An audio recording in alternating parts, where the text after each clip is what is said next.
She's sitting up! Is me sitting here a rare sight? No, we just thought you'd be resting. Perhaps I would have been, were it not for the sudden arrival of some unexpected guests. Not that I consider it a disturbance. After all, you are the only ones who are free to enter. Would it not be a little unfriendly of me to lie down while we speak? I didn't realize you put so much thought into little things like that.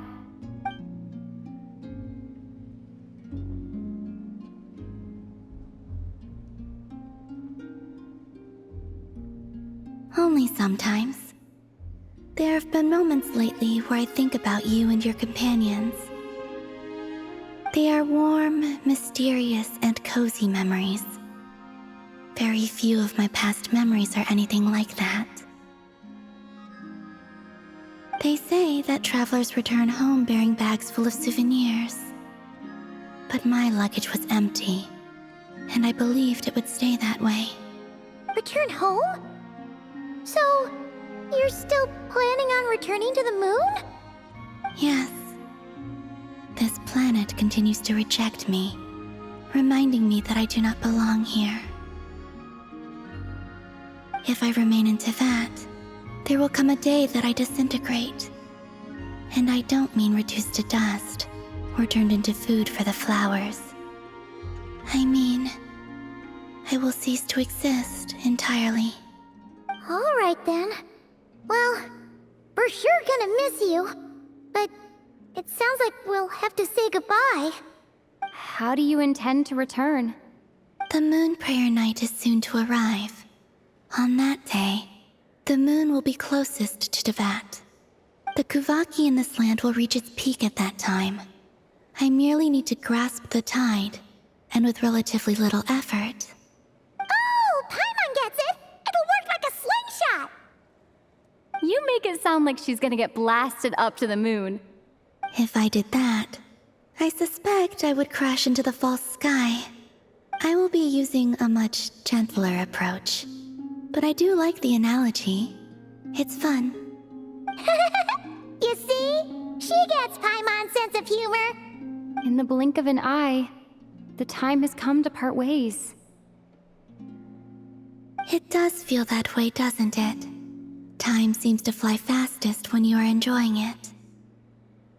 I have always thought of myself as a wanderer on this earth, and it has never expressed any desire to keep me here. Yet, just as I plan to depart, it tugs at my arm. Is this a gesture of affection? Or is the world mocking me?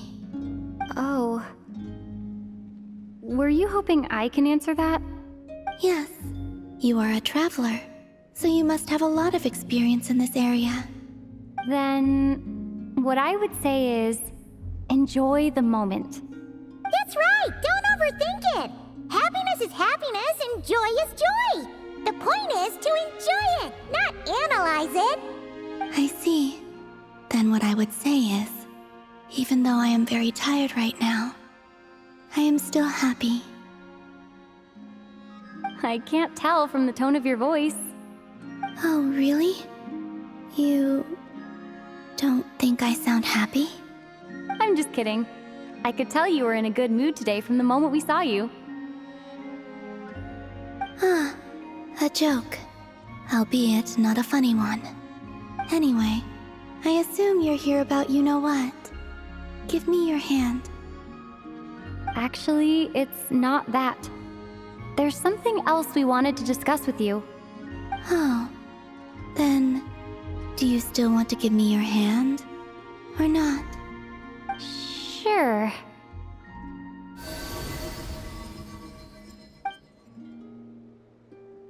Thank you. So, I've heard that in the Moon Prayer Nights of the past, people here would hold celebrations in the Moon Goddess's honor. Since you helped so much in our fight against the Rayhir of Solnari, I think you deserve a farewell party before you return home. I haven't asked everyone else for their opinions on this yet, but I'd like to invite you to join the upcoming Moon Prayer Night. I've never joined a moon prayer night before. I'm not sure what I would even do. Oh, don't worry about that. We take care of everything. All you need to do is show up. Of course, there's no need to force it if you're not feeling strong enough. It's just, this kind of felt like a golden opportunity.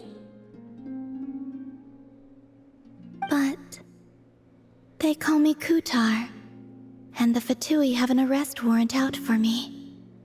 I shouldn't appear in public right now.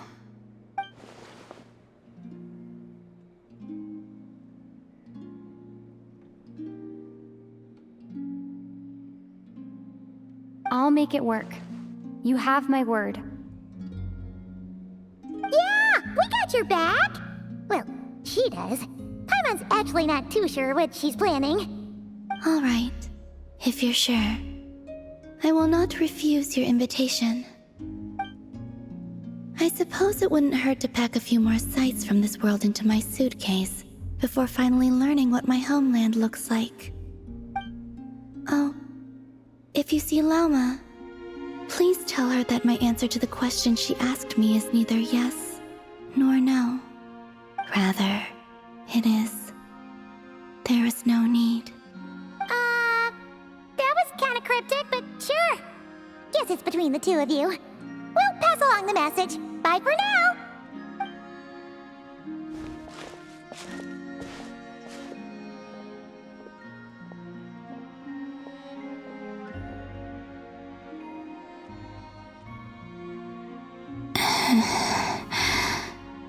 And also, I do not know.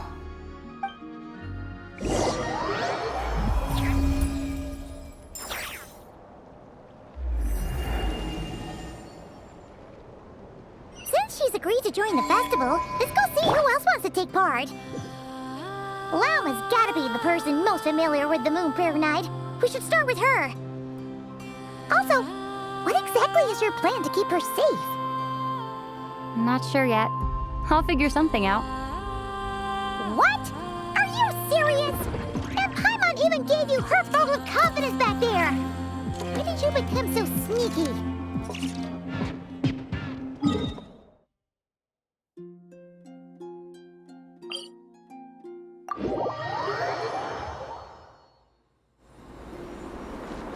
Bring it!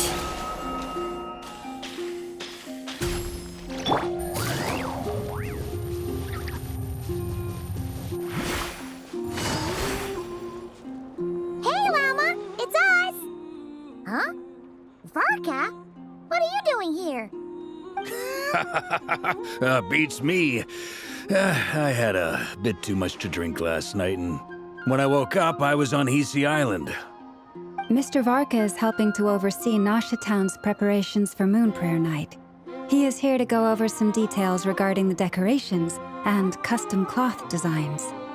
Right, yeah, that too. What do you mean, that too? Yes, celebrating this festival is a long-held tradition here in Nodcry. On this day, the crescent moon at the top branches of the verdant crest turns into a full moon, and the moon prayer blossoms bloom with a special radiance. Our people take these to be blessed omens. It's an especially welcome event coming off the back of all that nasty business with Rayhir. Everyone got put through the ringer recently, and now they're looking to turn their fortunes around. The big shots in town all agree that a big, lively celebration is just what we need to rebuild people's faith in this place. No wonder Catherine said the people weren't so bothered about the religious element. That's right. It's become more of a local custom by this point. The celebrations have little to do with whether the religious stories behind this event are true or not. Even the Frost Moon Scions are eagerly awaiting the coming of Moon Prayer Night. despite now knowing that their past beliefs were founded on a falsehood. That's fair. It's a bit like the lantern ride in Liyue. It's a chance for people to enjoy themselves, not debate the existence of the Adepti. Oh, one other thing! We just went to see Columbina. We went ahead and invited her to take part in the festival this time. Hope it's okay. Wait, so... you mean she agreed to it? Huh. That's quite a surprise. Then I suppose that she intends to return to the moon on that day. Oh, yeah! It's kind of a complicated process, but basically, it's like a slingshot. I understand. In truth, I had a feeling that she might make such a decision. Well, if Kuthar has decided to participate in the festival, we should prepare accordingly. Yeah, exactly. She was saying how it could be risky for her to show her face in public. We were wondering if there was any way we could hide her. Unfortunately, the people who carved the statues did an excellent job of capturing her likeness. It will be very challenging to hide a goddess whose face everyone is so familiar with. Darn! We may have bitten off more than we can chew here. Nah, don't sweat the small stuff. We can handle that. Huh? Are you saying you have a plan? Not as such, no, but the most important thing with a festival is to keep the mood light and your spirits up. You can't go preparing for a festival with those long faces. You'll never convince anyone to enjoy themselves. The Mondstatter spirit is strong with this one. As it happens, I agree with Mr. Varka. Let's start by making our appreciation for Kuthar the beating heart of the festive atmosphere. And who knows? Once we get the ball rolling, perhaps everything will just fall into place. Hey! Did you catch that? Lama said the thing! Or close enough, at least. I'm looking forward to the Moon Prayer Night already. We have a festival in Mondstadt called Windbloom, and you can always tell which couples are celebrating it for their first time by the smiles on their faces. Big, beaming smiles like their whole face is glowing. And I have a feeling we'll get to see that same smile on the Moon Goddess's face at this festival. Not quite the same, surely. Anyway, I'll take care of business in the city, but I'll have to leave the decor up to you and the Frost Moon Scions. No one else can capture that traditional aesthetic quite like you guys. But lastly, there's the final key element that brings the festival to life. Companionship. Before you leave, let me show you something that we've been preparing.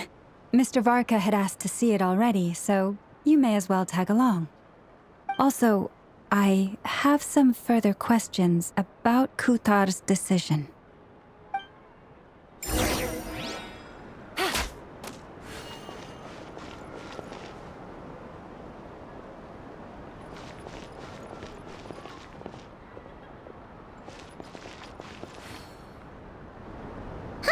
What's this? They sure look like they're having fun. I believe so. Kuhenki seem very skilled at playing drums like these, although I'm not sure where they learned it from. Maybe it's an innate talent? In their eyes, they're probably just playing with toys.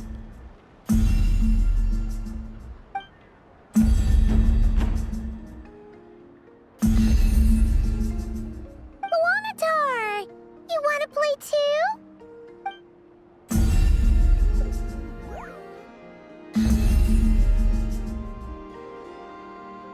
Yeah. She looks more confused than anything. Maybe we can teach her next time if we get the chance.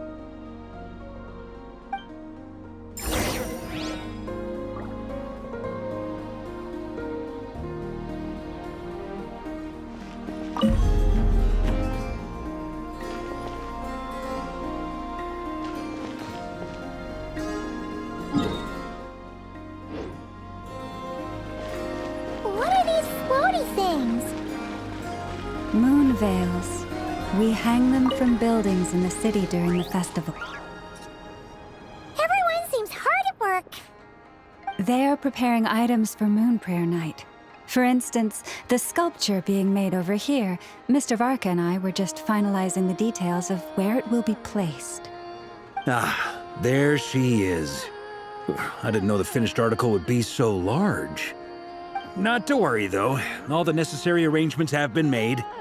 Just let me know once it's ready, and I'll get some people to ship it over. You have my thanks.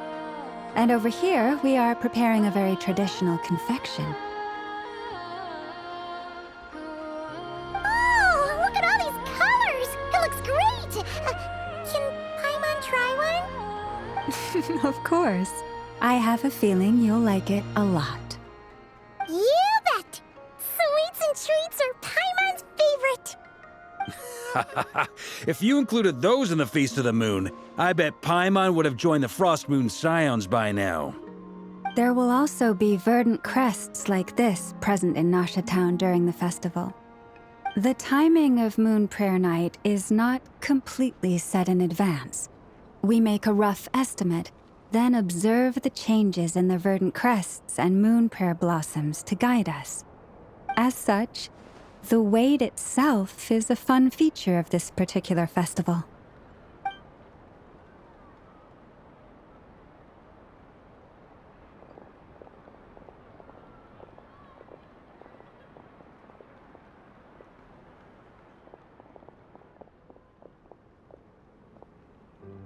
Let's talk here. To tell the truth, I am very surprised to hear that Kutar is willing to participate in the festival. I once asked her if she'd be willing to stay with the Frost Moon Scions.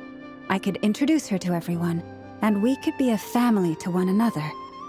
She did not answer, but she has not appeared here since. I took this to mean her answer was no, but if that were the case, she would not have accepted this invitation.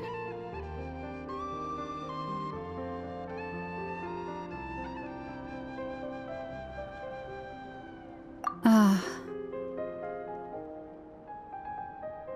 I see. Maybe she is right. Maybe the Frost Moon Scions of today no longer need a moon goddess.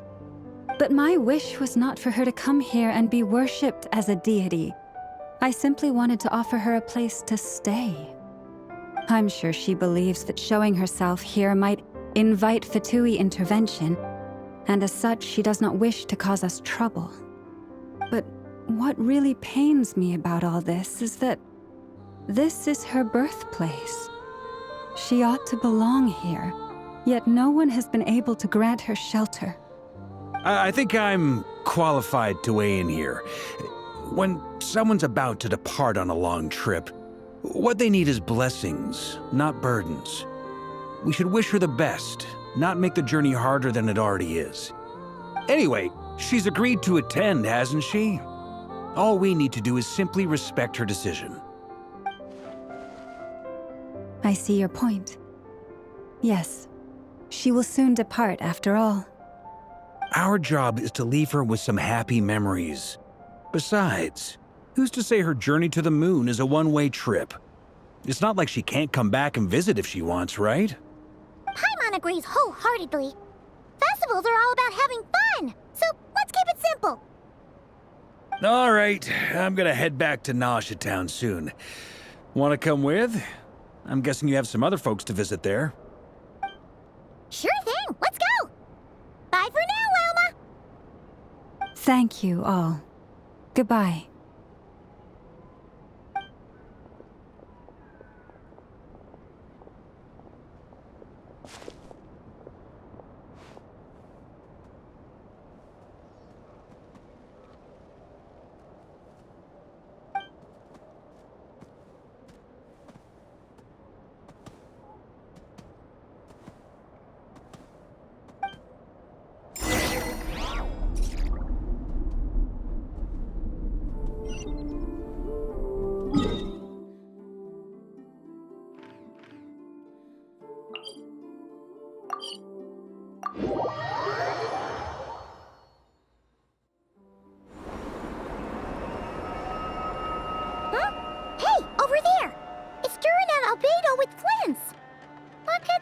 chatting about?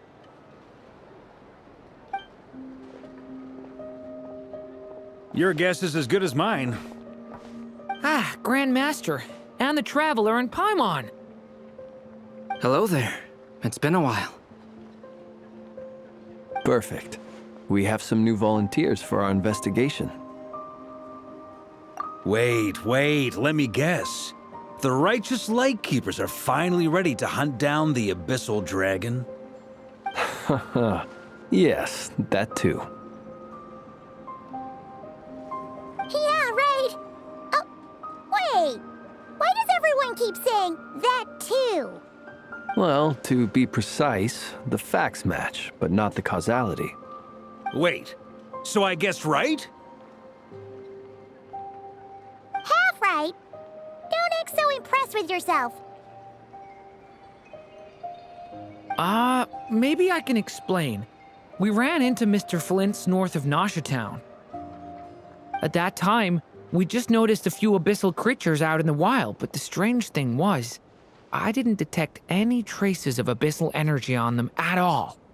On closer inspection, we realized that they were not real monsters, but something akin to reflections in the water, or perhaps a mirage.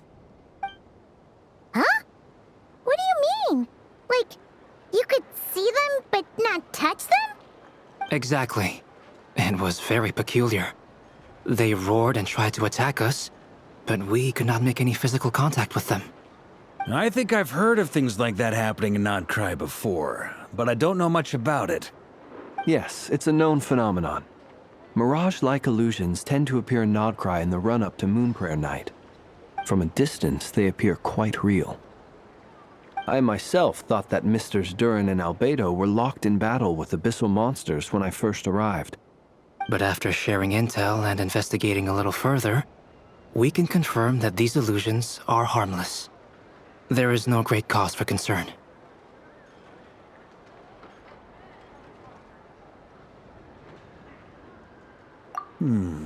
All the Mirage stories I've heard are either animals, rocks, or small houses.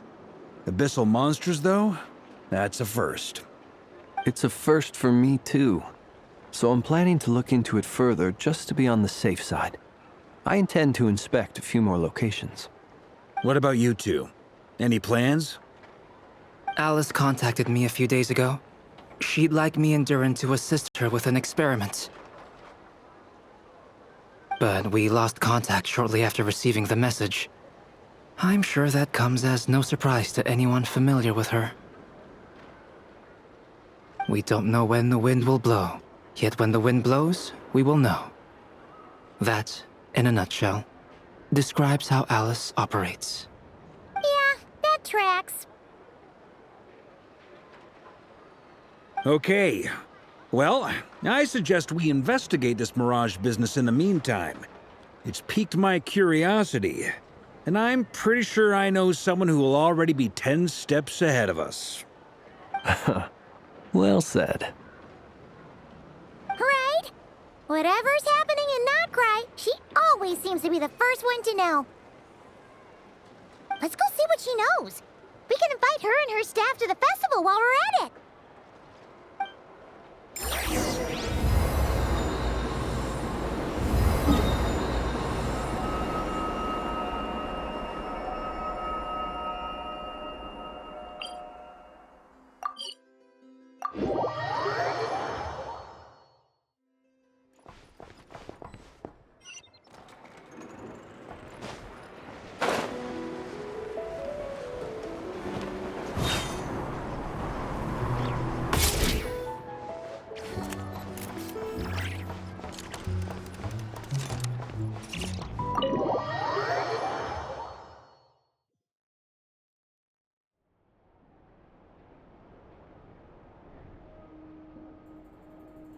You're right, I have noticed.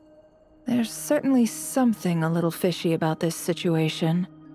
Only a little, though. Records indicate that this phenomenon can occur in the days before and following Moonprayer Night.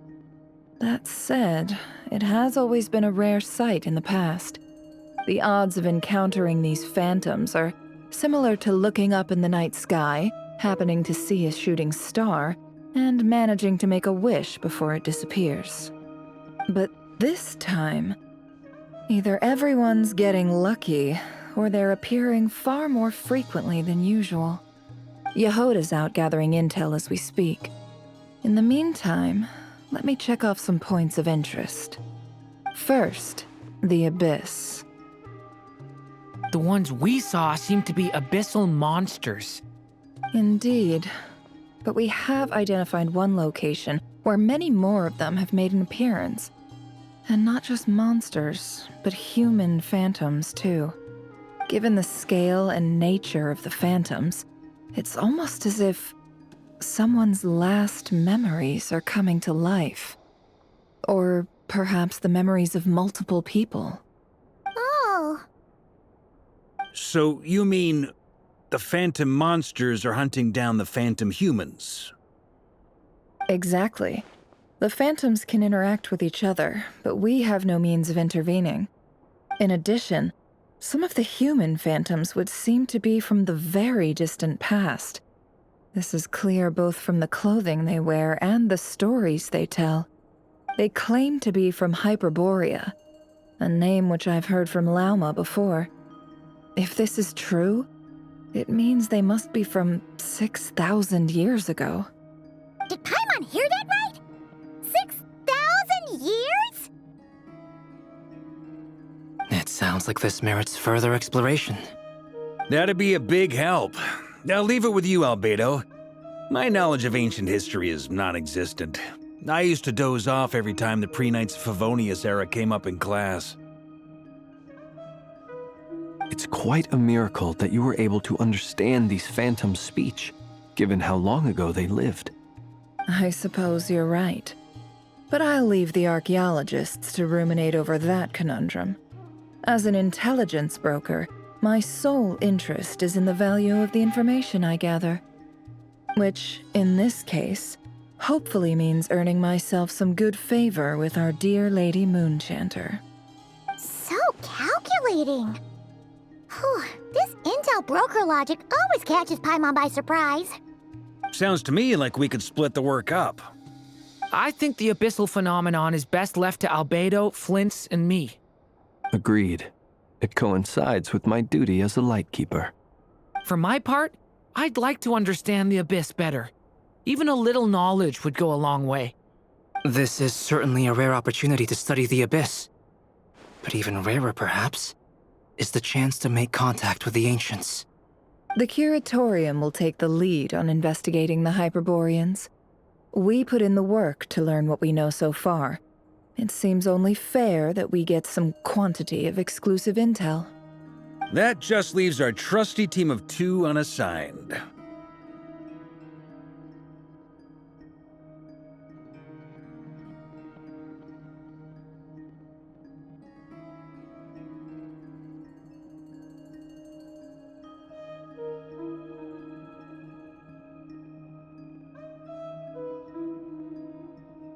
Since you became an honorary knight, of course.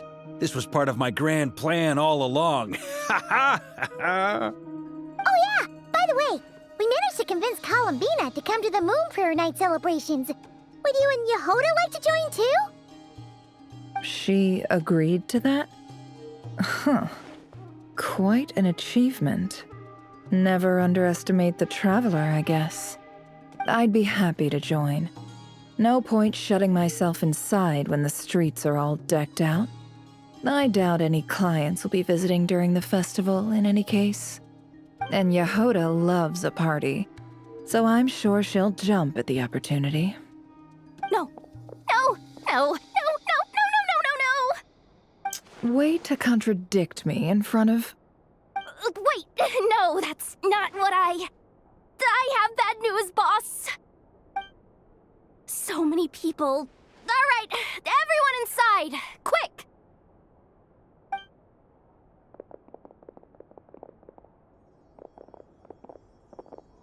This is gonna sound crazy, but hear me out.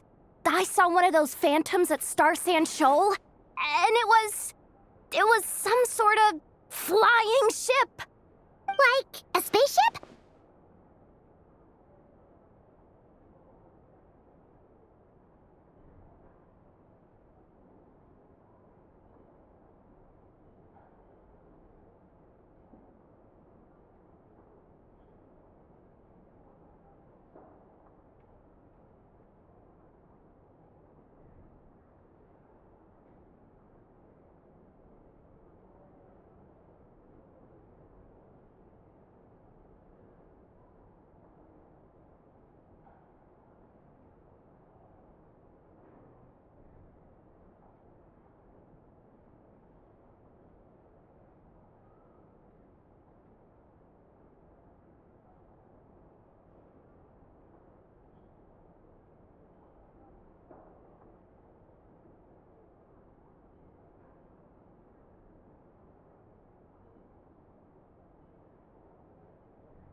when you came to Tibetan. You said you saw the same thing through the moon marrow, right? Huh? You already know about it? Ugh, I thought I was gonna blow people's minds. Turns out I'm the last to find out. Wait, back up. You came here in a spaceship? Now my mind is blown! What's it like on the inside? Was it like flying through space? I want to know everything! Yep, exactly. Huge discovery. You're the best.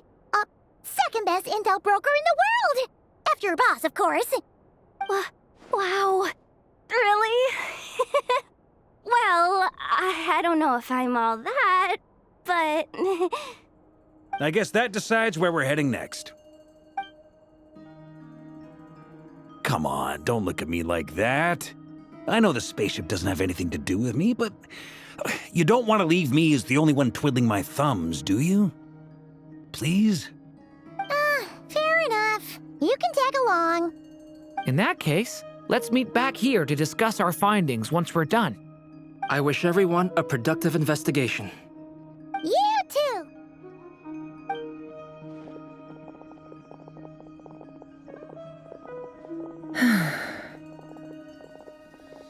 What's up, boss? Aren't we gonna head out? Tell me, Yehoda, when did the curatorium start giving out intel for free? Oh, sorry, boss.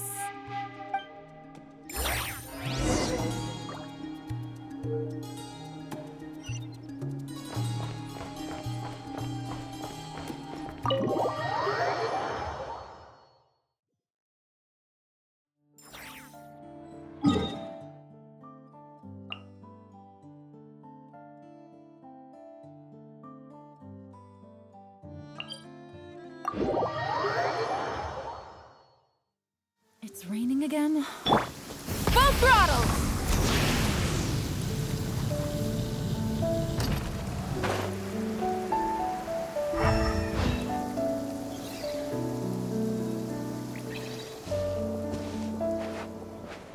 Well, what do you know? Yehoda was right on the money. This Phantom really is your spaceship. But that's so weird. Why would it show up here? Is it some kind of projection? Or a ghost? Like, maybe it no longer exists, but somehow it left an afterimage? Ah, you're already here. Miss Lauma, what a surprise. I thought you were busy with festival preparations. I was, until one of our people informed me that a strange sight had appeared at Star Sand Shoal. No one's ever seen something quite like this before. I thought I should see it for myself. Same here. Oh, so we heard that these things appear around the festival period. Any idea why that is? Unfortunately not. We have very limited information about them, since they can't be interacted with. And no human phantoms have ever made an appearance before now.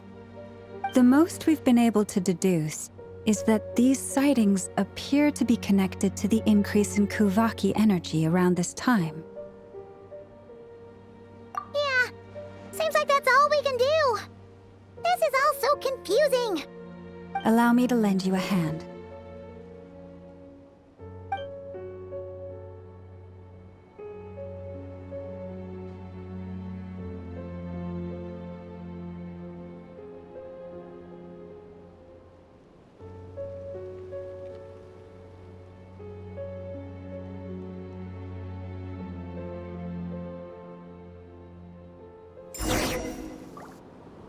Everyone, our friend here should be able to provide us with some information.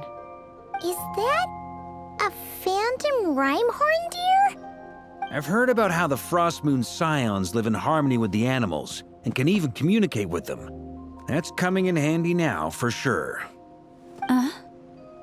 Okay. Yes, I understand. Then how about this?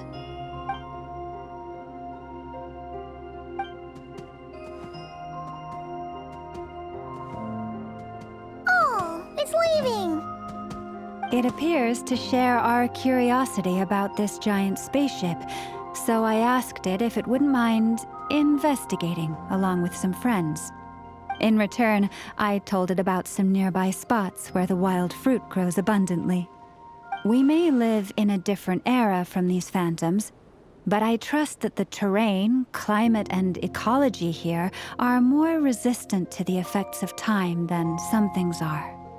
Let's give them a moment and hope for the best.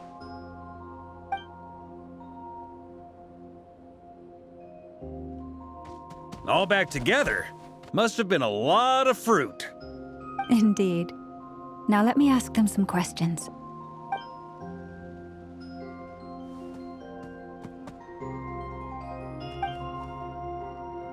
It did find a lot of wild fruit, enough for them to feast for a long while. This puffin circled in the air several times, but didn't spot anything out of the ordinary. Certainly nothing to do with the spaceship. Huh. Well, it definitely makes sense to get a bird's eye view. Indeed. Other than that, I was also thinking that the world these phantoms see is also different from ours. Oh, I get what you mean. The wild fruit exist in both times and spaces, but there might also be things that only exist in that space-time, which we can't see. Good point. Great thinking, Lauma. Blunthorn rhinos can use kuvaki to shift great rocks, but this one says it couldn't get that ship to budge by even an inch. The sniffer mole tried too, but despite being a skilled digger, it could not get through. They say that the spaceship looks robust and undamaged. It seems completely impervious to any and all attacks. Whatever lies within is well defended from harm. So, just like us humans, there was nothing they could do about this spaceship either. Yes, still, they deserve our thanks. We are grateful for all your efforts, dear friends. Now go, and enjoy your feast. I've noticed some other human phantoms gathered nearby. Come on, let's go talk to them.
What is this thing? I've never seen it move, and there's no way to get inside. Goodness knows. My grandpa says it's been sitting here at least since his grandpa was still alive. What about his grandpa? Did he say anything to your grandpa's grandpa about it? Huh? I don't know. In all likelihood, it was here back then too. Hard to imagine something this huge could move. Guess that means that as far as they're concerned, this ship's been around a long time.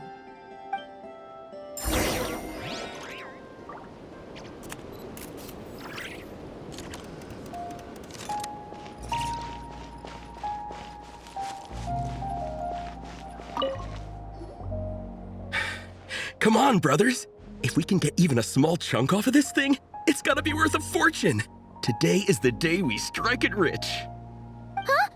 You mean Paimon? Yes, brother, I shall join you. Let's make our fortune. We should go with them. What the? This thing is crazy tough. I can't even scratch it. What's it made of?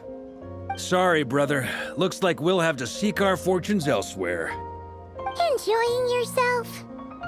I was just seeing if I could influence this phantom's perception by playing. But nope, no dice.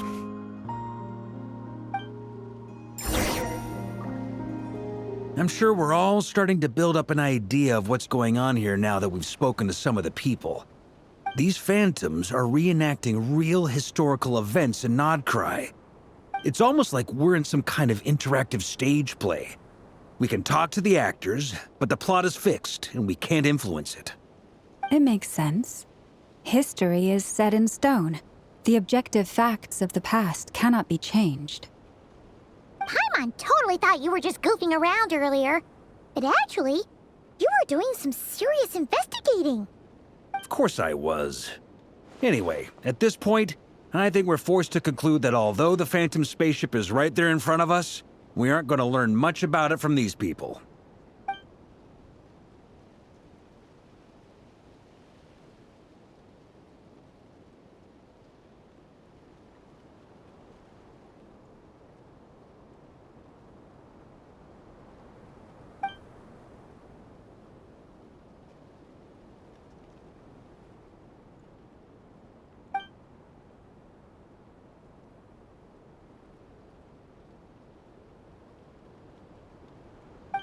Don't be discouraged. If nothing else, this is proof of the ship's existence. And think about it. So many people tried to hack their way inside, but no one could get the door open. It's made of very tough material. To me, that says that we'll either find the ship itself or the story behind it. It's just a matter of time. Huh. Every now and then, when Varka gets serious, he actually does seem like Grandmaster material for once. I wonder how the others are doing. Let's head back for now. Sounds good. Also, drinks are on me if Team Knights of Favonius is the first to finish. Wait, we have a team name now? Am I in Team Knights of Favonius as well? You're very welcome to join. We've even got a cathedral ready for you. Isn't that technically blasphemy? You wouldn't dare make a joke like that if Barbados was in earshot. Nah, I'm sure Barbados doesn't mind a little harmless blasphemy once in a while.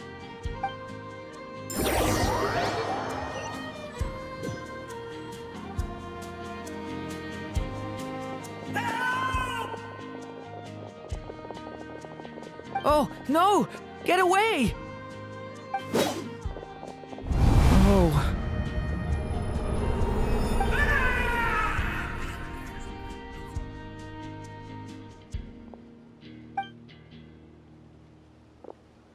I know it's hard to stomach, Mr. Duran.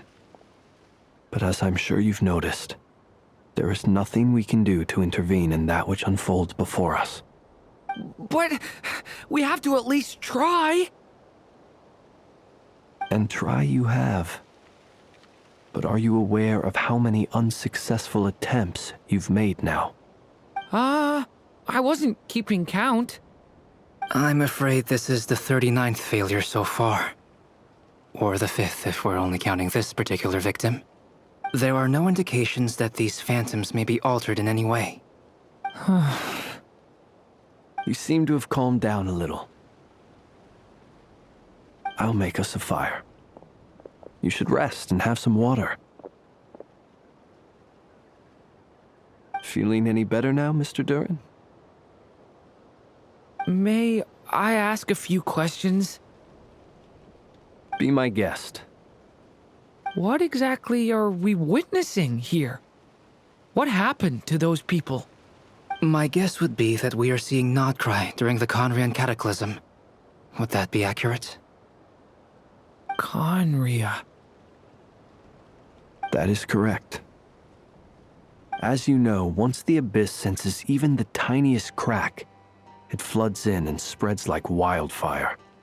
There was a time in the distant past when it permeated all of Nocturne, causing immeasurable harm. The people paid a terrible price to heal this land. Then, 500 years ago, the whole of Teyvat suffered an abyssal disaster. Once more, Nocturne was dealt a devastating blow. I see. In the face of the abyssal onslaught, all were like grains of sand tossed around by a tidal wave, be they human, fae, or god.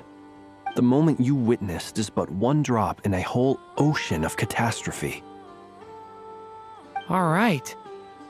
I guess that answers my second question, too.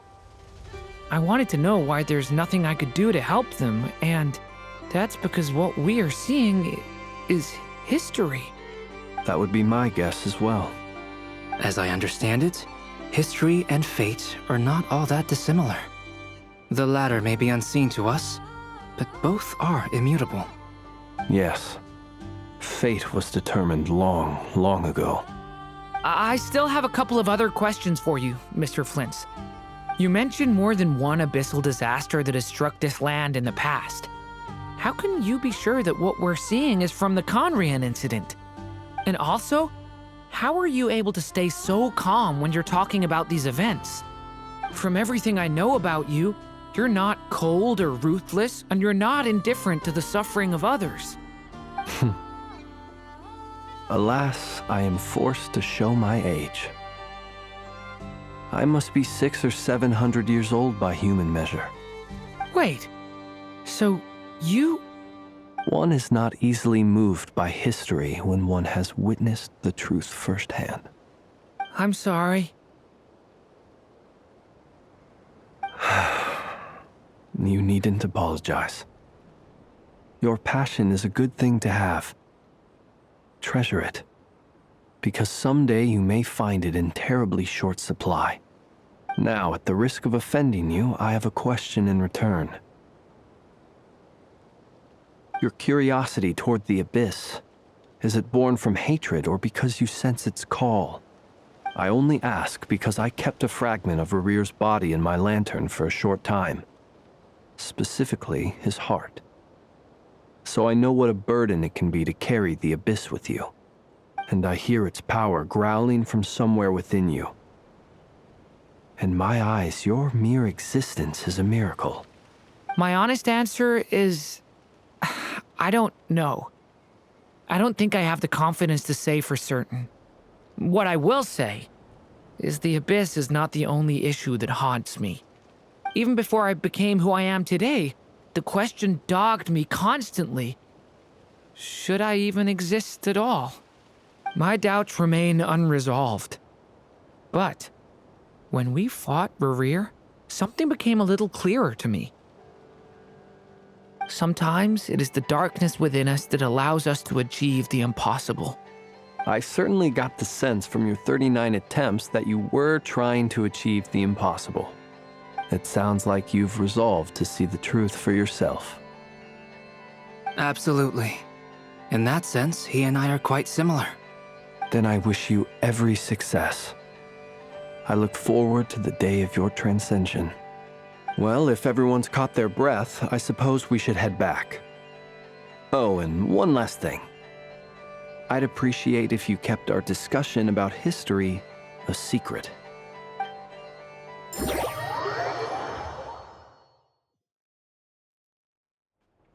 Incredibly, our separate investigations led us all to the same conclusion. Hooray for consensus! Yeah, but we barely learned anything, though. I totally thought this would be the mother lode. Talking with the ancients? I mean, come on! But nope. All we got was useless snippets of conversation. And all this stuff about moons and hyperopia. What a load of baloney. Seems like people back then had a few screws loose. I understand your frustration. We found the same issue. Each phantom only showed a very brief moment in time. There isn't much value to be found in these miscellaneous fragments of a civilization's history. no matter how glorious it may have been. If there's a silver lining, it's that these phantoms are harmless to the present reality. They shouldn't get in the way of the festivities. Paimon agrees. And not just because it's the first thing she understood in this whole conversation. You look disappointed, Nefer. Is something the matter? What do you think? We all worked our tails off, but the only one to gain anything from it was you, Lady Moonjanter. Well, please do share the Hyperborean records with me. I will gladly inscribe them in our people's documents. Oh, duh! Yeah! That was it! Hyperborea! Hyperborea. I'm serious. Only an expert in the Frostmoon Scions and their history can turn these records into valuable research material. The alternative is to let them gather dust on the Curatorium's storage shelves until the pages turn yellow. Nefer, you're wise enough to know that cooperating and sharing the profits is the best course of action here. Well, that goes without saying. Sure, let's do that. Huh? But didn't you say we aren't supposed to give out intel for free? Sorry. Shutting up. Now is not a good time to push Nefer's buttons. Anyway, back to Moon Prayer Night. I'm thinking that we should prepare something a little special, aside from the usual decorations and so on. You mean a parting gift? Can't go wrong with food. Although, does food go bad on the moon? Perhaps a lantern would be a better choice. It might be dark up there. It could prove difficult to light a lantern on the moon. Magical stones might serve that purpose better. What about a clockwork mecha model from Fontaine? I've got a whole bunch at home. I use them for fighting practice in my free time. None of these sound like things she would be even remotely interested in. But we don't interact with her enough to know what she likes. Yeah. It would really save us the guesswork if someone could find out what she's into. Wait, what the? Traveler? They're all looking at you. Great! Haha, problem solved. Now, I need to stop by Dory's. Gonna need her help sourcing a bunch of stuff for the festival. Then let's leave it there for now. We all have our own business to attend to. Traveler, if you find out what Kutar likes, let us know right away.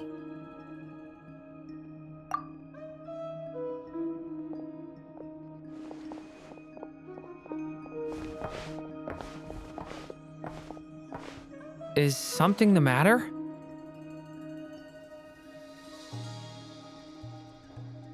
I'm fine. It's just... I'm still feeling a little rattled after witnessing the horrors of the Abyss. But it's okay. This is something I have to work through. I'll be all right. Thanks for your concern. Well, don't put too much pressure on yourself.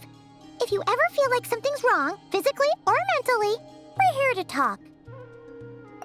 Come on. Stop treating me like a kid.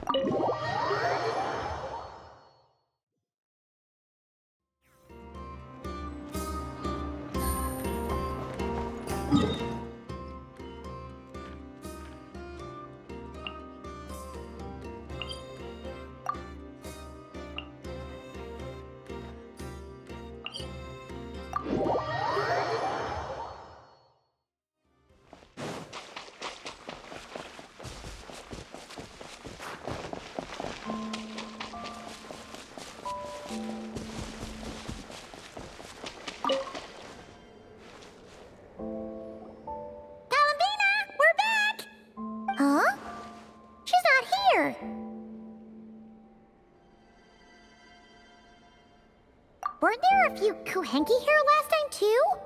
Where did they all go? Walkies? For Kuhenki? You're not pets, you know. Oh, well. Looks like we just came at a bad time. Let's try again tomorrow. There's still a few days until Moon Prayer Night, so we're in no rush. Besides, she needs time to rest anyway.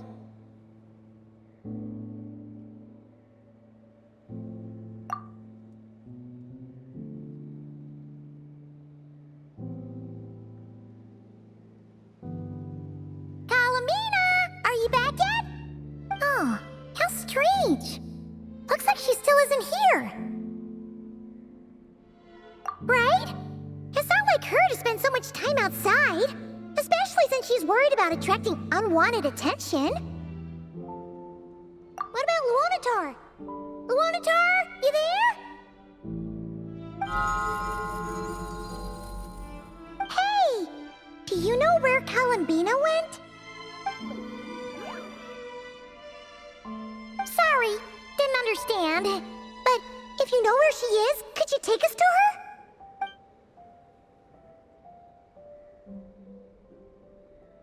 Yeah, that's even stranger. What about him? Oh, that's not good news. They change color when Kalambina gets weaker, right? And they look super pale right now. Good idea. She might know what's happening.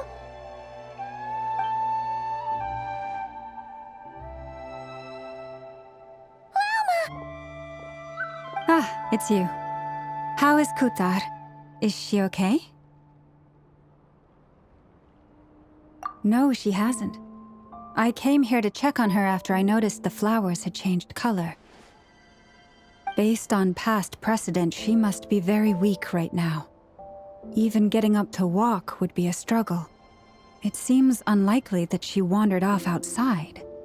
Not to mention that she doesn't do that at the best of times either. So yeah, this is super weird. No.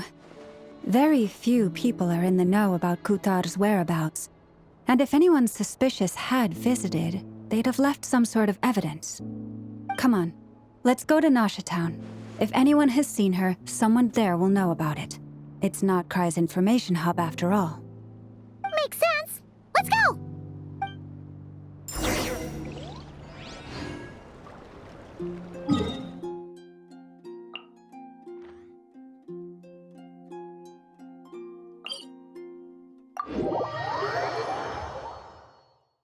It's raining again? Oh, this isn't good. If the... Try and stop me!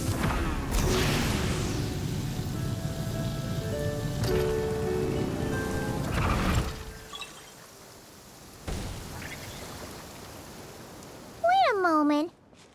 Is it just Paimon, or is this stall kind of suspicious? It's never been here before, right? No, I don't recognize it. Alas, your free and easy adventure time is over. Now, prepare to face the final boss of Nod Cry. Whoa! Where'd that voice come from? Not sure, but it's definitely hostile. No, not that way. The final boss is right here. The sniffer mole? That's the final boss? Surely not. Also... Okay, the jig is up. I'll stop teasing you. Turn around. I'm right behind you. It seems I've managed to leave quite an indelible impression, even though you've never seen my face. Ah, nothing could make a great mage more pleased with herself.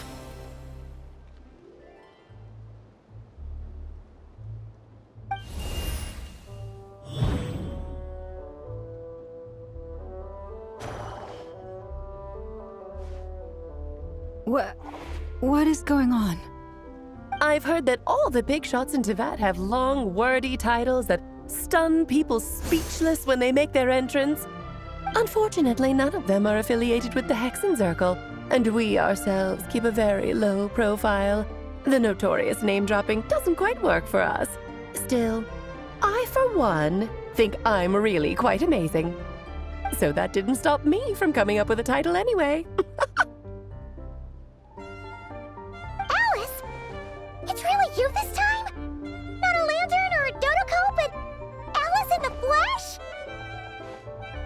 Oh, that's right. So, what do you think? How does it feel to finally meet me? You look like... Oh, that's the first thing you thought. A little surprising, but that actually makes me very happy. Because that means that when Klee grows up, she'll be just as stunningly beautiful as her mother. So she's a friend of yours? Kind of. This is actually the first time we've seen her in person. I see. Madam Mage, that was, quite a powerful entrance. I certainly won't be forgetting it anytime soon. It's okay, Lauma, don't force it. Paimon will do the honors. This is Alice from the Hexen Circle. She's a friend of ours. And of Arcus, too. That's right. She's a good person, just kinda... unpredictable. Well, what is the human heart if not unpredictable? Hmm? If we could not do as we please, how would we differ from machines? I am Lauma, Moon Chanter of the Frost Moon Scions. It is a pleasure to meet you. Oh, I know. Before you got here, I spent a good, 15 minutes getting up to speed on Nodcry's present situation. In other words, I've read the whole in the last episode part, so we can skip the pleasantries. Fair enough.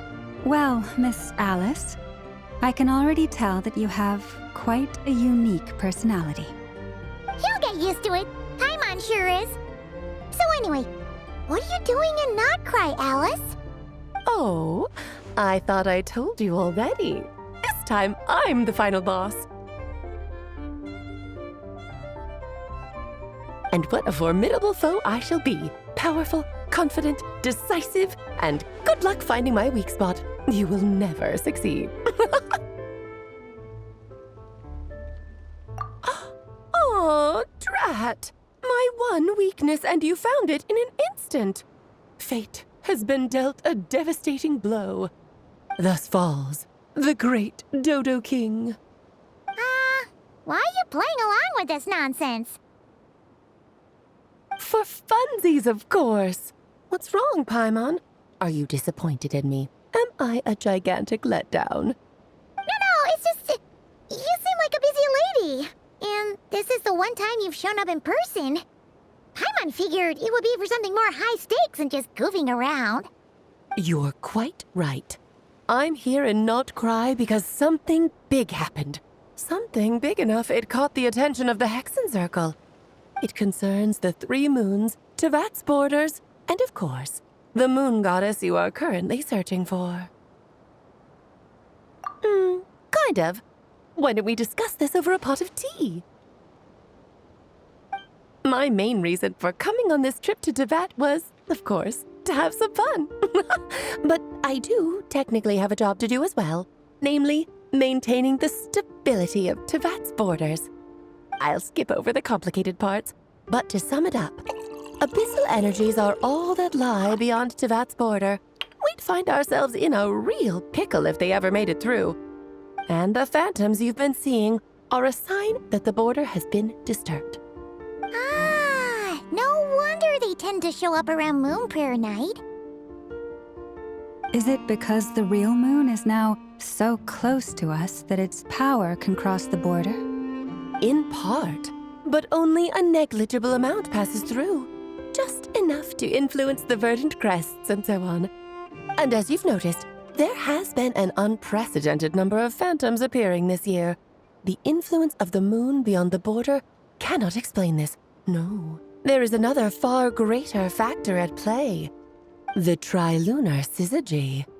A trilunar syzygy? Eons ago, Before the heavenly principles came to Devat, it was the then 3 moon goddesses who controlled the laws of this world.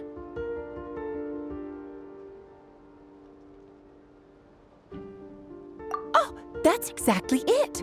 The 3 goddesses split these powers amongst themselves, promising never to consolidate them into one singular body. This was meant to keep the world stable. But, fast-forwarding to the present, the eternal moon's marrow is with you, while the iridescent moon's marrow, which should never have appeared in this world, has been retrieved. Add that to the presence of a moon goddess in the flesh and... the power of all 3 moons is gathered here in Nocturne. There hasn't been an event like this since the War of Funerary Flame.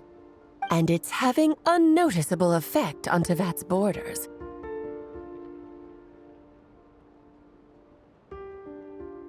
Because I wish to give my darling daughter a peaceful, sunny environment to grow up in. Is that a good enough reason? Kinda sounds like you're dodging the question, but it does make sense. Well, that's one reason anyway, and the most important one. The others are a little complicated to explain. For instance, cleaning up after dearest Miss R. Albedo could tell you more about that if you're curious, but right now, I have a more important question to ask you. Why are you collecting the moon marrows?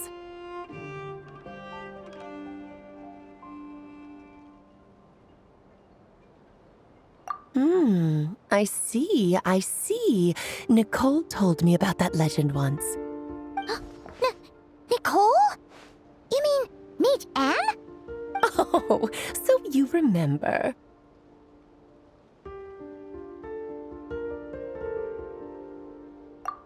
Yes, of course. That was a story about fate, her area of expertise. But back to the story of our dear moon goddess. I'm afraid her intended method of returning to the moon is unlikely to work anymore. What does that mean? She may be missing, but she hasn't gone anywhere. She has disappeared.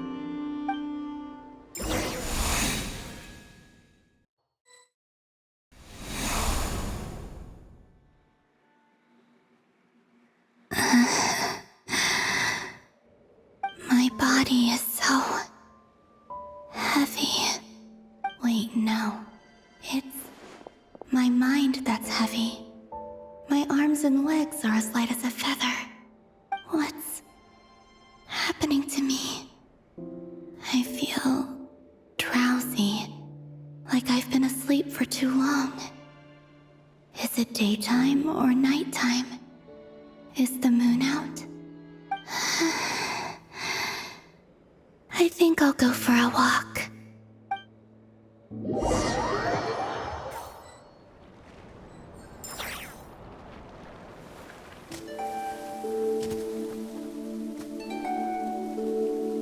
Are you out for a walk too?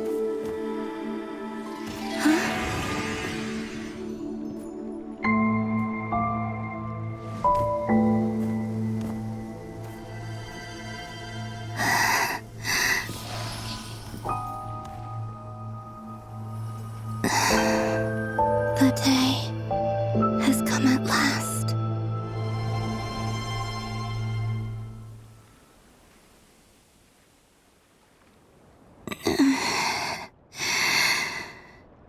Have I grown so weak that I can't even sustain my physical form? But Moon Prayer Night is nearly here. I was so close to returning home. Death is near. Is this how it ends for me? Will I return to the moon after I disappear? Or... I don't want it to end like this.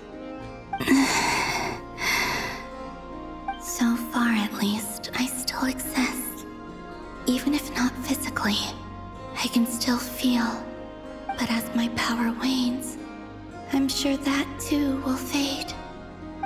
I suppose I might take one final look at this world. The world where I was born.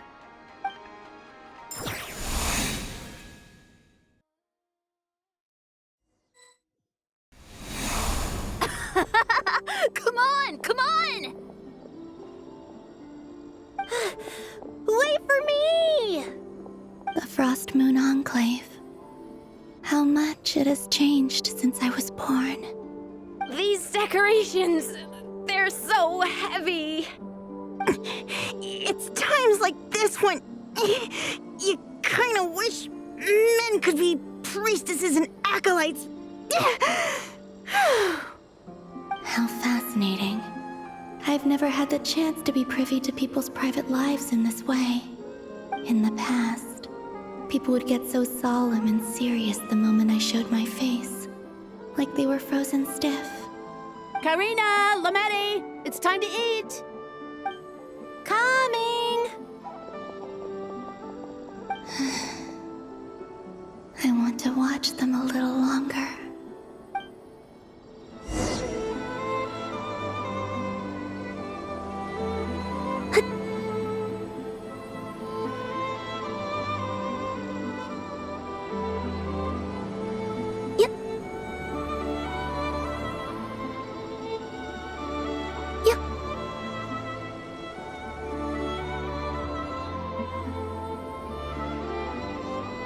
So just fill these balloons with air, right? Yep. Try a couple now to test things out. The rest can wait till Moon Prayer Night. Think fast. Rita! Teasing an acolyte of the Frost Moon Scions? Surely that's a punishable offense. Take this!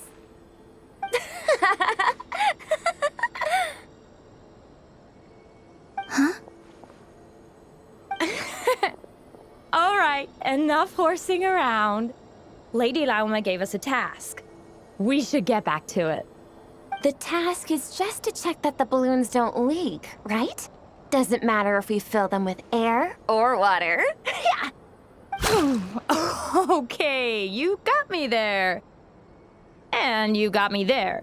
But still, we can't use all the balloons before the festival even starts. We won't use all of them. And as long as Lady Lauma's trusted acolyte doesn't snitch, this can stay as a little secret between friends. A couple more can't do any harm, right? Oh, you menace. Then, think fast! Is pumping a balloon full of water really so much fun?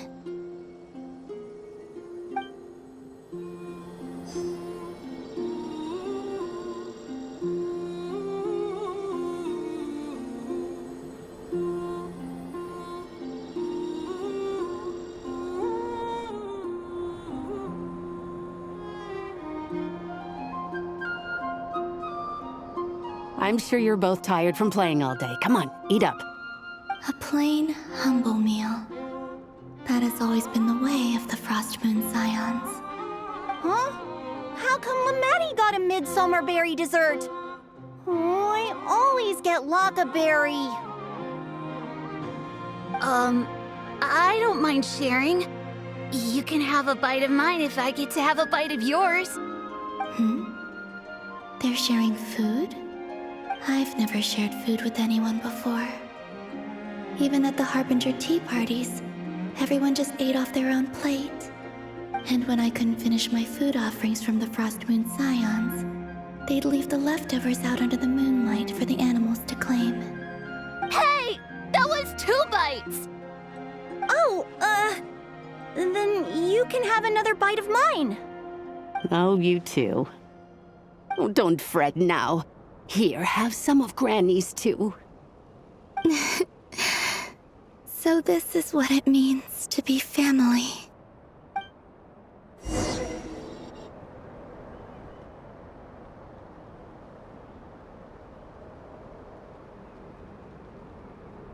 I'm seeing so much that I'd never usually get to see. They'd never act like this when I was around. It's nice, being able to just watch people in peace in these final moments. What a rare opportunity. I think I'll go take a look around Nasha Town, too. Maybe the Traveler will be there.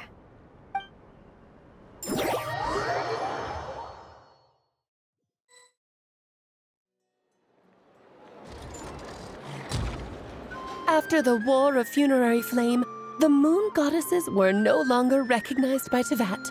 They lost the whole foundation for their existence. That's why the moon goddess's strength is fading. She cannot withstand the world's rejection of her. To be more pedantic about it, the moon goddesses did something to offend the heavenly principles, and that's why they were ousted. Something of a recurring theme in Tevat's history. Theoretically, speaking so candidly should put me in their crosshairs too, but they can't tell me what to do. I'll say whatever I want. Anywho, the Moon Marrow energies were but a drop in the bucket for her, and that battle against the Ray Hair of Solnari only weakened her further. Fortunately, it happened close enough to Moon Prayer Night when the Kuvaki concentration here is high. That's the only reason she managed to survive this long. What do you mean, fortunately? You said she disappeared. We're too late. Oh, what a headache. I thought this was all common knowledge. I guess I have some more explaining to do. Okay, buckle up. It's time for another lecture.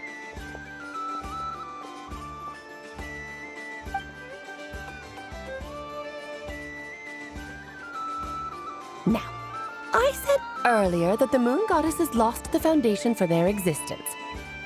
The reason for that has to do with the natural order. Basically, the rationale for their existence in Tevat was lost. The same logic applies to the present moon goddess too. Consider her existence so far.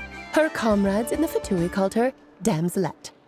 And she was worshipped as Kutar by the Frost Moon Scions. But these connections have now been severed, whether by her hand or yours. So, the rationale that once sustained her existence is now gone. Wait, we did that to her? Oh, well, strictly speaking, yes. But let's not start pointing fingers, shall we? I'll only end up as the big bad villain, and that's not the kind of final boss I want to be. Of course I do. I'm only the greatest mage in the whole entire world. Now, if you wish to find your moon goddess, there are two problems we need to solve. Firstly, we'll need to strengthen the connection between her and Tevat, at least enough to sustain her until Moon Prayer Night. Strengthen her connection? But does that mean I'll have to rally all the Frost Moon faithful behind this? I'm afraid a bygone faith and a former home won't be of any help to her now. Do you know her name? Her name? Oh, yes. Names are very important things. A name is a fundamental concept that anchors one's entire existence. Then your first job is to find it. As a moon goddess, I'm sure she must have a name she identifies with. Neither Columbina nor Kutar is her true name, and she's never really accepted either of them. So, finding out her real name is enough to sustain her existence? Yes, I know it sounds like a small step, but every journey begins that way. So for now, that's all we need to focus on. The second problem is with her plan to use the moon marrows to return to the moon. Unfortunately, piercing through the false sky will take an enormous amount of power. Given her current condition, she won't be able to provide anywhere near enough power, even if she recovers her physical form. But no need to fret. Nicole's the expert in this field, and I'm sure she'll figure something out. Wait, Mage N is going to help us out too? That means we've got 2 Hexencircle mages on the case. This is turning into a pretty big deal. Actually, this is more of a side quest for me. Like you said, I'm a busy lady, so I can't stay for too long. I'll have to return to Tevat's border soon. That's the upside you get for looking out for my little Klee. Hopefully that will incentivize you to carry on keeping her company in the future. Anyway, jokes aside, you'd better get moving. It will take quite a miracle for the moon goddess's consciousness to hold out till Moon Prayer Night. Oh, I suppose I might as well tell you where Nicole is before I leave. Off you go now. Time to meet your new friend. Oh, yes, and a little suggestion. Don't forget to mind your heads. What? I wonder how Durin's doing. I should really go see him before I head back. You really are super busy. I most certainly am. There's so many children I have to keep tabs on just in Mondstadt. Durin, Albedo, Venti, Varga.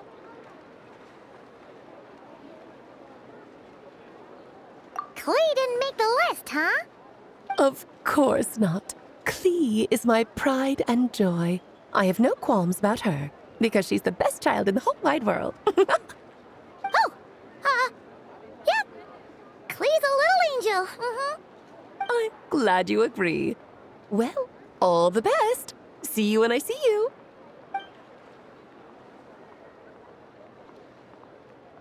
She left in a hurry. Yeah. She didn't pack up her stall. Should we handle it for her? I must say, I'm now very curious about her daughter. Klee, wasn't it? What's she like? That's a long story. Come on, we'll fill you in as we go.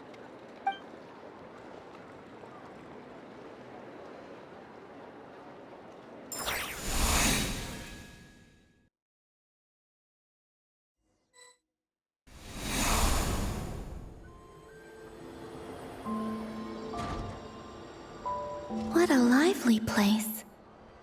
I've never experienced Nasha Town like this before.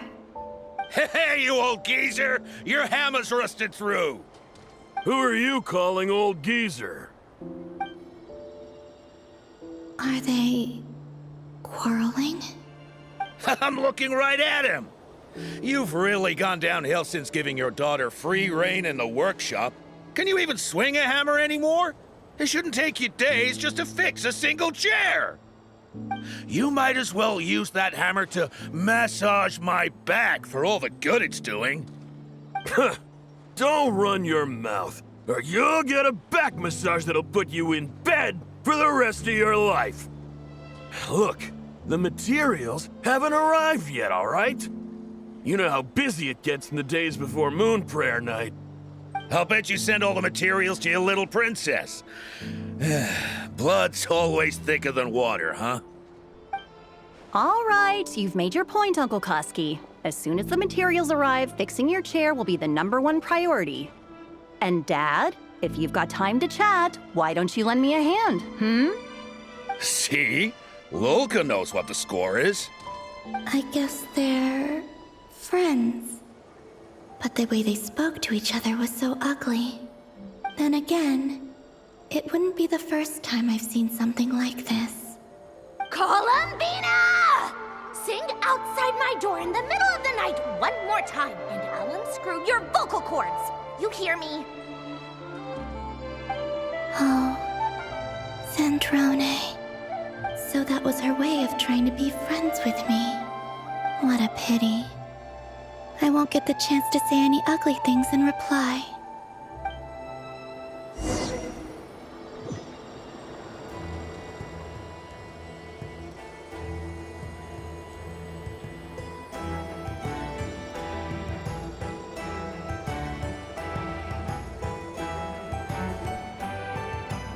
Hey, have you decided what to give her for Moon Prayer Night? I sure have. She's gonna get the surprise of her life when she's least expecting it. Then I'll whip out the ring and pop the question. The surprise of her life. What a fun turn of phrase. Cool, I get the picture. You can spare me the gushy details. Ooh, looks like we have a customer. Hello there, ma'am. Would you like some Moon Prayer Night candy? Huh? Is he talking to me? Can he see me? Here you go.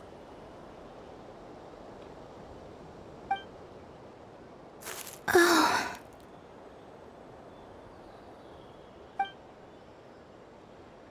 Come back anytime. Right. Now, where were we? I don't know why, but I still held out hope.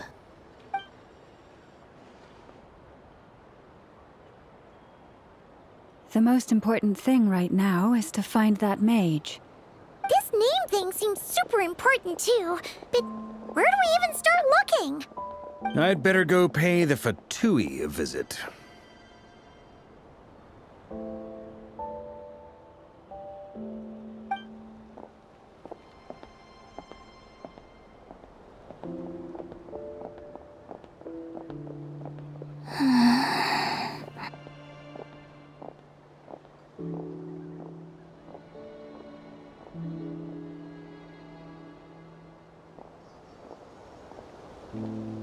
Columbina?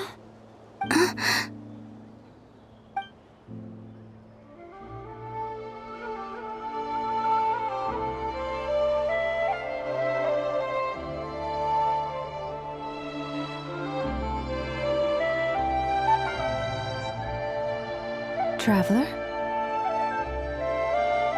Let's go! This is no time to be spacing out!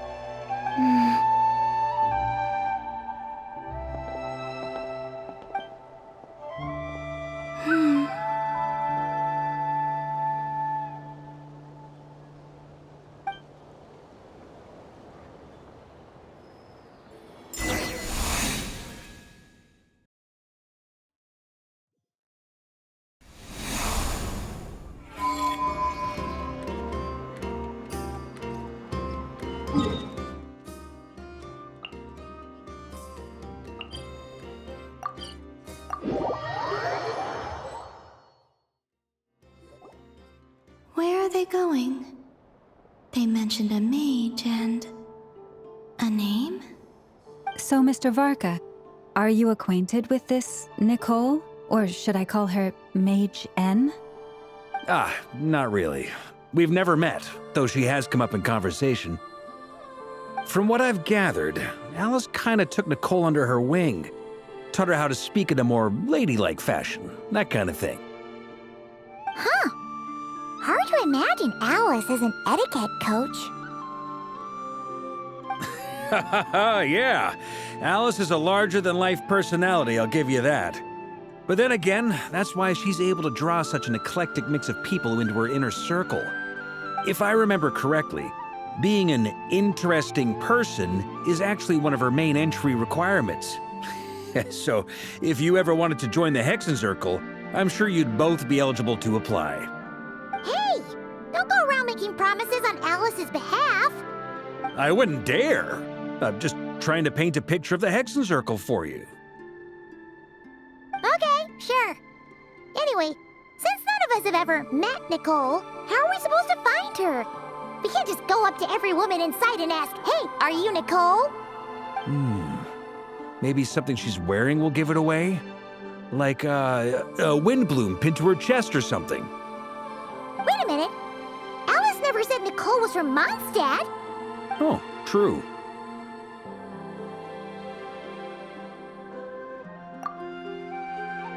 That would be... this young lady, then?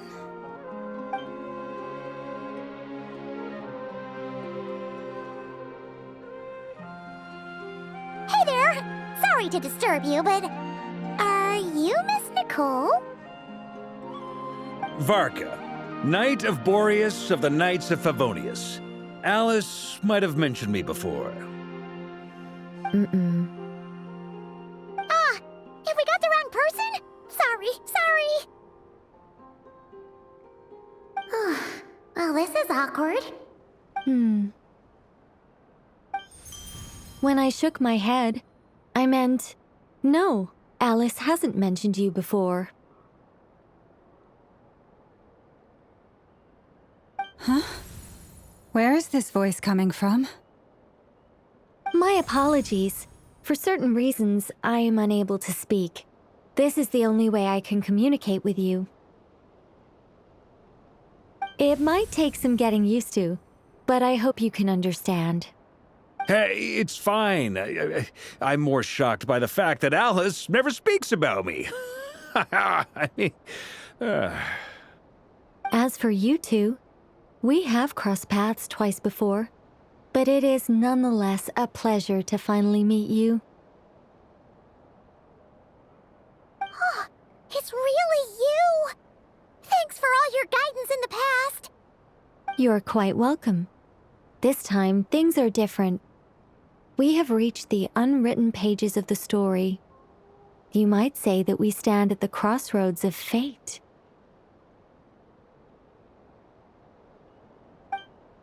Now then, allow me to formally introduce myself. My name is... No, stop! Alice! I can't believe it! I had a whole speech prepared. I'd agonized over every single word. She always picks the worst moments to ruin other people's plans. I'm so sorry about that. Alice took the liberty of devising some bespoke self-introduction magic for each member of the Hexen Circle. But I could have sworn I deleted all of the triggering conditions for it. How did it bypass everything? Oh gosh, this is so embarrassing. This is a very different side of Nicole than what we're used to. Is she not used to face-to-face interactions? Don't worry about it. We've seen that introduction magic once already, so it wasn't too much of a shock. Please go on, Miss Nicole. We'd love to hear what you have to say, or, well, communicate. Huh? Are they talking to this lady? But... Will you all promise to forget that horrendously embarrassing introduction? Sorry? Embarrassing? When?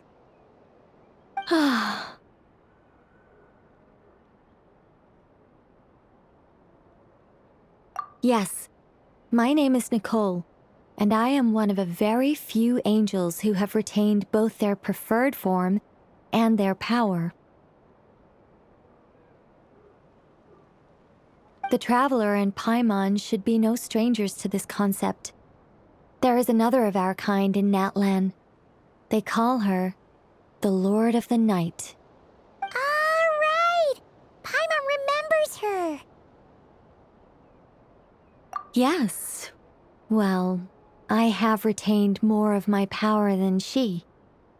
It's because I don't have a long-term duty to fulfill. To be more specific, no. We'll be here all day if I get into the specifics. Moving on. If I'm not mistaken, you are here because you wish to learn how one might reach the moon beyond the sky. That's right. Is that something you can give us any guidance on? Yes, I do know a way.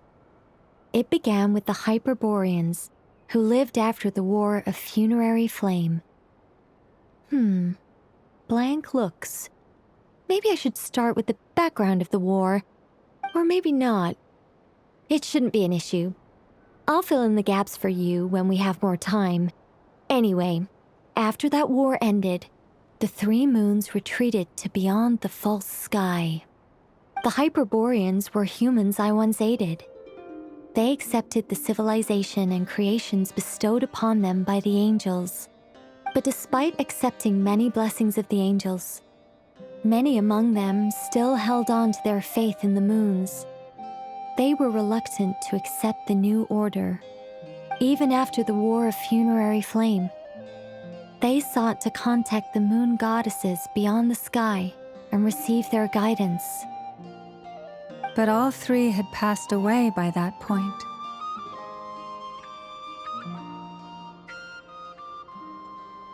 This mage has a unique method of communicating.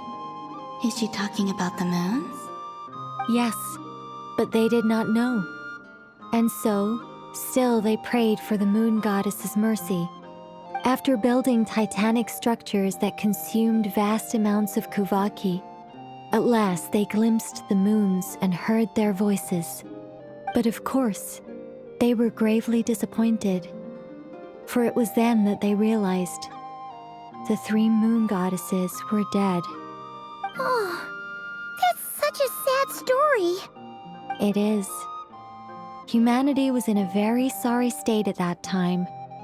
The angels who had once aided them were gone, and the War of Funerary Flames had left them homeless and destitute. Just a second, I gotta ask. How relevant is all this history to the task at hand? Well, I mean, it's... Okay, It seems we've drifted into irrelevant narrative waters. It's been a while since I've had the chance to speak inside someone's head. As soon as I got started, I lost control and the words just flowed out like a waterfall. What I'm trying to say is... Right, yes, that's it. The relevant part is the ritual created by the Hyperboreans. The fact that they bypassed the false sky and saw the true moons implies that they successfully built a connection between Tevat and the outside world. Which means, with enough Kuvaki and a sufficiently stable connection, it should be feasible to send one person over the border. Okay, so they built some kind of portal? Oh, yes. A portal. Yes. Is something wrong? You sound disappointed. I just didn't expect you to summarize it so well. It turns out I could have said all that in one word, if only I'd managed to think of it. No, please, it's fine. This is invaluable knowledge. I'll be sure to record and preserve everything in writing. Oh, really? Well, in that case, I suppose I could backtrack and add some more detail. I did gloss over a few things so far. Whoa, whoa, whoa, time out. Let's summarize what we've got first. The Hyperboreans were the last ones to use this method, right? So we somehow need to find whatever structure they built and make sure there's enough Kuvaki to power it up. Luckily, we have the moon marrow of both the eternal and iridescent moons, so we're all good for Kuvaki. Which means the key issue we need to focus on is finding the place. Am I right so far? Yes. Although I expect the structure is long gone by now. That said, what if we could take advantage of the phantoms to travel back to a time when it still existed? Well, travel back isn't quite accurate. It's more like we'd be creating a handshake between 2 points in space-time. We wouldn't even have to pick a time when it still existed. It could just be a time when it still appeared in phantom form via projection, or we could project our own phantoms, fold them together, and... You look lost. Was that too hard to follow? Yeah, things got a little, technical there. Paimon's brain is reaching capacity. All right. Let me think about how to put this more simply. Okay, got it. Over the next few days, I'll search for phantoms that we can use. Once I find one that meets the criteria, I'll let you know and we'll regroup. By completing certain rituals, specific individuals will be able to enter the phantom and make it to the Hyperborean structure. If everything checks out and it looks feasible, we'll just need to wait for Moon Prayer Night, and we can send the Moon Goddess back home. I'm really skimping on the detail here. Is this making any sense at all? I think so. For now, we'll just wait to hear from you. Yes. Basically, yes. Great. Counting on you. In the meantime, we'll focus on finding the Moon Goddess's name. My name? Are they looking for a way to stop me from disappearing? Excuse me, Miss... Go on, Miss Nicole. This conversation was a little all over the place. I didn't catch your name. I am Lauma, of the Frost Moon Scions. Ah, I did wonder.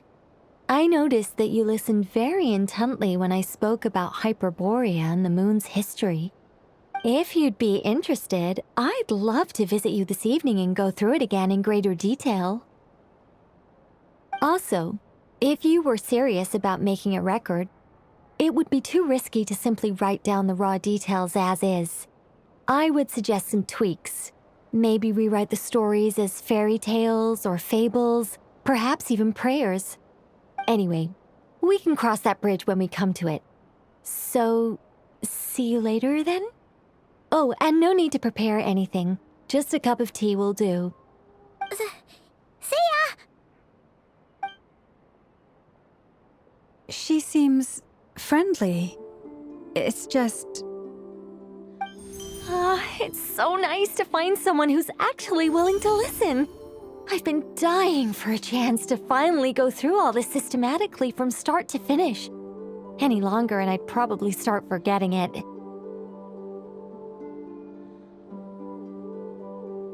Now Paimon gets why Alice told us to mind our heads. Ha ha ha ha! What did I tell you? A lot of quirky people in Alice's orbit.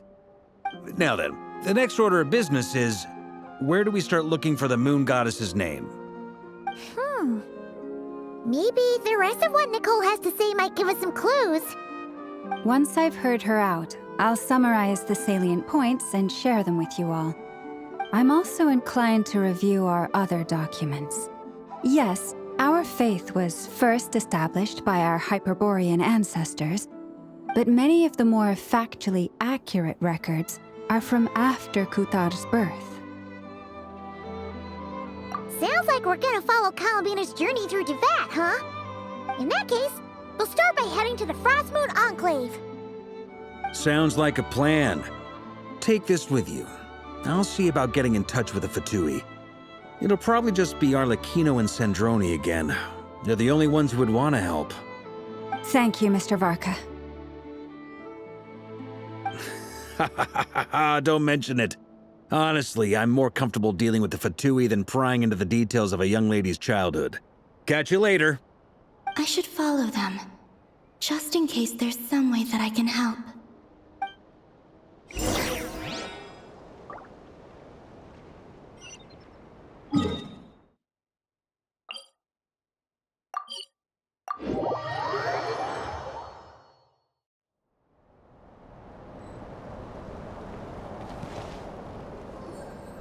A while ago, I took the time to organize all documents in our possession that pertain to Kutar. What you see here is the material I consider reliable. You're saying there's unreliable material too? Yes. Most of the information we have was transmitted through an oral tradition. Inevitably, some of her stories were mythologized and deified over the years through countless retellings. That's why I organized them into reliable and unreliable. There's no sense seeking answers in history unless we can ensure the veracity of the historical record. Makes sense. All right, let's take a look through.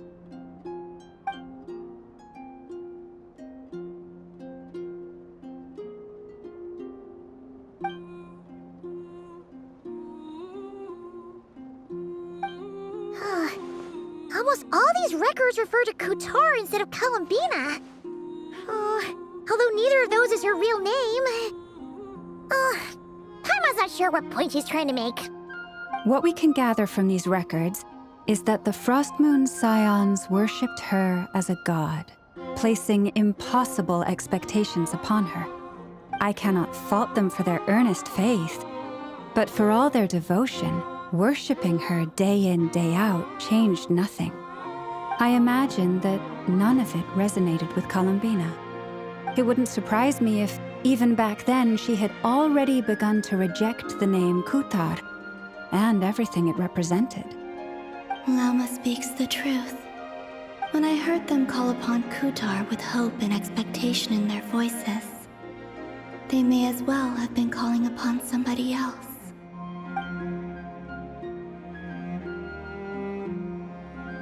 Well, that's a bit complicated. I looked at the level of detail, perceived authenticity, prose style, and how realistic their portrayal of Kutar seemed to be. Amongst the Frostmoon Scions of today, only I know of her existence, and I alone have spoken to her face to face. As such, I know that there are certain things she simply would never do. That being said, I have sensed some changes in her lately. Changes? Me? Seems like this is getting us nowhere. For what it's worth, why don't we check the unreliable sources too?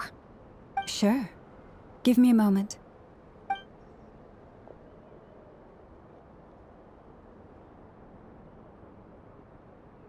Exerting but a fraction of her divine might, Kutar sheared a great mass from the snow-capped mountain and cast it into the sea, upon whose surface shone the mirror image of the moon. Thus was formed the island of Hisi. Yeah, right. That doesn't even begin to pass the sniff test. The 3 moons are naught but lies through and through. Only one moon has ever shone for us, and Kutar is her name. The vast majority of ancient texts are filled with fanciful tales like these. I trust you understand my criteria a little better now. Kutar did not speak, merely gazing into the distance in silence. And where her gaze landed, this was her prophecy. Clearly, whoever wrote this text never even met Kutar. Otherwise, they'd know that her eyes are always closed. What about you, Traveler? What are you reading? Come on, let Paimon see. The child wished to build a wooden nest with which to shield a fledgling bird from the cold. But being so young and lacking in strength, the child could not snap the branches from the trees. Kutar was passing by. Upon seeing the child, she summoned forth a Kuhenki, who built a beautiful nest for the child. I remember that.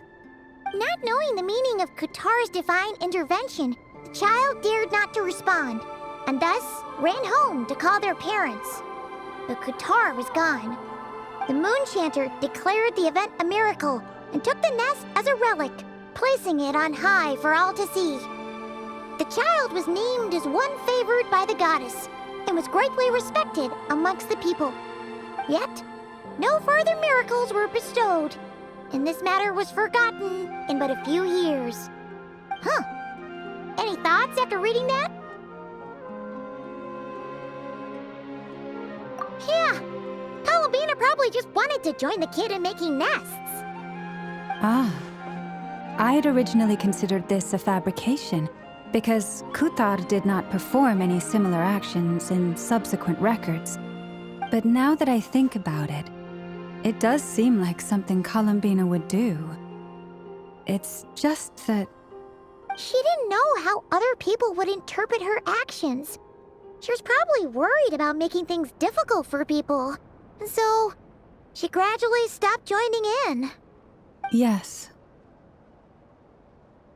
Oh, that's so sad.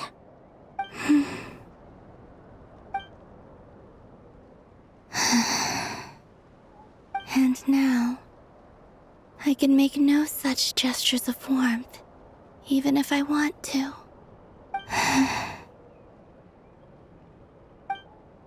Still no name. That's a bit of a shame.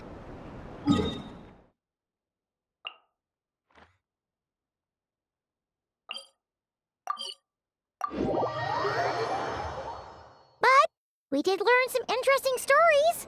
That's gotta count for something. Barca said he was gonna set up a meeting with Arlecchino and Sandrone, right?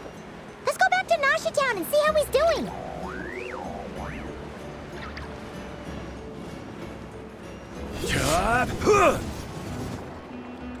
Let's see.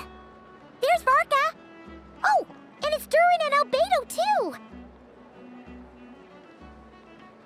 Yeah, this is pretty much the same place we bumped into each other last time.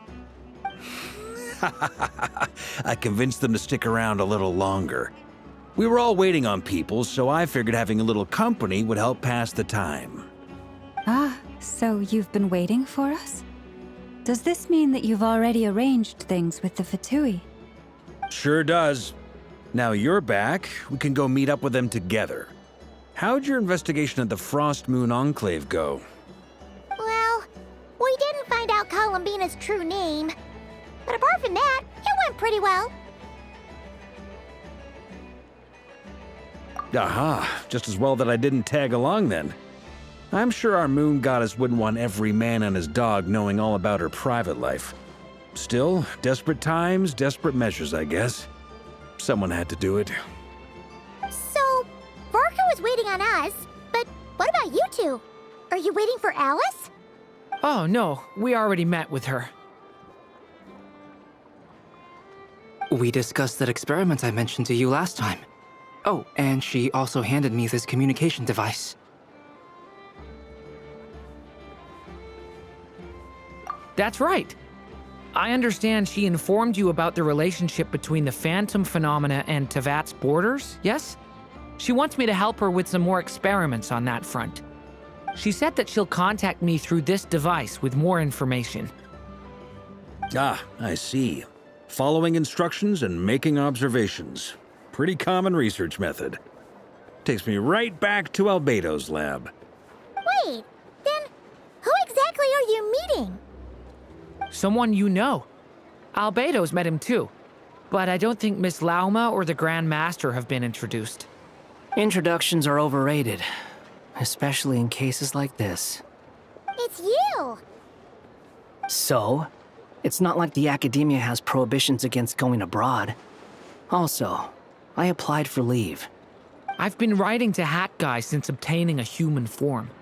I've already brought him up to speed on everything that's been going on in Nodcry. Hat Guy? Turns out, I actually have heard that name before. Oh? Then why did you react the same way I did? I only knew the name, not the fella. But since we're all here, let's do some introductions for what it's worth. I'm Varka, Grand Master of the Knights of Favonius. Lauma, Moon Chanter of the Frost Moon Scions. And I'm a Driosh from the Vahumana Darshan of the Sumero Academia. Hat Guy. Good to see you again, Mr. Guy. I believe we last saw each other on the boat ride here.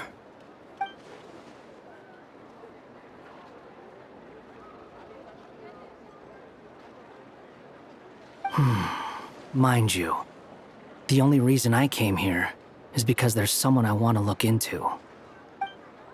Who's that? The Doctor, also known as Dottore, second of the Fatui Harbingers.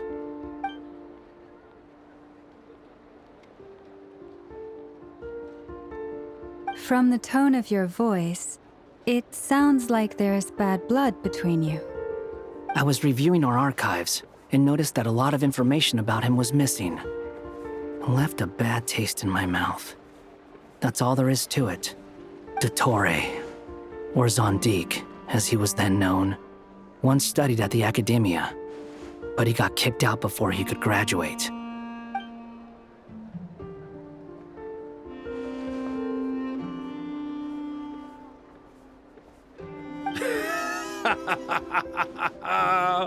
So the Harbinger's #2 man is a college dropout? How embarrassing for them. Last we heard, he was planning something. We actually heard that a few times before, even coming to Nocturne, but we haven't seen a trace of him since we got here. He only appears when something interests him. For all we know, he might have left already. But the fact he did something here at all is worth noting. It'll fill a couple extra lines in his file. Why does it sound less like a file you're writing and more like a criminal record? Anyway, we were just about to meet 2 of the other Harbingers. Want to come along? You might learn a thing or two about him there. Sure.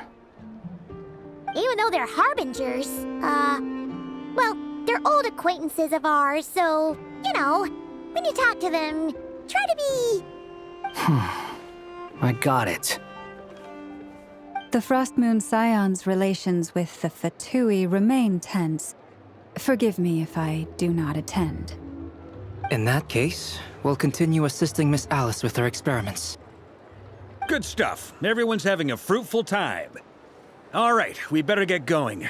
I'll lead the way.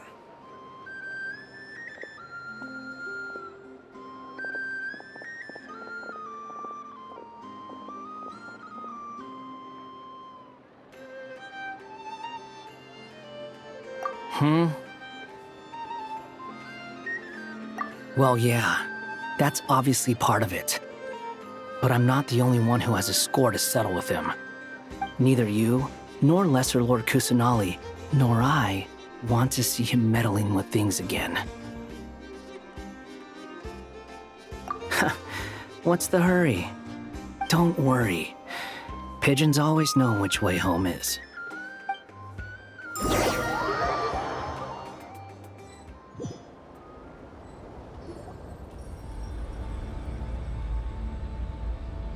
You made it. Who is this? A scholar from Sumeru. They call him Hat Guy. He's an old friend of the Travelers. Wait, this is the academia representative you wrote about? He doesn't exactly look the part. I believe this will prove my identity. You'll notice it bears the seal of the Sanctuary of Surasthana. Well, what do you know? So it does. All right then. My mistake. It's fine. I expected as much. What? So as I mentioned in my letter, the Academia's got its eyes on Dottore. But this matter remains top secret.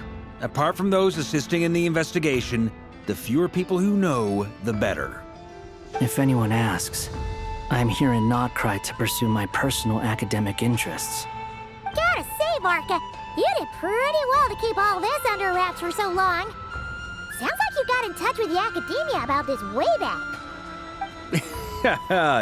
you flatter me.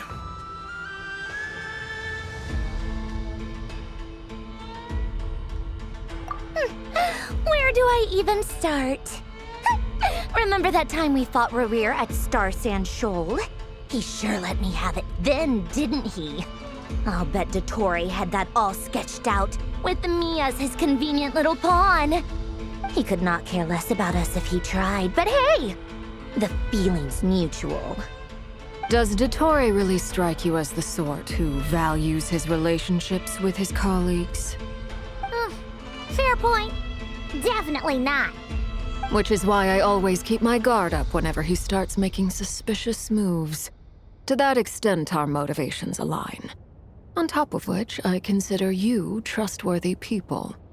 Now, back on topic. In the wake of the Reikir of Solnari episode, Sandrone and I grew suspicious about Dottore's complete inaction during the entire affair. So we tried to find out what he'd been up to, but unfortunately to no avail. He never lets anyone in on his plans. The more he cares about something, the more secretive he gets. Indeed. Perhaps he believes that by keeping a low profile, he can avoid trouble. But that trick isn't going to work on his colleagues. Yeah, I mean, he's been researching the ancient moon's remnants. And he's been trying to get his paws on the moon marrows. Only an idiot would believe he doesn't have something more planned.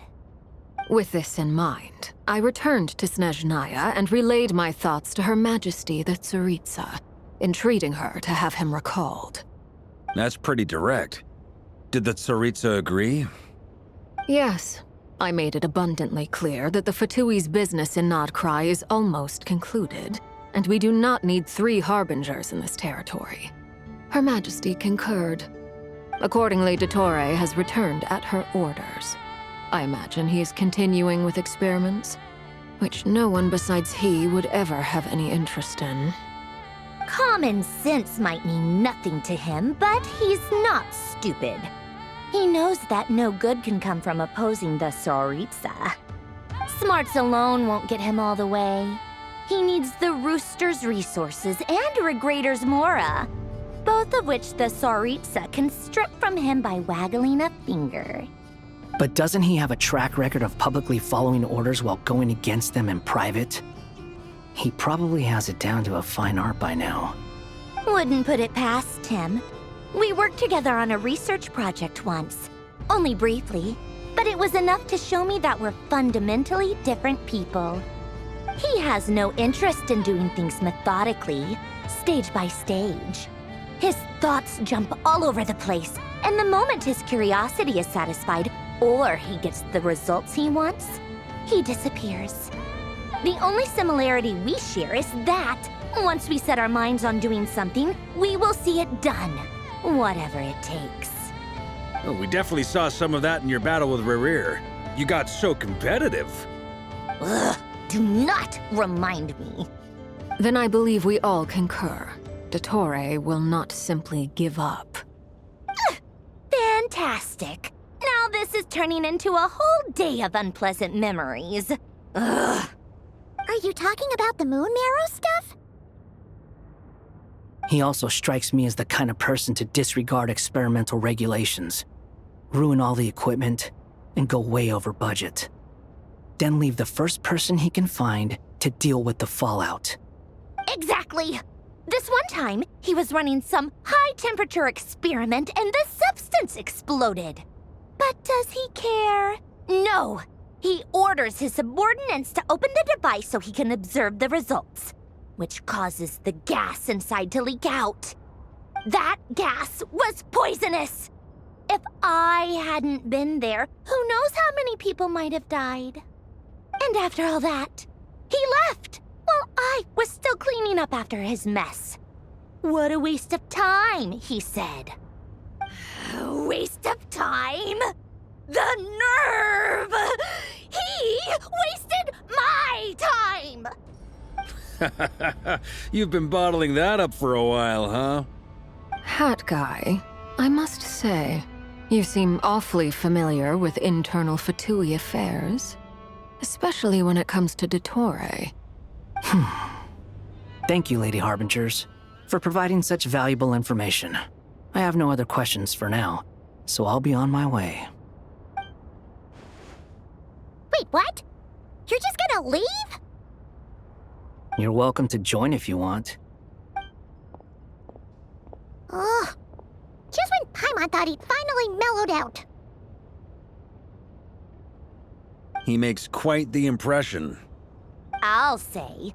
I've met tons of headstrong people, but not many of them would join me in bad-mouthing Dottore. Anyway, back to the main agenda. Barca, you said that Columbina has gone missing? Or rather, disappeared. Yeah. We're working on building a connection between her and this world. The simplest method is to find out her real name. I've actually asked her that question before, but she said she didn't know. Considering our relationship, I doubt she was lying to me.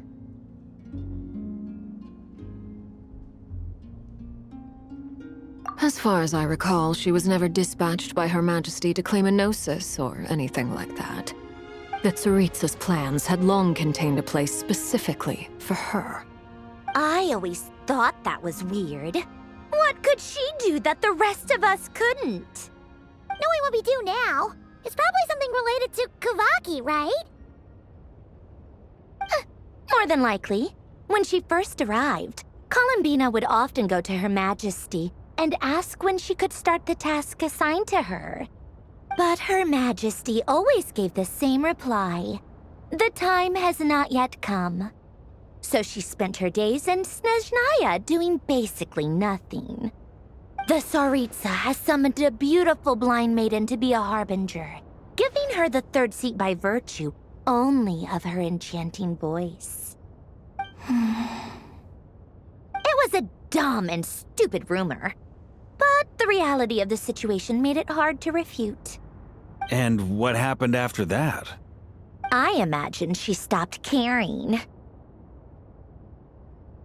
She no longer seemed to care why she had been recruited, and Her Majesty never gave her any missions, so she just continued to sing in the flower garden. For my part, I was busy. So busy, in fact, that watching someone be that idol had me fuming. But still, I got the sense that she had long been used to a life of other people claiming she was needed when she wasn't. I just felt that having a place to stay would cost me something eventually. And so I waited quietly for the day that I would have to pay the price. And on the other end of that spectrum, you had me. Someone once told me that I had the lousiest work and the toughest luck. That's a good way of putting it. I forget who said it, but those words have always stuck with me.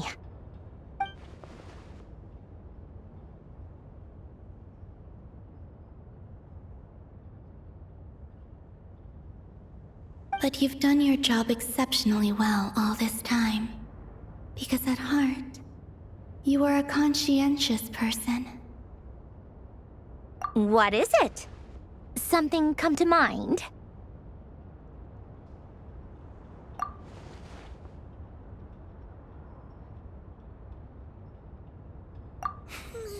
That makes sense. Nothing screams you are needed like your name shouted from across the town. Well, good luck with it. But if you ask me, Colambina is still the most shoutable name. I'm just so used to it now, after all the arguments we've had. I can't be bothered trying to remember another name for her. Nor I. Sandrone. Harlequino.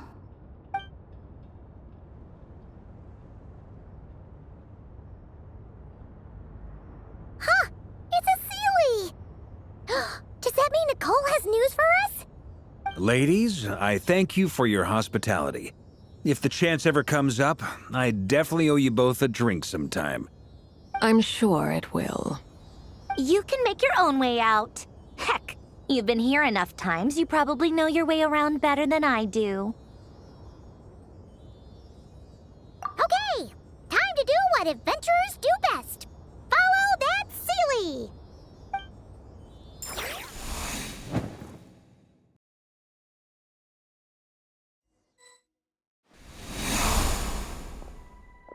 Here you are.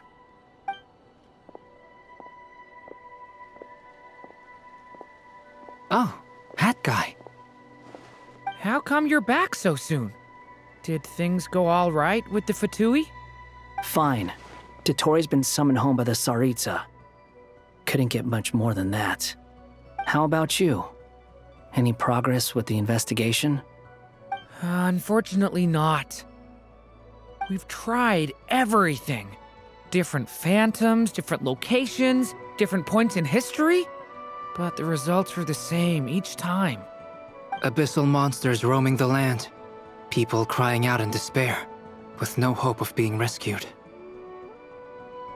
Every time I see it, I can't help but think, is this what it was like in Mondstadt when Dragonspine Durin attacked?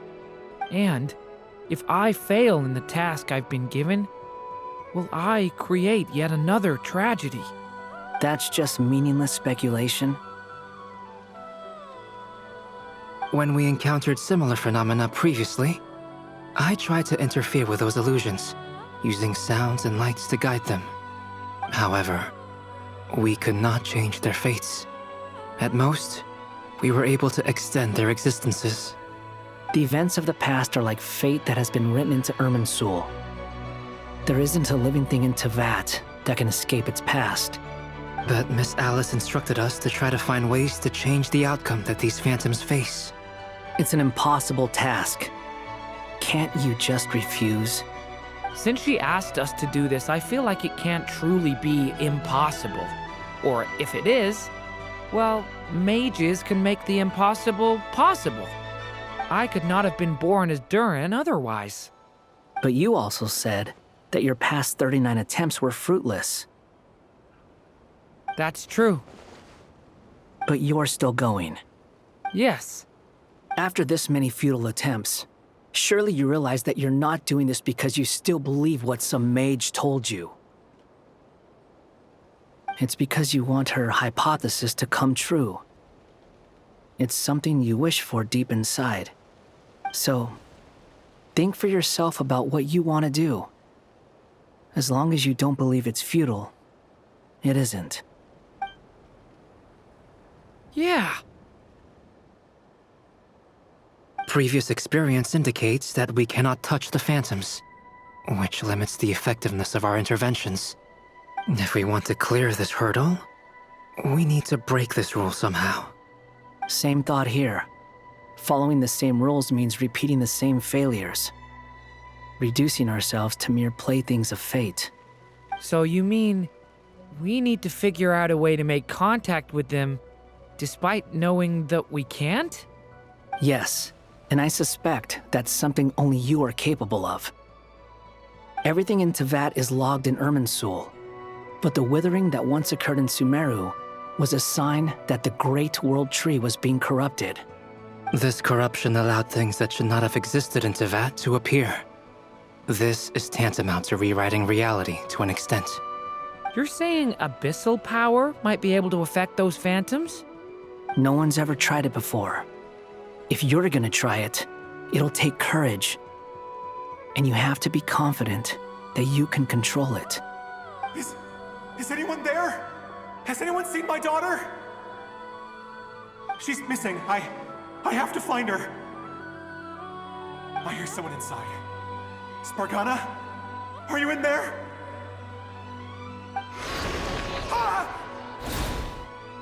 If I can use my abyssal powers to warn him that there is danger here, maybe it'll change his decision. Maybe he'll stay away. Yes. The important thing is not the nature of the power, but rather how you use it. To intimidate and obstruct. Sounds about right for the Abyss. Let me try. I should be able to influence that thing.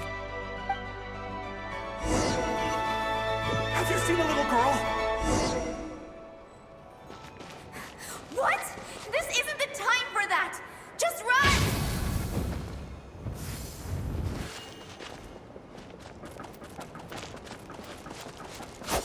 I hear someone inside. Spargana? Are you in there? Where are all these monsters coming from?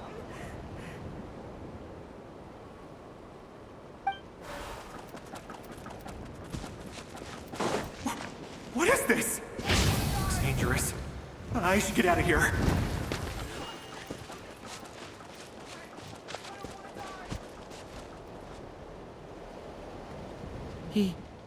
He really left. Ha! We did it!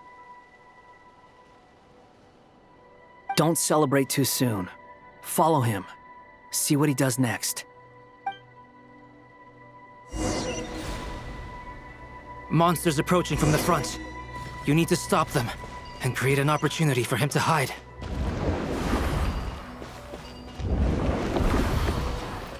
No! There's monsters ahead!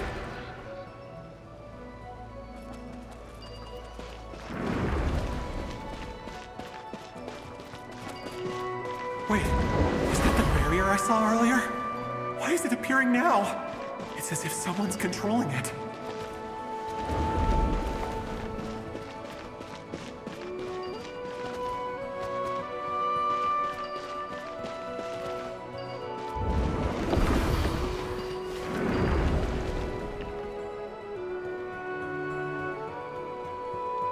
The monsters are gone. Is it...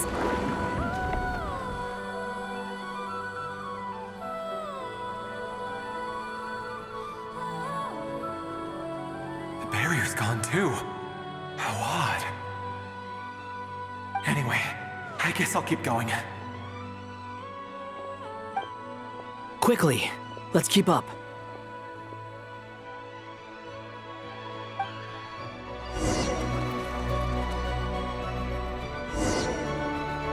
Wait, there was someone else here? Don't go any further. We've got anti-monster traps laid out everywhere. But my daughter must just be up ahead. I have to go. This way's blocked.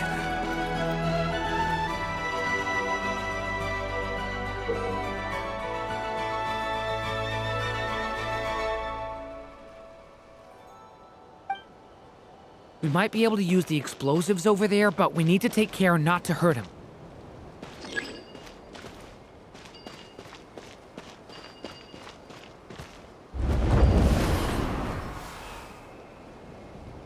I'll use the barrier to keep him at a safe distance. This barrier seems to be helping me somehow. Hey, wake up! Oh, no good. Gotta keep moving ahead.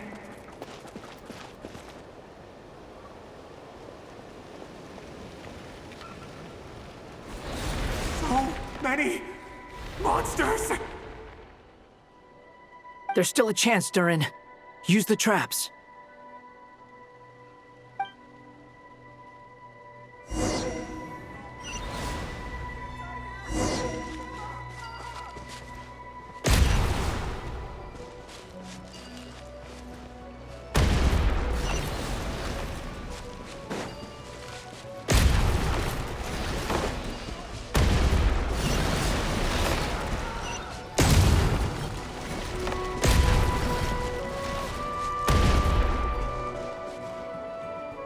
This is a new development. I've never seen this happen before.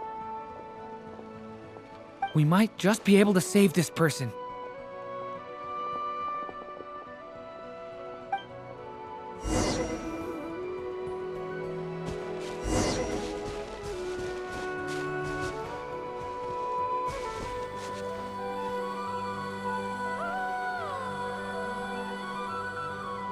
Hello there. Have you seen my daughter? Spargana is her name. She's carrying a large backpack. Get out while you still can, you fool. You won't find any survivors here. But I can't just leave her here. She must be so scared right now. Sorry. Wish I could help, but I haven't seen her. You'll just have to keep looking. Okay, thank you.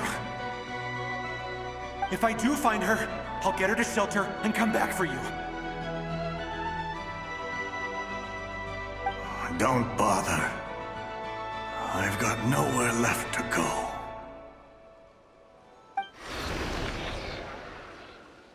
What's that noise? Monster! No, if he goes inside, he'll be walking into a trap. Let's try this once more. This time, we have to stop him.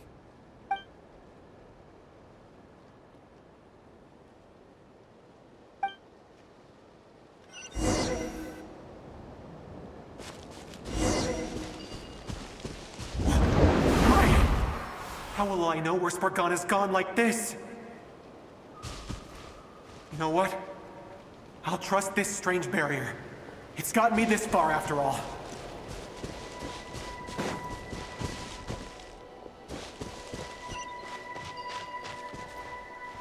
What? Spargana, are you there?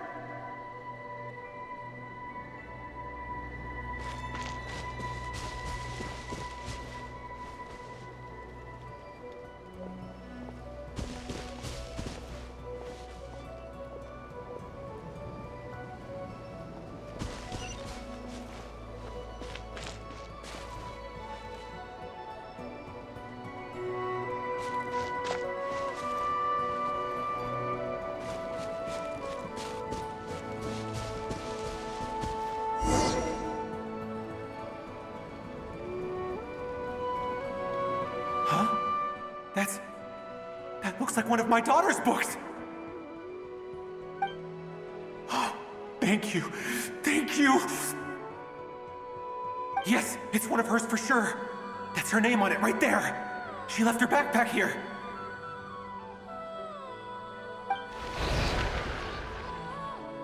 Durin, just like last time. Use the explosives.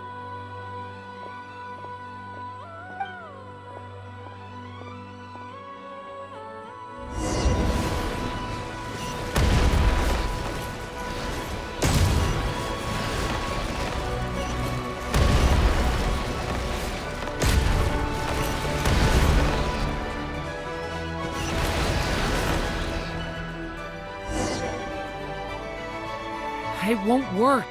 There's not enough left. If he makes it in, he'll die. But then, this clue could be the key to him finding his daughter. It might not be the only one. Better he misses that clue than loses his life. I guess so.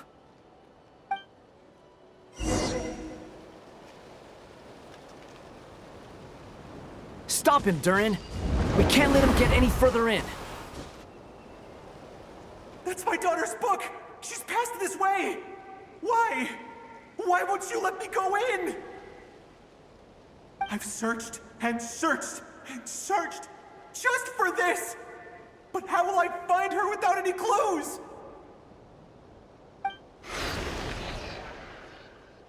I no longer have anywhere else to go.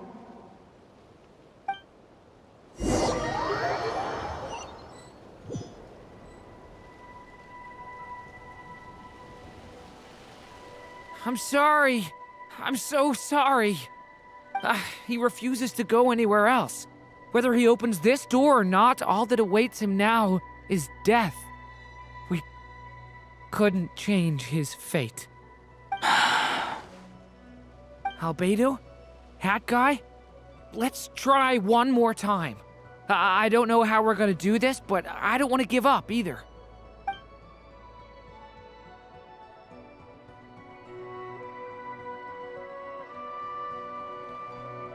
Why am I here? What's going on? All these scenes running through my head. Where are they from?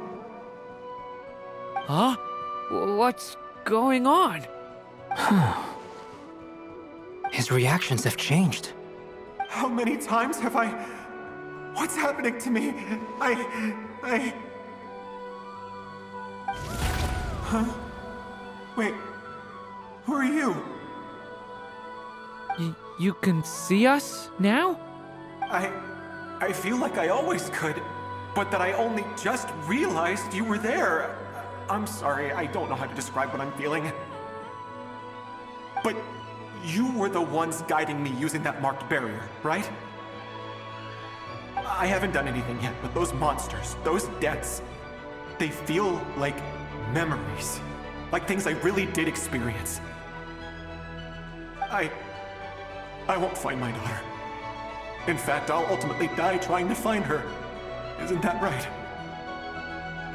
Well, no, it isn't. Yes, it is. Even so, we're trying to find a way out of this. You've not seen my daughter either, have you? It seems she really isn't here.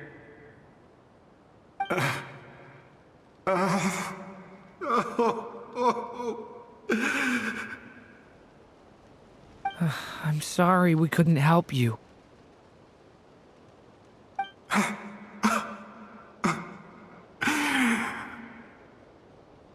I'm just tired. Maybe this is destiny. Maybe it doesn't matter how hard I search. How long do I have left? Experience says 15 to 20 minutes. 15 to 20. Thank you for all your help. Let's rest a while. You look exhausted too. Now's not the time for you to start pitying us. It's not pity. I'm just realizing that I've only got 10 or so minutes left. You know?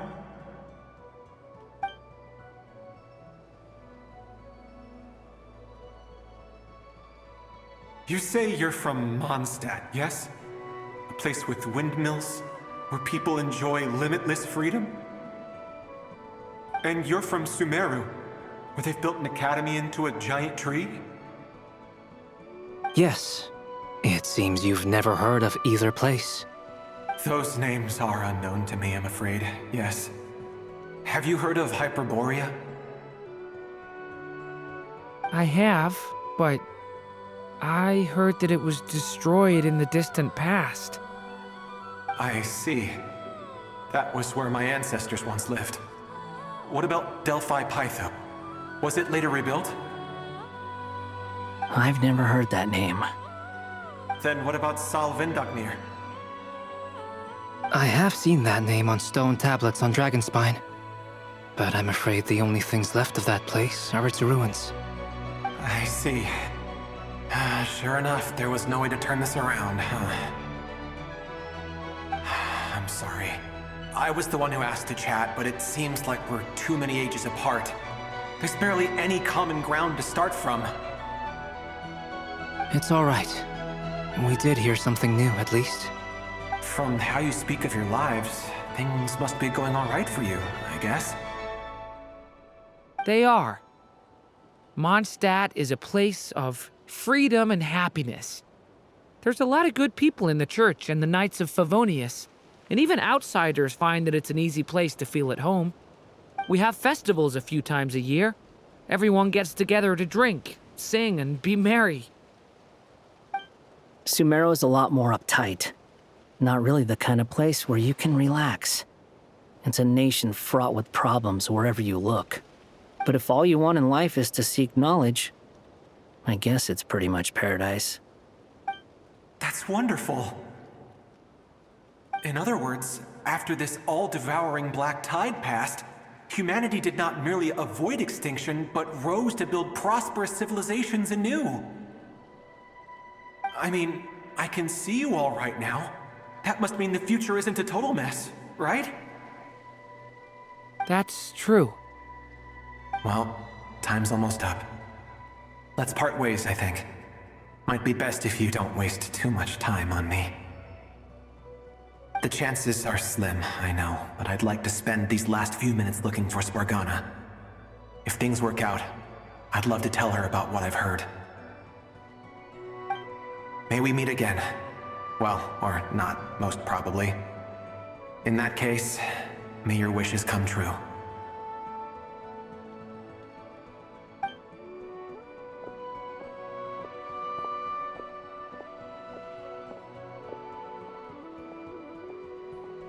He's gone. In a few minutes, he will meet the end that was his to begin with. The ending of this tale did not change, but I believe that we've just made the most progress we have yet. May your wishes come true. If only it were so simple. Hat guy, could I ask you a question?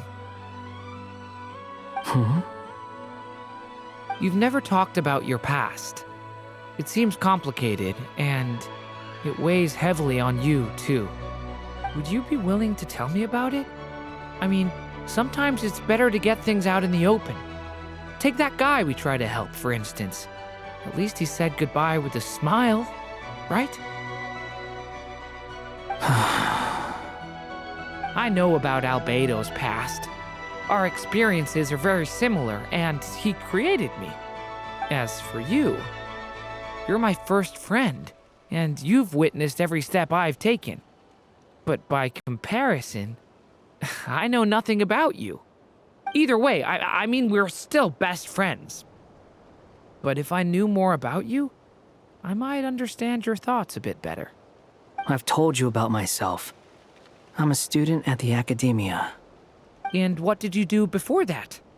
Prepared for the entrance exam? All right. If you really don't want to talk about it, I won't press you any further. I was a puppet built from the branches of a white tree, using technology left behind by the Conrian schools of mechanical engineering. A white tree? You mean an Irminsul tree? Yes. A branch of Irminsul that was once connected to the main tree. So you had a human creator too? Yeah, but my creator abandoned me after deciding that I was a failure. After that,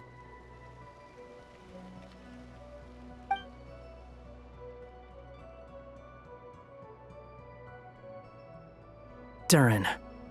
Resisting the influence of the Abyss, suppressing the urge to destroy, trying to do the right thing.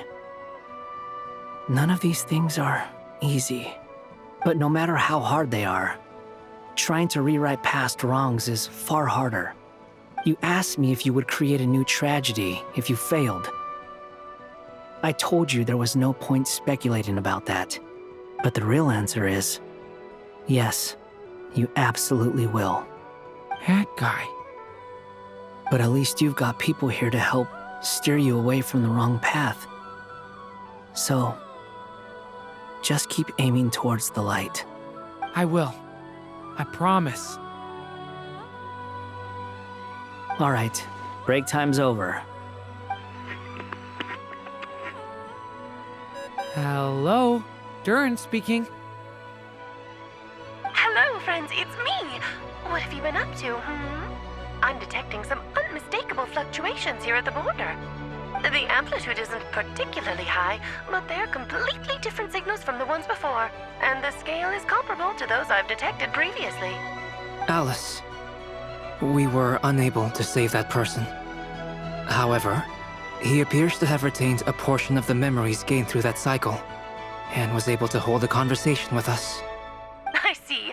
Well, that is rather odd indeed. It definitely merits further attention. Could I trouble you to keep trying the same approach? I need to gather some more data. Counting on you. I should probably have Nicole come and check this out as well.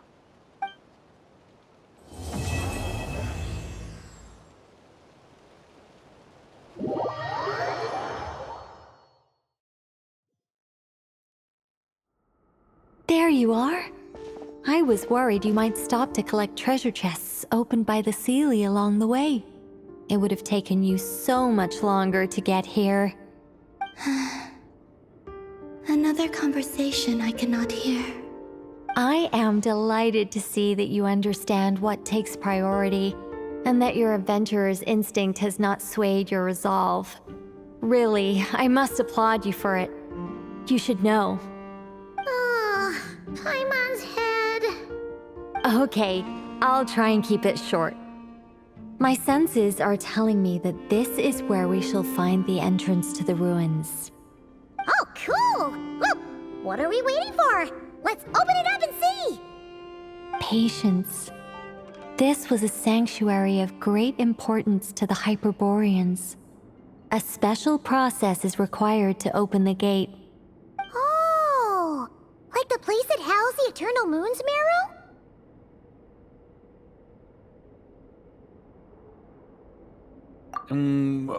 Okay, so what's the plan? Need us to do anything? And just the short version, if you can. Ah. All right then. I was planning to start with some background on the invention of these techniques. Are you sure you don't want to hear it? It's quite informative. Remember what you were saying about priorities? Fine. Simply put, we need 3 human representatives to successfully undergo a process of Kuvaki resonance. Think of it as a test from the 3 moon goddesses to see if the entrants are qualified, with the most recognizable qualification being Kuvaki. Pretty sure Lauma would ace that test. Oh, wait. But we need 3 people. I also have no doubt that the Moon Chanter would be qualified. But we would need 2 other people with the same constitution. Therefore, the most feasible method is not so much to follow the rules, but to figure out how the test functions and find a workaround. I've done some research, and it turns out the mechanism is rather crude. We'll simply need humans to stand before it who have sufficient Kuvaki energy within them. I'm with you so far. How do we get the Kuvaki in them? The easiest way would be transfusion. Take some Kuvaki from Nocturne's soil, put it into the bloodstream, and get it circulating in the body. So we're going to cheat on the test? Precisely. There are other methods, but this is the simplest one. Cheating the system is much easier than trying to hide from it. Huh? Sorry? Does the idea of cheating upset you, Miss Lauma? No, that's not it. I suddenly had an idea. Oh, what is it? It's about Moon Prayer Night. I figured out a way for Kutar to join in the festivities. Huh? But as Paimon said, we need to have our priorities straight. Let's get back to the test. I'll follow up with Nefer on the festival arrangements. Oh, okay. Anyway, is this really the best method we have? A Kuvaki transfusion sounds dangerous, no matter how you slice it. If you think that's dangerous, wait till you hear the other methods. I'd be more than happy to go through them if you'd like. There are several. No need, we're good. Let's go with this one. Very well. Kuvaki transfusion it is. Now, I should mention that the risks can be greater or lower depending on individual compatibility. It would be rash to simply infuse the Kuvaki and hope for the best. If the body rejects it, the reaction can be quite severe. The symptoms are similar to another condition that some people living here suffer from, known as congenital Kuvaki sensitivity. So, before we execute our plan, I will perform a simple test of my own to see who is compatible and who is not. Once that is done, we will have to complete the resonance process as rapidly as possible. The participants must remain stationary while the Kuvaki circulates and bonds with them, and they mustn't eat or drink anything. What? No eating or drinking? That's some hardcore fasting. They'll all be monks by the time they're through. 3 days. Oh, that's so long! just compatible, but also willing to volunteer. Fasting? What are they talking about? Really? Don't you want to think this through? Haha, count me in too. 3 days without food? I can handle that. Miss Nicole has made it clear that this is the easiest way. The way I see it, there's nothing else to discuss. It's time to step up.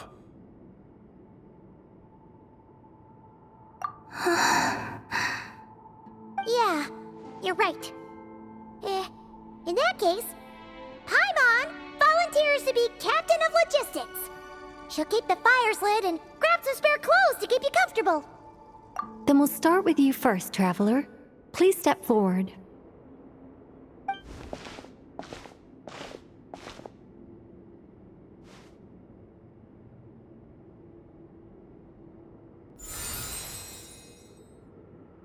How's it going? Do you feel anything? How about now?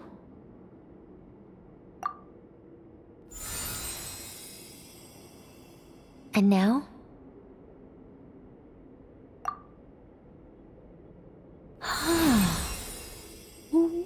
What about now? You guys, it's not a competition, you know. All right, I'm officially impressed. Even as a descender, you can withstand far more than I imagined. It's like I summoned a giant stone titan to arm wrestle you, and your arm hasn't even moved an inch. In my last attempt, I infused 5 times the amount of Kuvaki required. Yes, safe to say, compatibility won't be an issue for you. You're eligible to join. You're next, Mr. Varka. Sure, here goes nothing. All right, I'll start where we left off. 5 times the required Kuvaki dose. Whoa, whoa, whoa, hey, wait a minute. How's it going? No, not great. I kind of want to puke. Feels like I've been drinking too much. A few bottles of wine, then a big stein of Dark Horse, with some hard liquor from Liyue mixed in. You think this is funny? I just lost to a young lady in an arm wrestling contest. I'm never gonna live that down. My apologies. I'll lower the concentration and try again. Oh. How's it going now? I'm not as dizzy as last time, but I can still feel it pulsing around. In that case, you wouldn't be an ideal choice, Mr. Varka. Let's try someone else. Okay, let's go ask some of our other friends then.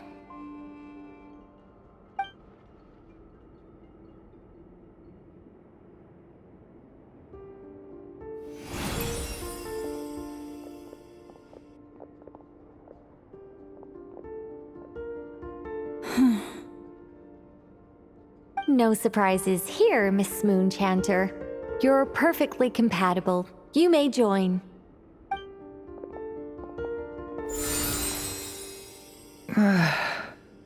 I'm getting a slight headache. Shame. You were so close. Whoa, time itching all over. Allergic reaction. We can't have that. Huh? Well, are you gonna start a what? The Hexen Circle is an organization that cares for and protects children. We will not have them do dangerous things. Not even tests.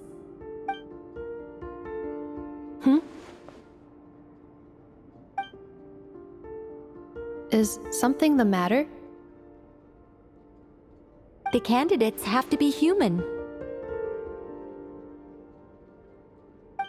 I guess that rules me out too. Huh. Everyone except the Moonchanter got beaten. Guess I don't need to feel so bad after all. I mean, Looks like this isn't gonna be as easy as we thought.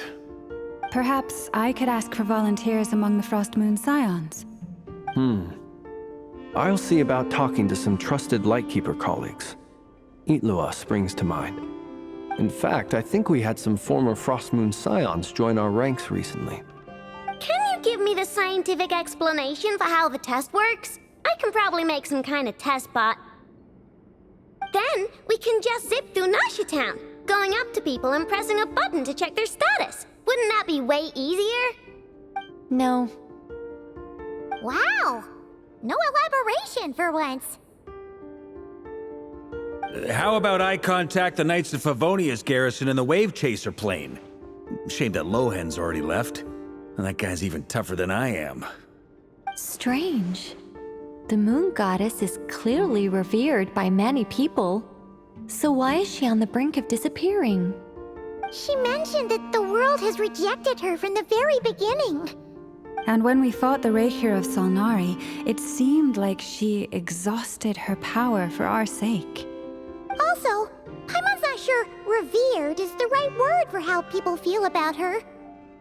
Gratitude, certainly. For my part, anyway. It's basic reciprocity. She helped us, so she deserves our help in return. Yeah. Even though she looked like she didn't care, she still saved a ton of people, including me. A review of the relevant data leads me to conclude that Miss Columbina is a good person. Yep, you bet! They really think so? I'm super surprised that Columbina isn't her actual name, though. I think it really suits her. It's light and graceful and... yeah, just a really pretty name. I know, right? Unfortunately, that's not our decision to make. Columbina. That was the code name the Fatui gave me. But it also came up in the song I heard when I was born. But... is that really all there is to it? What do I truly think of my own name? Is there anyone left who will still call me by that name?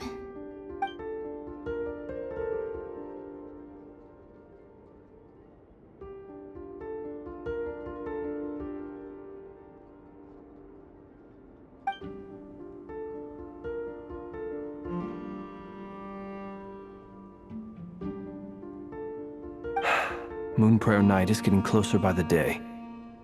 We're running out of time. We need to look for other candidates. Then allow me to try. Huh? What are you doing here? You contacted your friends via the Adventurers Guild. Sandrone has been keeping an eye out for something like that, so she informed me. Since I have the ability to accommodate a moon marrow, I should prove to be a suitable candidate. Arlecchino. When can we begin? I see. We can begin right away.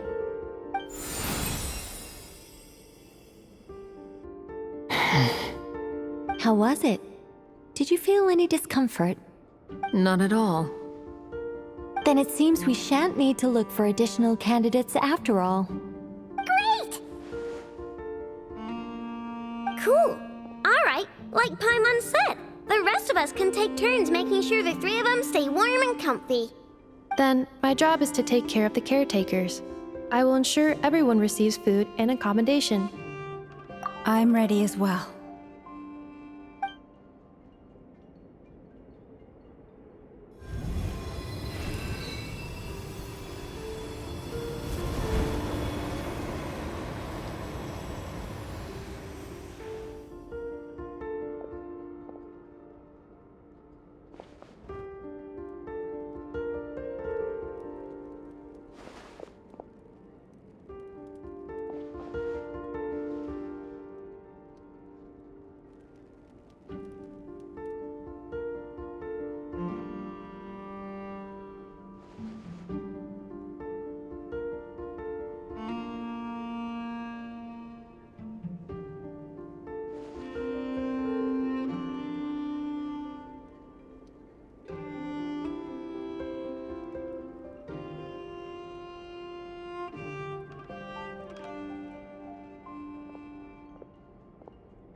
The work is done.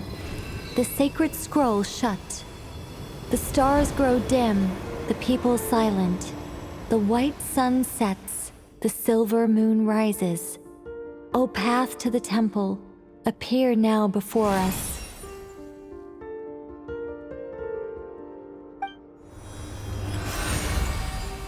Wow! It really opened!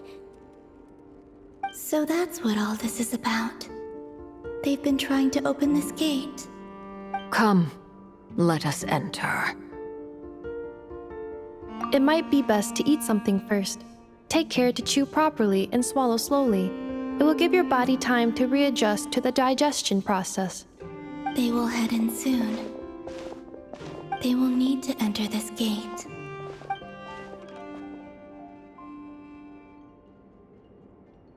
Huh? I cannot pass through. Is it because I have no physical body? It has been 3 days. My strength has all but completely faded. Can I really hold on until Moon Prayer Night?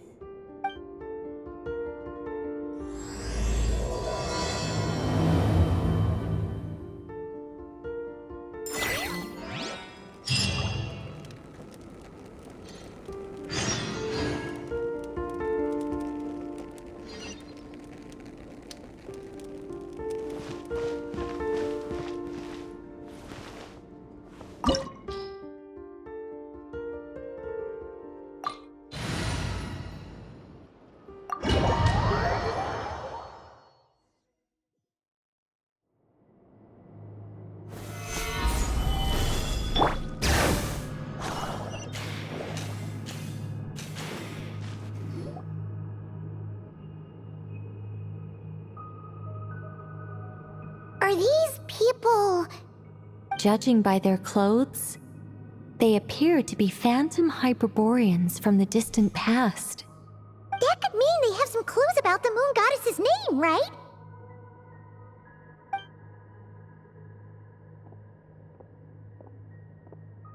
Hey there! Could you tell us what the moon goddess's name is? Sorry. That's probably a weird question, huh? How do we explain this? The moons are long gone, and their goddesses are dead. Their names no longer mean anything. When a new moon goddess is born, we will surely know her name. We have used every last resource at our disposal. All that remains is to wait, patiently and quietly.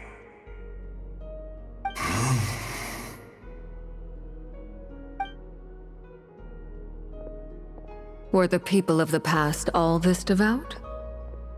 It looks like this phantom doesn't intend to converse with us any further. Surely the new moon goddess he speaks of must be Columbina. Alas, Kuthar's birth came long after the age in which he lived. But, maybe if we find a phantom from a more recent age, they might know Columbina's real name. True. Keep an eye out. We should be able to tell which era they're from by the clothes they wear. Yeah, you've been pretty talkative this whole time. What changed? Oh, nothing. I'm fine. You all make good points. When the Hyperboreans speak of moon goddesses, they mean the 3 from truly ancient times. I can't imagine they would know anything about our current moon goddess. There once was a time when the moon goddesses blessed them greatly and protected them from harm. So, when the war between the gods and dragons plunged the world into chaos, it seems they looked once more to the moons for help, praying for a new goddess to be born. Yeah, that checks out. Let's continue on. Who knows what else we may discover?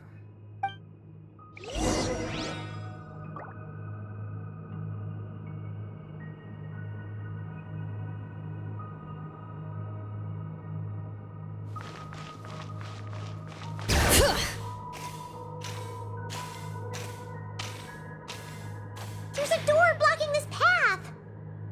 Not a problem. Try this.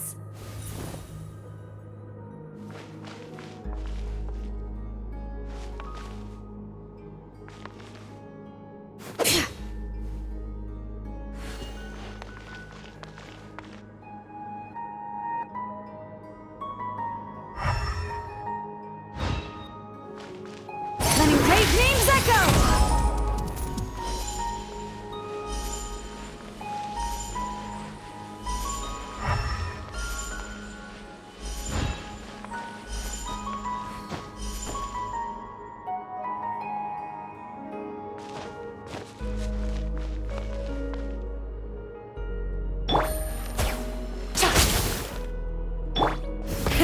Rev the engines!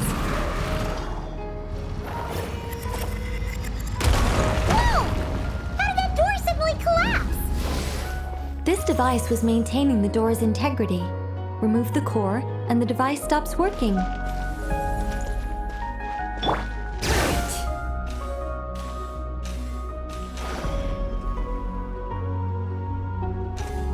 Is this our destination? Impressive. More precisely, this is a device that will help us reach our destination. Let's go. We still have a long distance to cover.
Let's try that device again. Remember the door from earlier?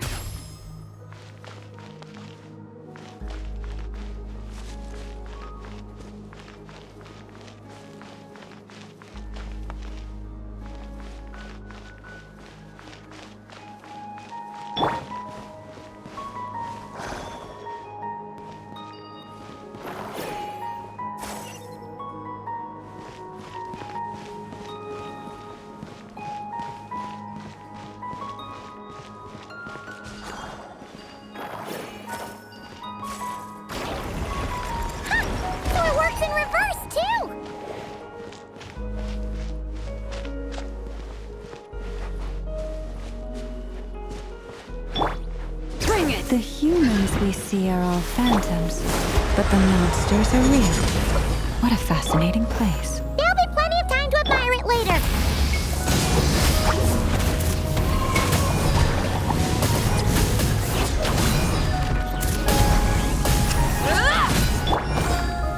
Gather! These are about to get dicey. Pyroclastic surge! Try and stop me!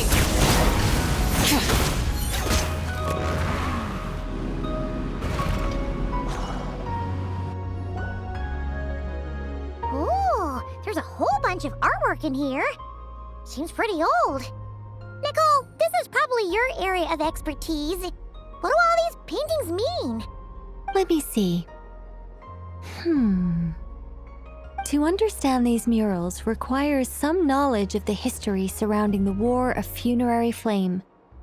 I shared a little of this with Lauma before. Yes, I think I follow. The dispute between the Moon Sisters, the transformation by Nibelung. Oh no, it's no trouble. I'd be delighted to share the tale again. right then. Tevat's 3 moons and their goddesses were brought into being by the will of Nibelung, the then ruler of Tevat. But when the heavenly principles came, they changed the world completely, down to its very foundations. The moon goddesses were nowhere near strong enough to challenge this entity. But the heavenly principles did not view them as heretical entities that had to be removed. Essentially, the 3 moons existed to keep this planet alive and operational, which did not directly conflict with the heavenly principles' aims. Nevertheless, the inherent precariousness of this arrangement would soon be revealed. Nibelung returned, yes. He did, and thus began the War of Funerary Flame, a battle for dominance between Nibelung and the heavenly principles.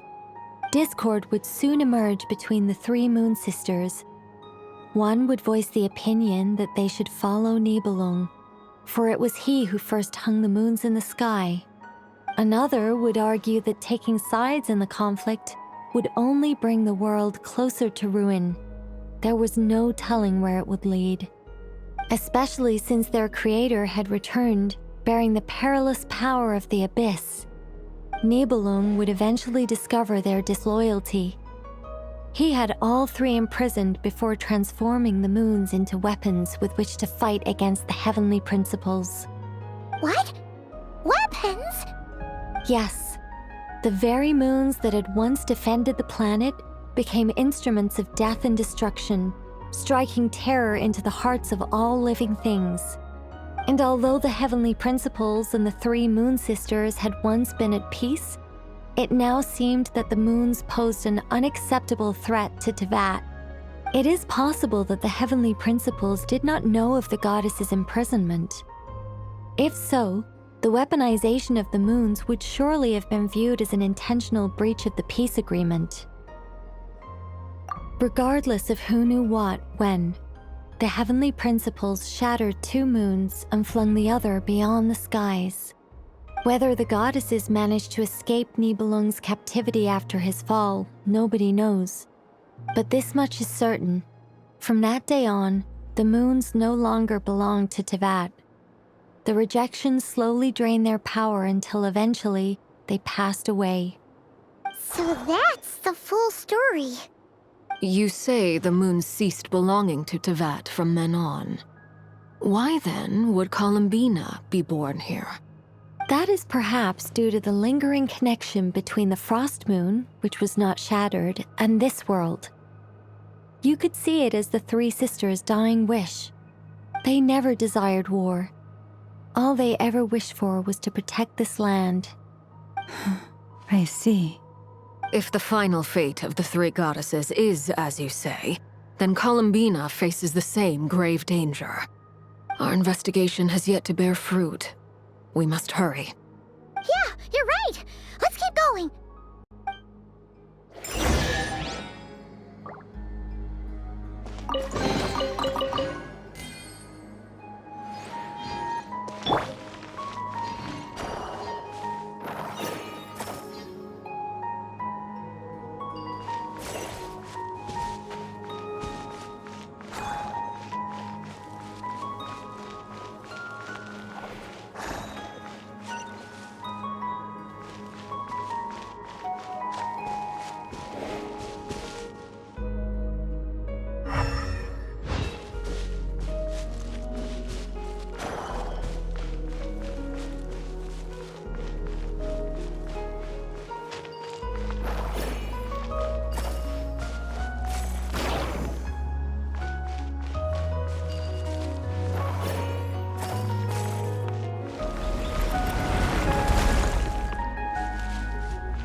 Stabilize!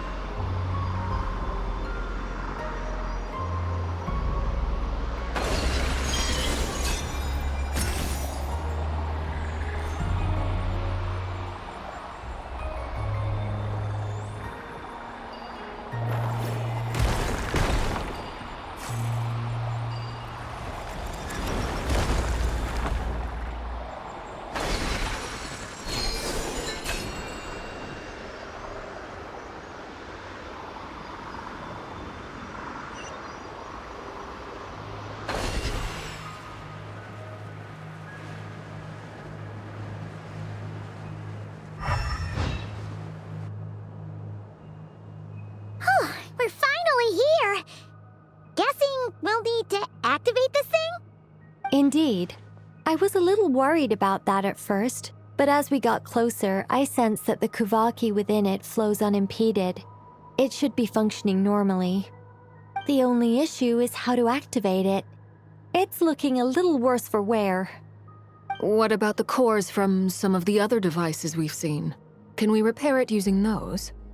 In all likelihood, yes. I imagine that would have been the Hyperborean's backup plan. Let's look for some cores.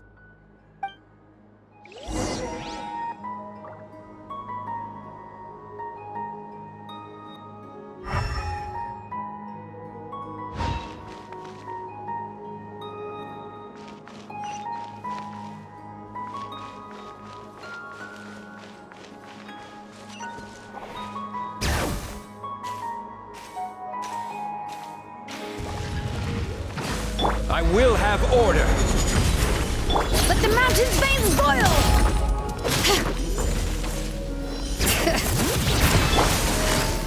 Busted.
Walk up, then jump down.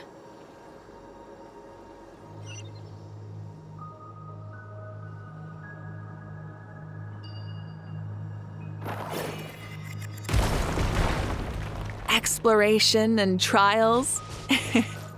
Adventuring is right up my alley.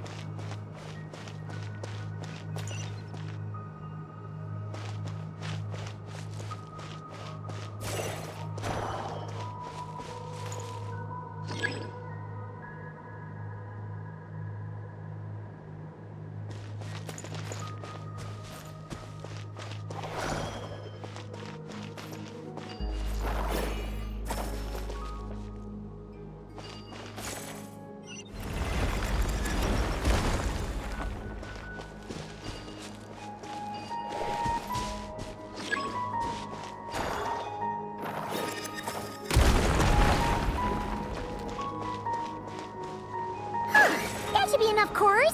Let's head back.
The device is up and running. It's hard to believe that the ancients were capable of constructing such things. Paimon sees our destination! It's right up ahead! Yes, let's go.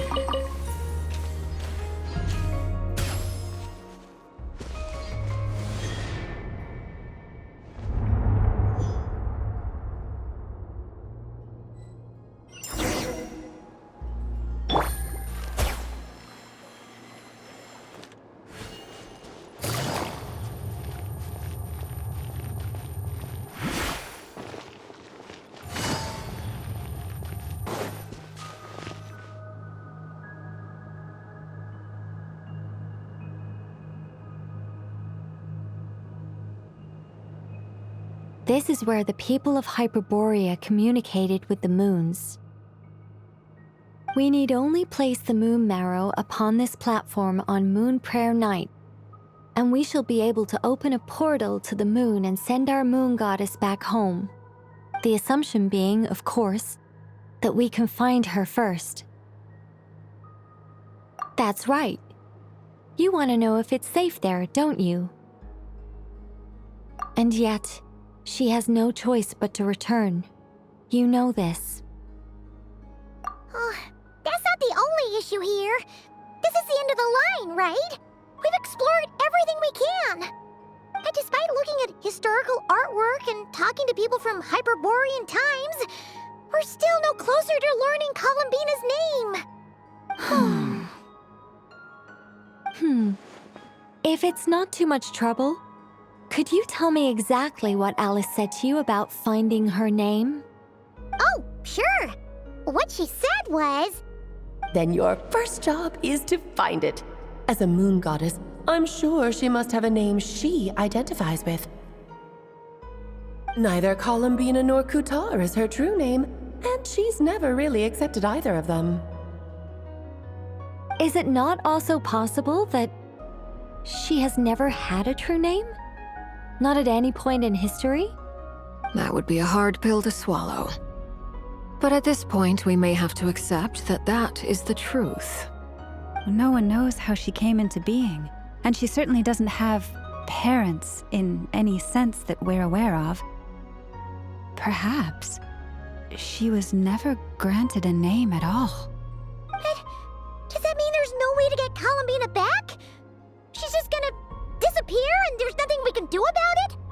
Huh? Wait, why all this pessimism? Was it the way I phrased this question? You all seem to be taking this in completely the wrong way. Well, just because she's never had a real name in the past doesn't mean she can't have one now. What? Think about what Alice said again. She never once said that you'd have to find a new name, did she? Are you saying what I think you're saying? Yes. Names are anchors that connect us to the world. If she doesn't have one already, then all we have to do is create one, no? It's like... yes. Traveler, when you first arrived in Teyvat, do you think you would have turned around if someone behind you shouted, "Hey, Tumaini"? But what about now? I understand what you mean. Life is a long journey. Even the friends and family by our side can change over time. When people call you by different names, what matters isn't so much the words themselves, but what they symbolize. And of course, whether that resonates with you. Ether. So, close your eyes and picture the moon goddess in your mind. If you were to call out to her in this moment, what would you say?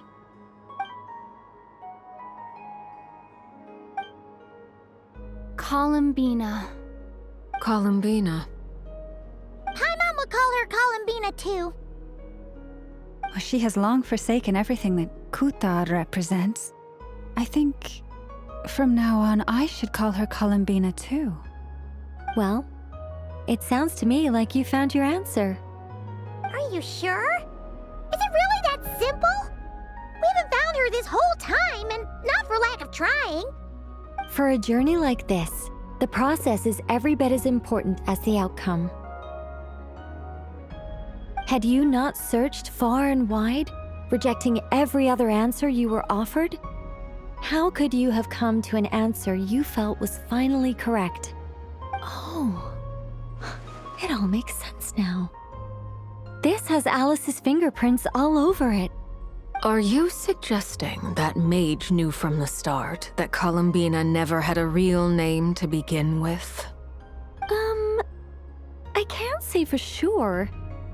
But I can definitely imagine her chuckling in satisfaction somewhere right now, saying, "Ah, what fun." Llama! Your antlers! You should hurry. The festive moon has begun to rise. Do not worry, for when you called the name Columbina just now, I could sense that the power within was enough to summon back the moon goddess. The power within what? The name? Yes. So, the thing is... What's wrong now? This is so annoying. I really want to explain how that whole thing works. Starting from the founding principles of Tevat and... Oh, I could talk about this for hours. But... Deep breaths, Nicole. Deep breaths. You're an angel. A sober, sensible, solemn angel who has her priorities straight. Okay then. Sorry for asking. Clearly a bad call on Paimon's part. Anyway, you all need to hurry.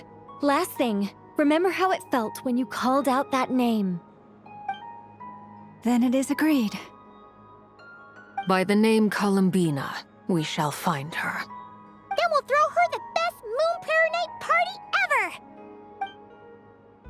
And at last, we will send her home.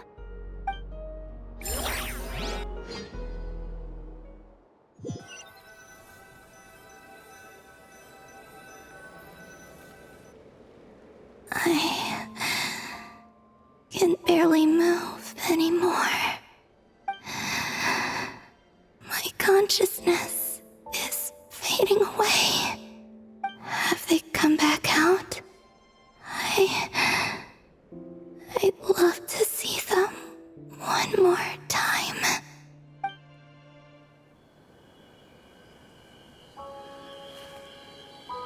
They didn't make it.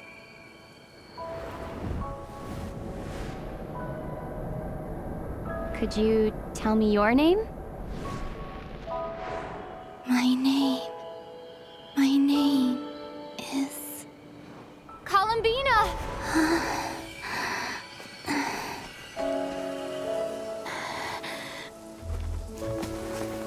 Columbina! Are you here? Columbina!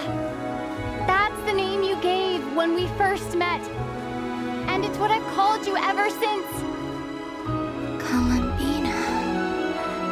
It's a fine name. I have many fond memories of Columbina, and so do all of your friends.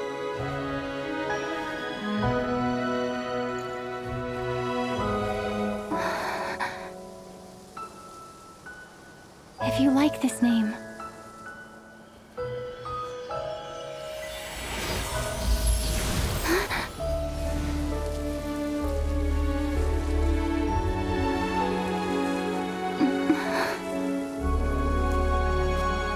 looking for me?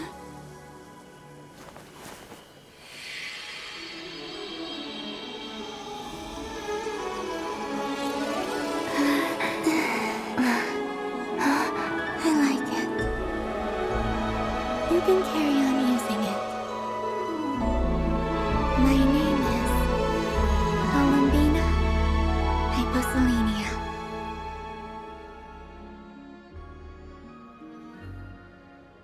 Columbina Hyposelenia. That's a wonderful name.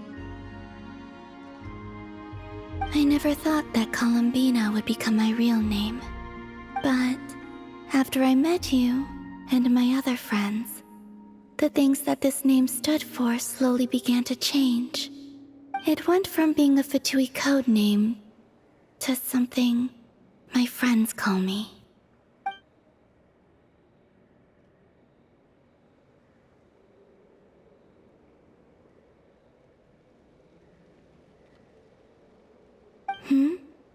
What is it? Why aren't you saying anything? I'm just so happy for you. Thank you. So, where's everyone else? We can go and meet them very soon. Everyone went to different places to try calling your name. Great. I'd like to thank them as well. Everyone's done so much for me. Searching for my name, entering those ancient ruins. Huh? Wait, so you were... Yes, I was there. Not physically, but my consciousness was still holding on. I followed you the whole way. Starting from when? You turned around and called out my name while you were in Nasha Town. Do you remember?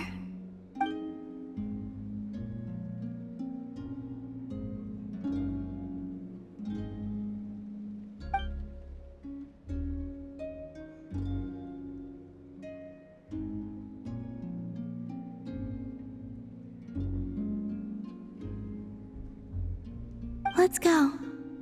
We don't want to keep them waiting. Sure. In that case, come with me. But... Hmm? Before that, could you call my name one more time? Sure. Come with me, Columbina Hyposelenia.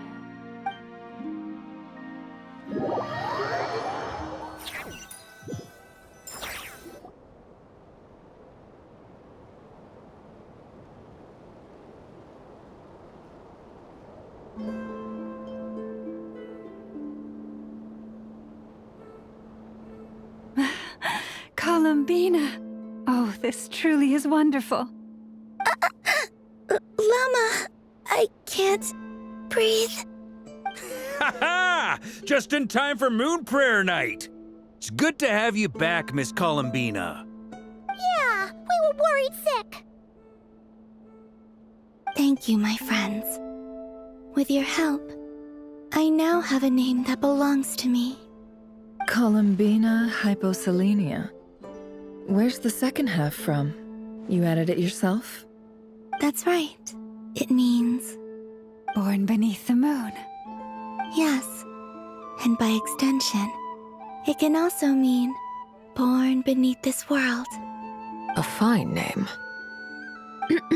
Now, as much as it pains me to interrupt this beautiful reunion, I feel obliged to remind you that the Moon Prayer Night celebrations in Nasha Town have already begun. Don't you want to enjoy the festivities? There's so much to see and do. And some of the ambient lighting and entertainments were sponsored by the kind souls in the Hexen Circle. Nicole? Why have you turned into Dodoko? So you're Miss Nicole. Thank you for helping us, and for helping me find my name. It's nice to finally hear your voice. You're quite welcome. Guiding lost people to hidden treasure is what we Seelie do.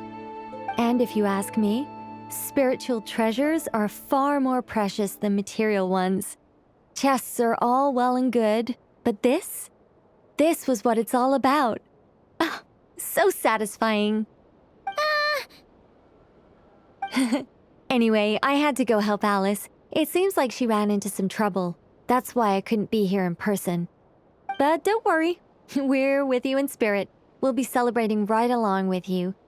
Keep an eye out for the Hexen Circle's festive stalls in Nasha Town. I think you'll like what we came up with. Alice said she even managed to rope B in this time. The Frost Moon Scions have also prepared various attractions. I believe Aino and Effa and their crew are setting things up as we speak. On that note, Nefer, about that request I made. It's all in hand. Yehoda is on site to ensure that everything goes off without a hitch. Wonderful. In that case, Traveler? Huh? Come on, Columbina. It's time to celebrate the best Moon Prayer Night ever.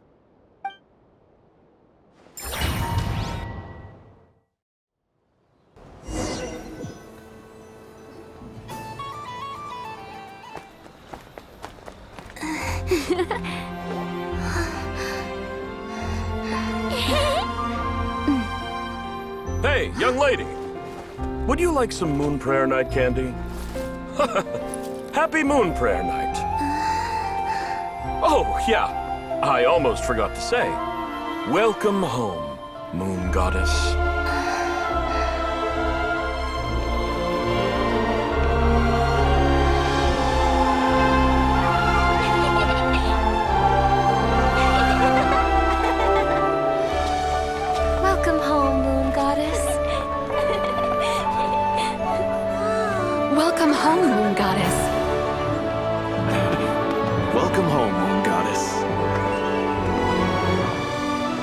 turning Nashitown into her home is a festive gift. A rather brilliant idea. Perhaps this is what Notcry, Columbina's home, should have been like all along.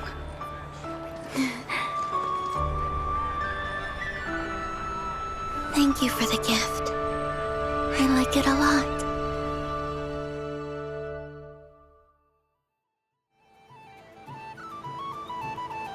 This feels like the surprise of my life. I do. I never imagined I'd ever get to enjoy Moon Prayer Night with everyone so freely. If you're happy, we're happy. Quite a strategy you came up with. Hide the tree in the forest. It's not your usual style, Lauma. Is there something about Moon Prayer Night that enhances what's in your head as well as the antlers on top?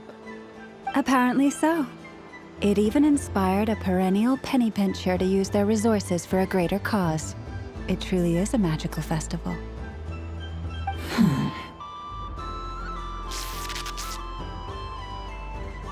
I see it now. This bickering is actually a sign of a strong relationship. Huh? What's everyone doing here? Oh! Miss Columbina, you're back! Yes, I'm fine now. Thanks for your concern. How's your progress with Alice's assignment? Very well indeed. I've never heard her sound so excited. Not like this. This time, her excitement seems more serious. Seems like she's had a major breakthrough. She said she'll contact us once she knows more. In the meantime, we're free to relax and have some fun. Enjoy the time off while it lasts. I have a feeling that our next task won't be so simple.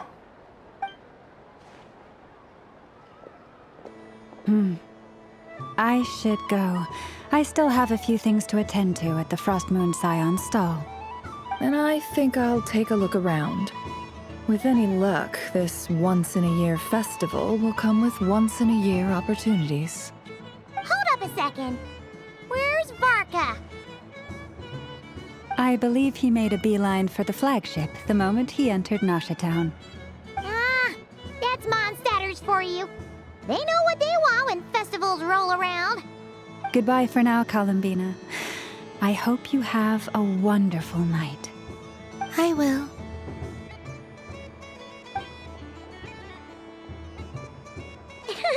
Well, in that case, don't just stand there. Get out there and have some fun. You'll definitely get a warm welcome at every stall. Oh, also, take this map with you. It's a guide to the festival.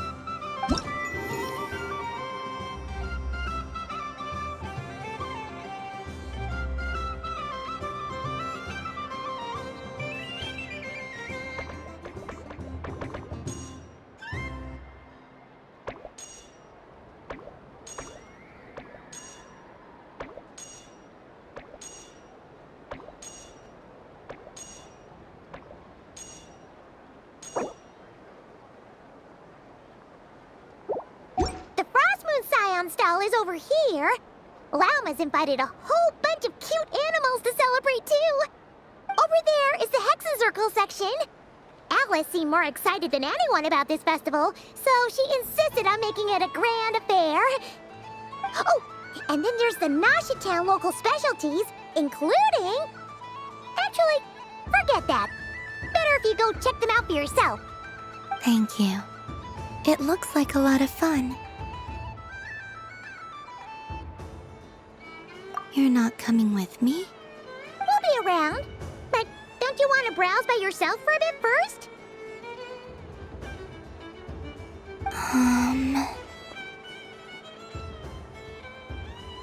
Yep. If you find something you like and want to try it out together, just give us a shout. We'll be right with you. Otherwise, just relax and enjoy yourself. There's so much on offer, so try to experience as much as you can. And don't forget to stuff yourself with all the delicious festival food!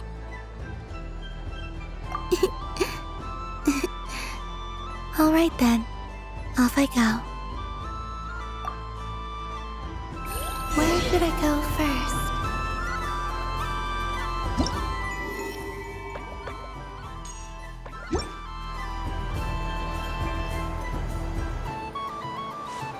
This must be the maiden. But I was aiming right at it! Aw, what a pity. I saw it with my own eyes. You were so close. So very close. That's not true! It dodged out of the way right as I was about to snag it! I'm sorry? You heard me! This paper frog can move! I swear! Dear, oh dear, what are you saying? How could a paper frog move? Unless you believe there really is magic in this world. But even if I, the mere humble merchant that I am, knew such magic, surely I would not use it on a paper frog. I'd sooner give Mora legs, so it could walk right into my purse. My dear, dear customer, why not have one more try? This time I'll give you 12% off, a very generous discount for one of my most regular customers. Just think about how much experience you have under your belt now. You're sure to win the next one. Darn, I used up all my coins. I'll be right back. Just gonna fetch some more from my house. Take your time, but don't take too long. This event is Moon Prayer Night only. Miss it, and you'll have to wait a whole year before I'm back. Next customer, please. Welcome.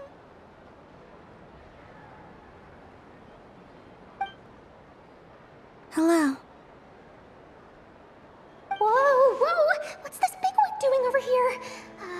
How do I tell my employees not to go running around this time? Shooting them a glance won't work. I haven't known them long enough. Dory? Why, hello there, Miss Columbina. Would you like to play my ring toss game? The rules are very simple, and it's easy to get the hang of. How much for a round? Oh, first time's free. Not a single Mora. After that, well, we can cross that bridge if and when we come to it. But with your sharp sharp skills, I'm sure you'll win all the prizes in one fell swoop. That was an obvious enough hint for them, right? Right?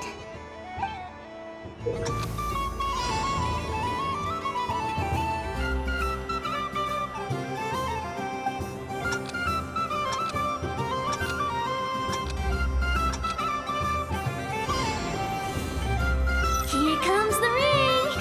Oh, Peanuts.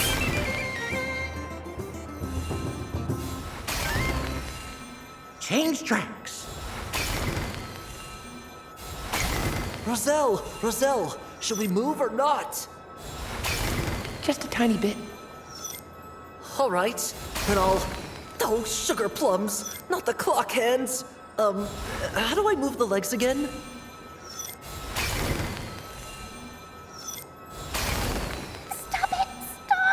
Stop dodging! Ugh.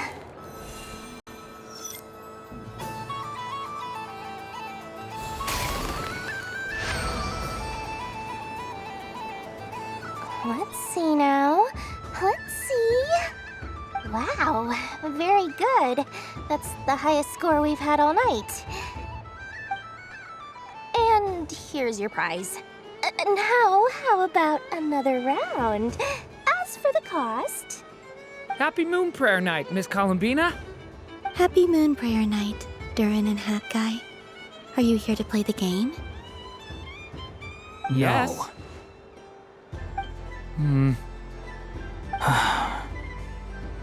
You said we were just coming here to say hello. I did, but then I recognized a few more people as I got closer. Do my eyes deceive me? Is that... It's our little dragon! He's all grown up! Someone's popular. Well now, since you came all this way, why don't you try out this lovely game we have going? First try is free! He'll have a go. I'll pass. It's only one free try per customer. You can't give your try to him. I'm aware. How has Elder Almond been lately? He's in great shape. He goes for a run in the forest every morning to stay fit and healthy. He tried to go boat racing with Firecracker a while back, but he couldn't even make it onto the Lotus Leaf. Firecracker was in fits of laughter. How about you, little dragon? Can you still fly? Yes, I can. But you've become less chatty. Has growing up been tough on you? We call that maturity. You know, the thing people sing about. The knight wields a sword of stone to defend those hearts that are made of gold. Stone is very heavy. That's what keeps him from talking too much. That's awesome! I want to be a knight when I grow up, too. Ring, here I come!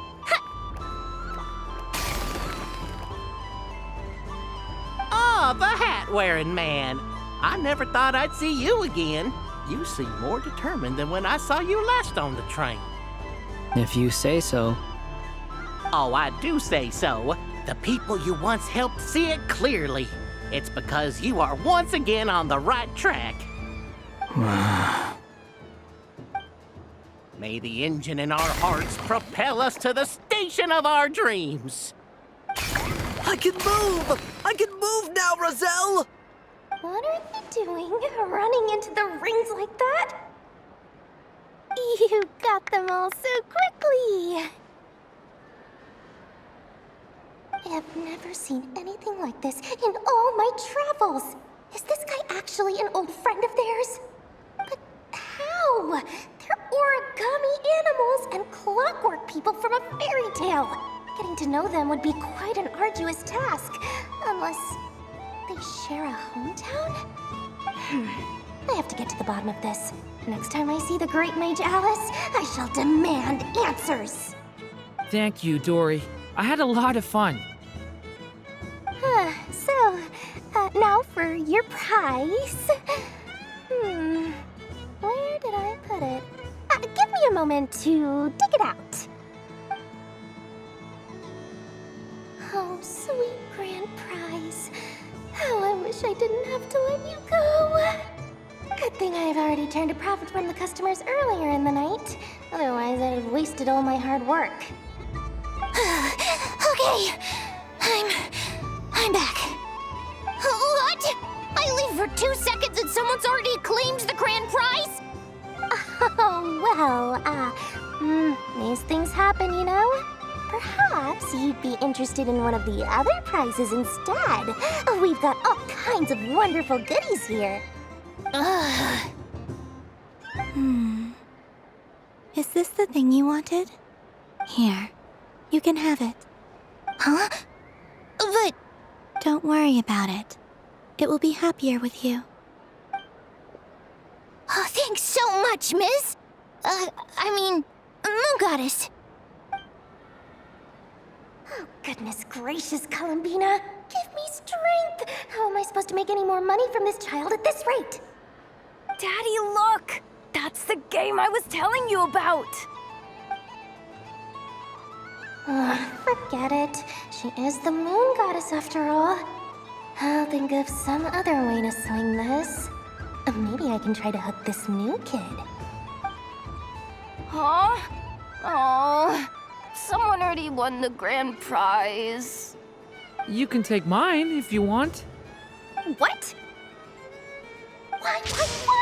Why are all these bleeding hearts coming here to ruin my business? Happy Moon Prayer Night, everyone. Happy Moon Prayer Night.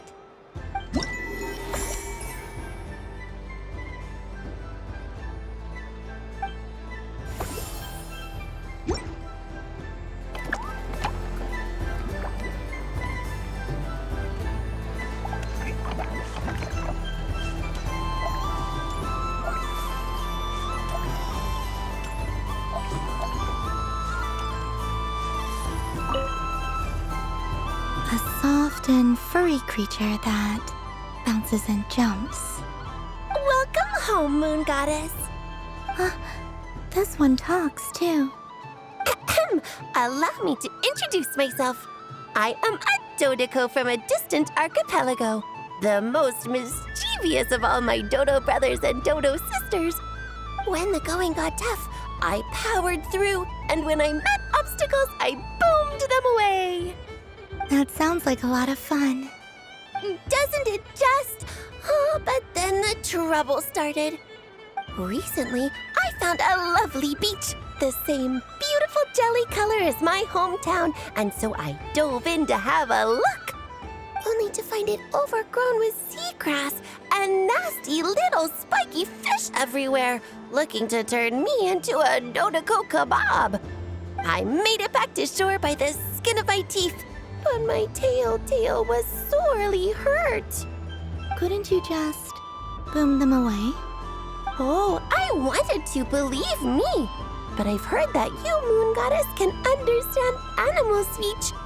The last thing I wanted was to cause a gigantic fuss and get taken to court by a school of spiky fish. I'd be driven out of these waters for good, and my winter holiday would be ruined. And so, dear Moon Goddess, I was wondering if you might lend me your allegiance. Are you roping me into a crime? Oh, let's call it a once-in-a-lifetime carefree adventure. Does that sound better? All the festival goers tonight are dressed up as the Moon Goddess, but there's nothing to say that the Moon Goddess can't disguise herself as a Dodoco, is there? Besides, this is your home. You should be free to be whoever you wish. I'm afraid I'm not well acquainted with Dodocos, Madam Mage. Oh, that's quite all right. We Dodocos are innocent, happy creatures with a free-spirited nature. Many, like myself, are mischievous troublemakers. Others are lazy souls who like nothing better than to lie down on a nice rock and take a nap. In our eyes, every creature who yearns for happiness and freedom is a Dodoco. But perhaps in yours, we Dodoco are a fluffier and more mischievous breed of Kuhenki. Yes, that is a much easier image to follow. Oh, wonderful! Then let's play! Grab onto my tail and follow me into the sea! Time to settle some scores with the bad guys!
Remarkable talent!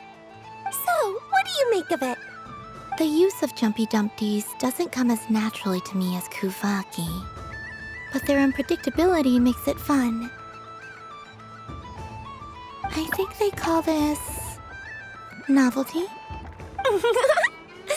Indeed! And how did it feel blowing those pesky nuisances away? Not bad.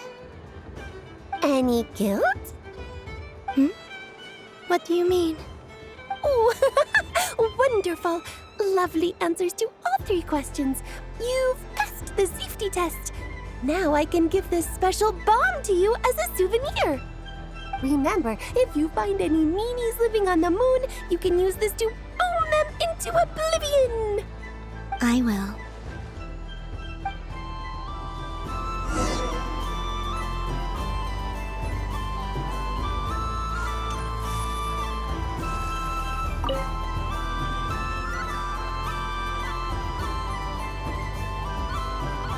I wouldn't say it's unfair, exactly. I mean, your voice goes right into people's heads. How would you explain that to the kids? You can't just explain it away as magic. Is something the matter? Ah, Miss Columbina! No, nothing you need to worry yourself about. Ah, impeccable timing. Stick around for a second, Miss Columbina. I need your input on something. This self-proclaimed Knight of Justice has yet to give me a satisfactory answer. I, for one, would like to hear your verdict on the matter. Hey, now, I left the flagship just to help you out, Miss Nicole. What's going on? So Alice and I are both using long-range remote control spells that work on similar principles, allowing us to attend this festive fair in Dodeco form. Sorry, let me backtrack a little. While similar, there are some key differences. Alice, being a great mage, wanted her Dodeco to reflect something of her own charm and mystique. So she adjusted the way its tail moves when it spins around. An entirely gratuitous move, in my opinion. I hardly see how anyone is going to notice that. If anything, I'd say that anyone who stares intently enough at a Dodeco's tail to notice such a small detail is someone we ought to be highly concerned about. I only say this to emphasize that my question has nothing to do with tails. Now that we're clear on that, why is Alice's Dodeco permitted to interact directly with the children celebrating Moon Prayer Night, while mine is not? Your voice speaks directly into people's minds. See? Exactly what I said. Miss Nicole? Ugh, I can't stand it. I know that probably makes me sound like a whiny child acting out in front of their parents. And it's a little embarrassing now that I think about it. But hey, I've said it now, I can't take it back. That would be even more embarrassing. Also, don't go reading too much into that analogy. It was off the top of my head. I'm actually an awful lot older than either of you. Miss Nicole, are you saying that you'd like someone to play the game you've prepared? I'm not so invested in that. It's just something cobbled together using items I borrowed from Alice. She probably didn't even make them herself. The point is, I want to know everyone's thoughts after they receive their prizes. But as you've said, I can't just ask. I've been biting my lip for so long, and I've had no one to vent my frustrations on. I thought this was going to be a nice, straightforward festival where I'd get the chance to guide people to treasure. Well, can I play? I can't guarantee that I'll win a prize, but... You will? I'd like to try. Then what are we waiting for? Let the game begin! It's like they forgot I was ever here.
Congratulations, Miss Columbina!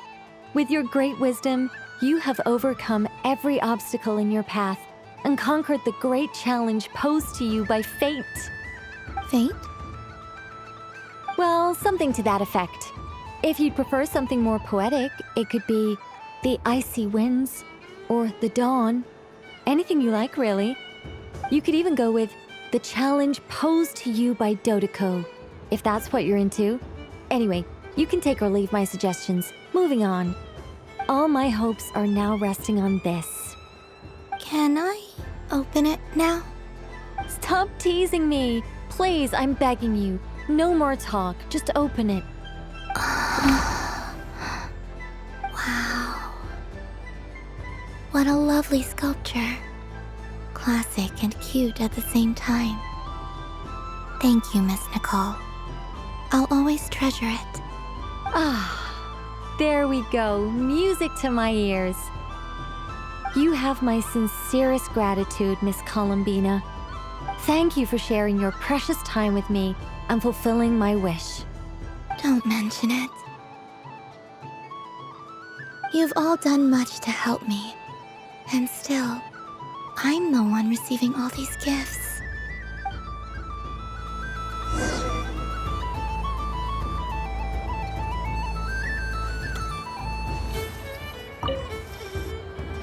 Welcome home, Moon Goddess.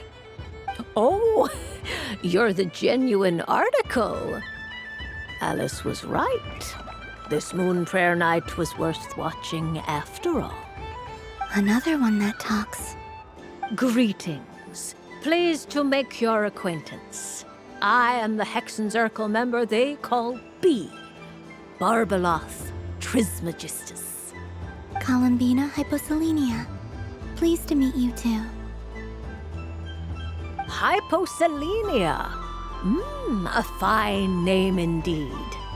Now then, Miss Columbina, do you wish to hear a mage's divination?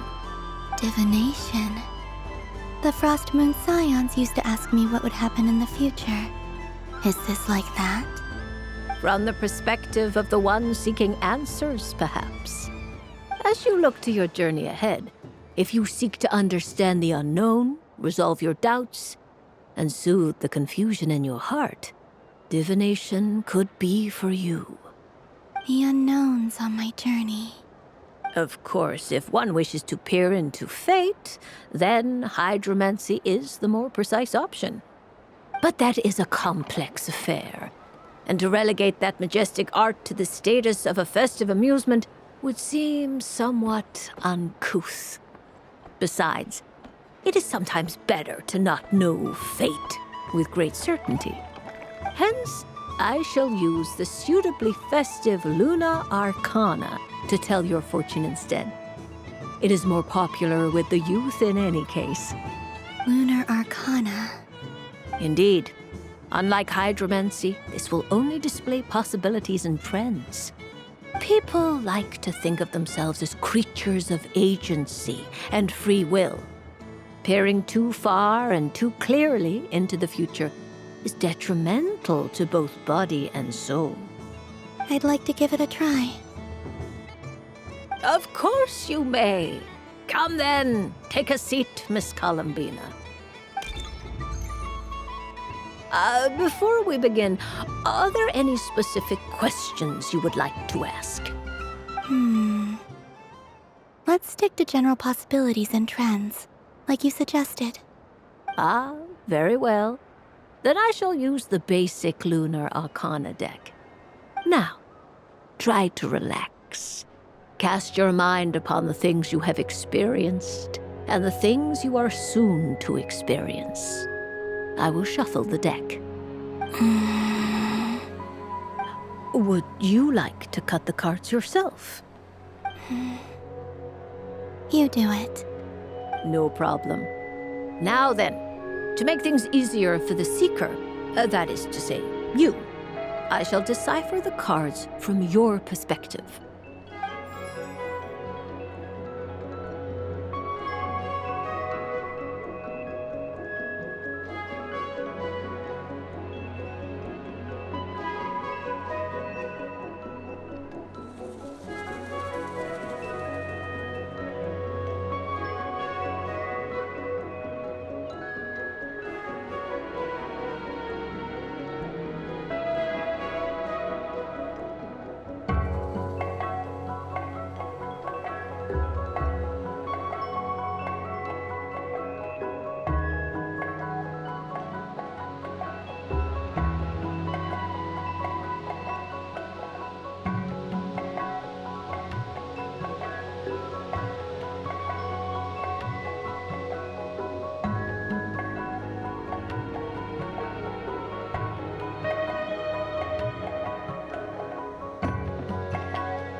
please, draw the first lunar arcana.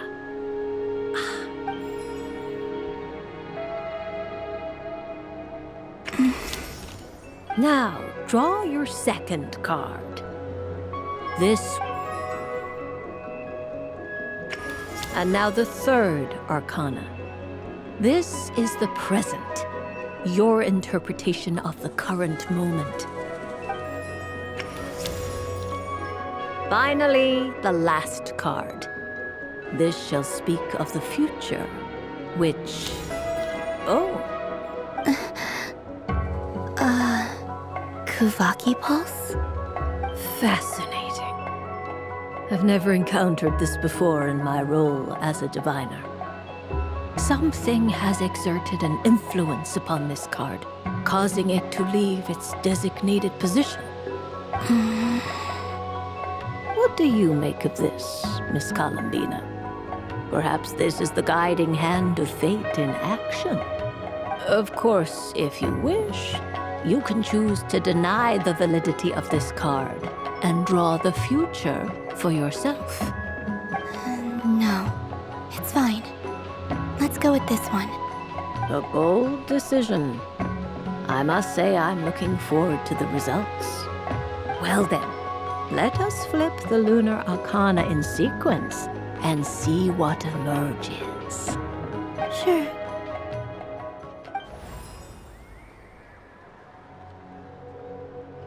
First, Destiny. No surprises here. The card that represents yours is the moon. The moon.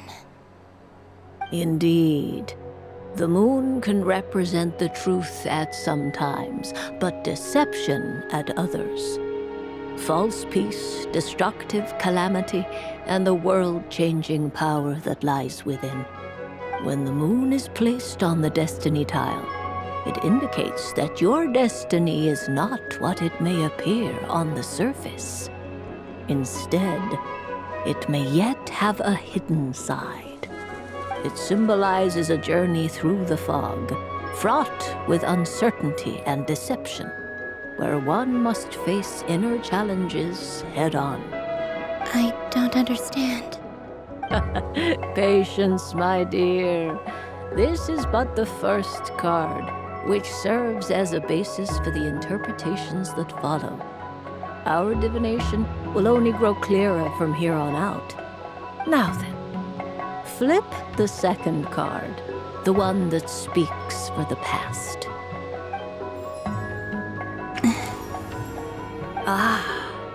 The Hermit, but inverted. Inverted? Yes. The Hermit symbolizes solitude, introspection, and the pursuit of truth. When inverted, it represents isolation, truth out of reach, and a path that leads one astray. Combined with the moon as one's destiny, the Hermit inverted represents a choice you made to stand alone in the past. It was a choice made not out of fear or arrogance, but for reasons that others could not perceive. You fumbled through the darkness without a guide, but you did not find your way. Rather, you went astray. More than once, it would seem. Is this about how I became Kutar despite not wishing to become a god? And how I joined the Fatui because I yearned for a place to belong? I suspect only you know the answer to this question. All is not lost. The past is in the past, and so it shall remain. Shall we look into the present now? Oh my. The Lovers. One of the most interesting Luna Arcana. What does this one mean? This means that you have had an unprecedented emotional experience. The joy of finding your soul becoming intertwined with that of another. A precious and wonderful thing indeed. It's true. I've made a lot of friends recently, and they are very good to me. I like them a lot. That sounds lovely.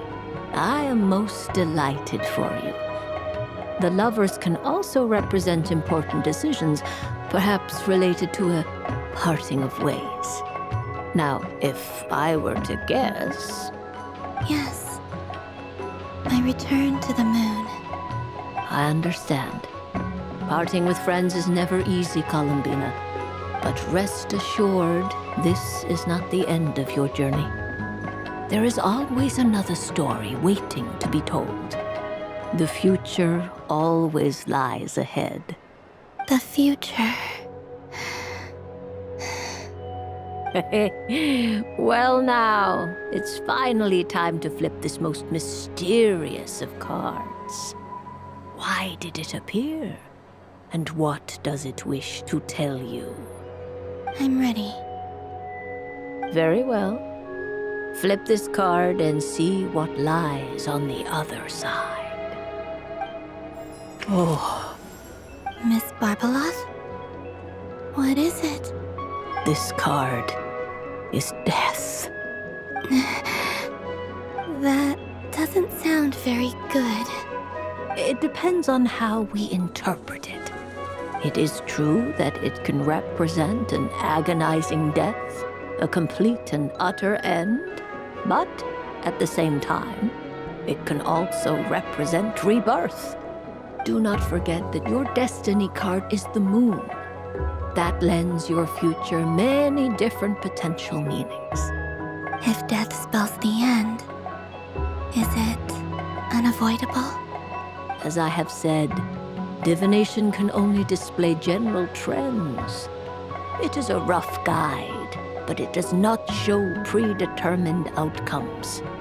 Allow me to summarize it for you. In the past, you may have lost your way, but now you have gained new connections and new strength. You now face an important decision, one that may bring about a great change in what is yet to be. This change might, in turn, be the end of all things, or their beginning. But remember, everything is subject to change because of the moon present in your destiny. You must see the truth clearly and face your innermost thoughts. The truth. My innermost thoughts. Thank you, Miss Barbeloth. Don't mention it. Some people dislike divinations, for fear of glimpsing an ending to their story that they wish was not so. But I can see that you're different. The result of this divination will not sway your decision. This is a rare quality, and one that diviners always hope to see in the seeker. We are here merely to guide, not to exert undue influence. I understand. Go then and illuminate your future, Miss Columbina. The moonlight that shines from you now is most captivating.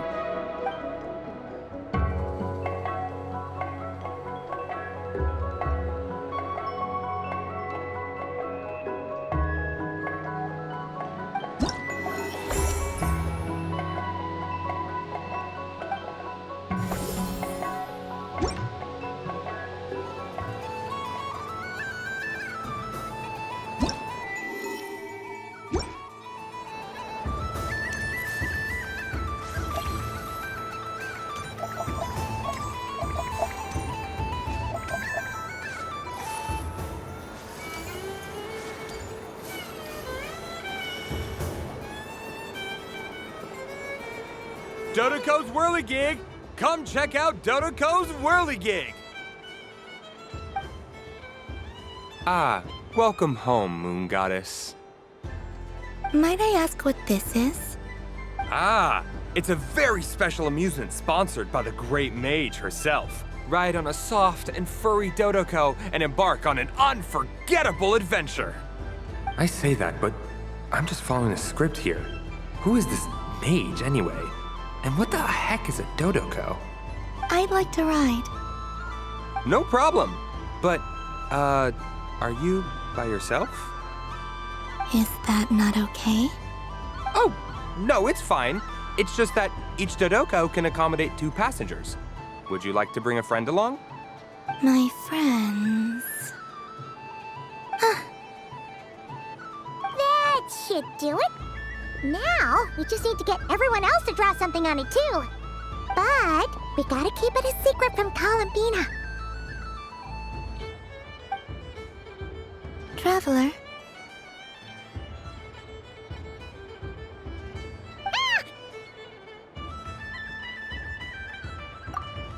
I want to go on that ride. Will you join me? Let's go then. Don't worry. Paimon will do the rounds. You go have fun.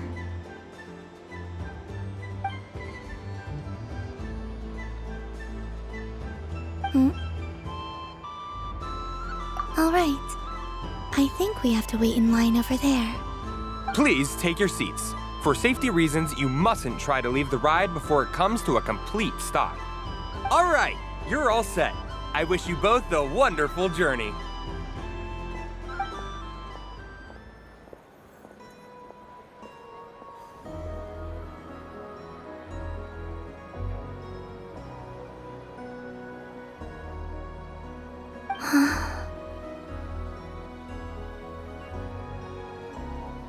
Not bad.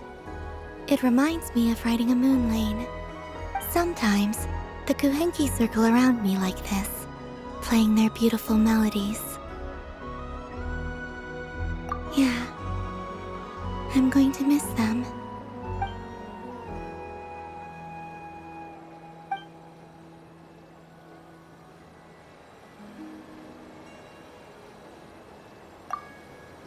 It does.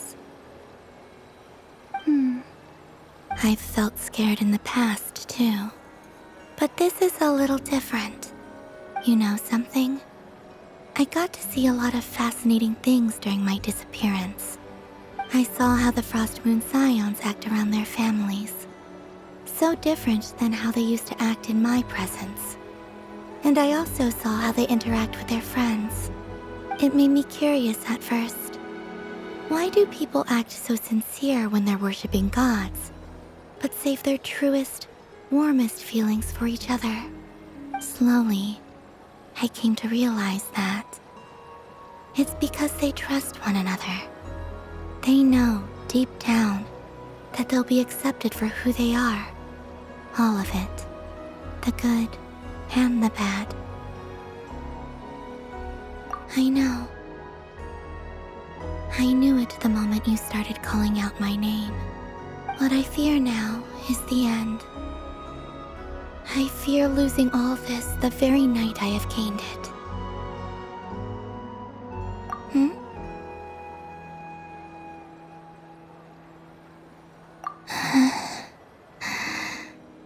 Thank you for this conversation.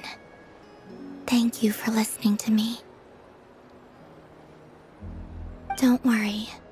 This fear I have, and the unknown that awaits me, they cannot hurt me. Not when I possess a treasure far greater. I just want you to remember this version of me, the real me, on this final night together. Dear passengers, Dodoko's awesome adventure has come to a close. Please leave in an orderly fashion, and we look forward to seeing you again in the future. Don't want the journey to end, huh? Don't worry, you two. There's always another adventure waiting just around the corner.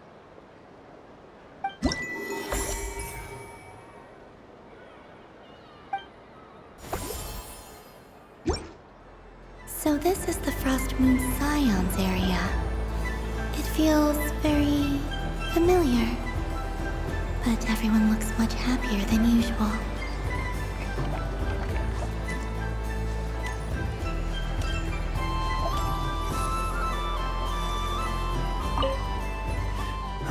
It'd be rude to just leave without saying anything. But at the same time, I don't want to barge into their lively conversation just to announce that I'm leaving. I guess I'll just wait a little longer. Huh? Albedo? This sketch is for you, Grandmaster. Oh, a gift for me. Thanks. Let's see what you've done for me. The north wind left in the lurch.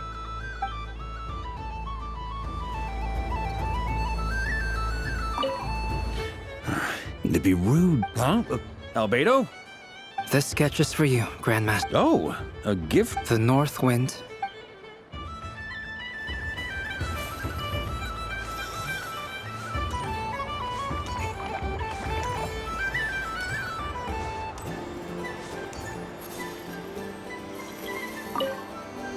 Done being a do-gooder yet? Thanks for coming here with me, Hat Guy. Are there any games you'd like to play? It's your turn to pick. I'll come with you. Why does that hamster think you've grown up? You haven't changed at all. I know you don't mean that. You're just taking the opportunity to make fun of me, aren't you?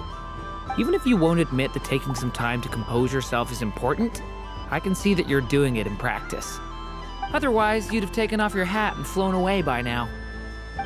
Looks like Albedo's socialization program has been far more useful to you than all those Vahumana textbooks.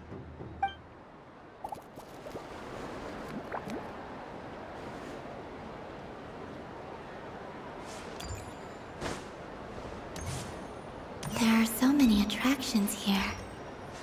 Since I rarely get out, I might as well make the most of it.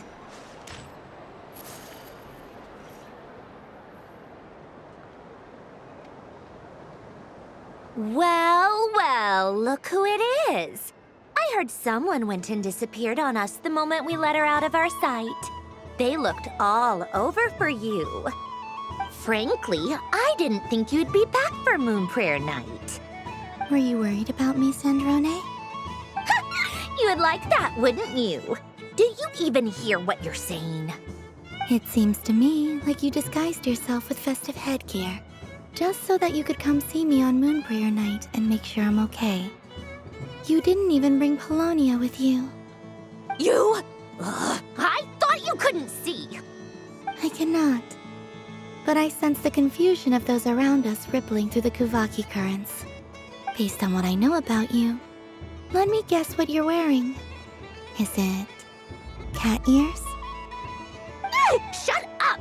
I'm only here to protect the Fatui's interest in this territory. Running into you was pure bad luck. Really? But you were the one who asked Arlecchino to help everyone find my name. Columbina! Ugh! Just one more word, and I'll unscrew your vocal cords. It's Columbina Hyposelenia now. Tell someone who cares. I've missed you, Sandrone. The whole time I was gone, I was thinking. I hope I get a chance to say some ugly words to you. Is that supposed to be a joke? Anyway, let's go play that game. What? You mean that frostfin whale? Yes. It's some kind of game where you get bitten if you step on the wrong tooth. Seems like fun. Who in their right mind would wanna... Because you're not a scaredy cat. Fine! You wanna play? Let's play. Don't complain when I kick your sorry butt. Lovely. You old geezer! I'm gonna beat the pants off you! Just you watch! I almost forgot. Sandrone? What is it now? You'd better not lose, or I'm going to beat your head in. What? Allow me to demonstrate since I'm feeling so nice. You just step on the teeth, like this.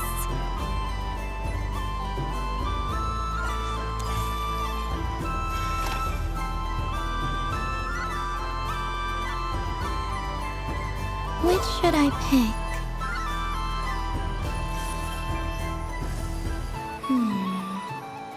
I'm getting a bad feeling from this one. Your turn, Sandrone.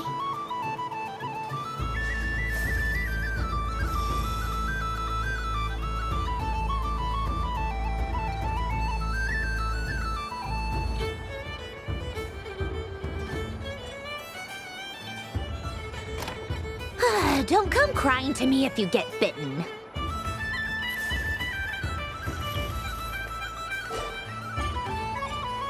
There are less and less teeth remaining.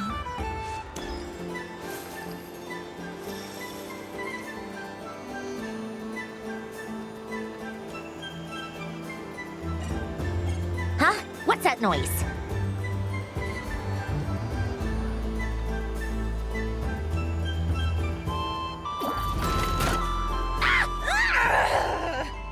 I think you might have picked a bad tooth, Sandrone. Shut it! Do you need any help? It seems like you're stuck. No! It's just a blasted toy! How is its grip this strong? Stop laughing! All right. Well, you lost. So just like I promised. Hey! What are you doing? Are you seriously? Hiya! Why, you... Oh, just you wait! Rematch! Are you all right, Sandrone? That was quite a strong bite. Are your clockwork parts? Quit your fussing! I don't need it! All right. I'll go first this time.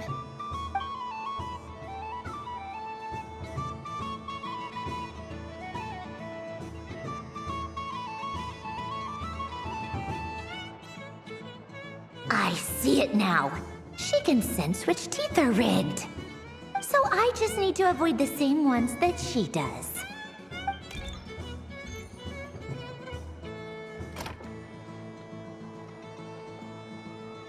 This one... Seems fine. She avoided that one then? Now I've got you. All right, my turn.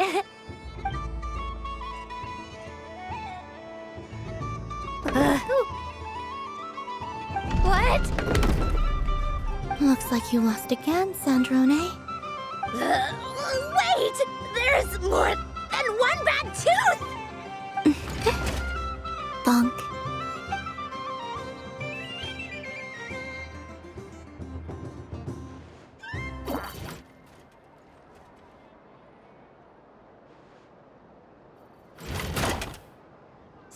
Stupid game! What idiot came up with this?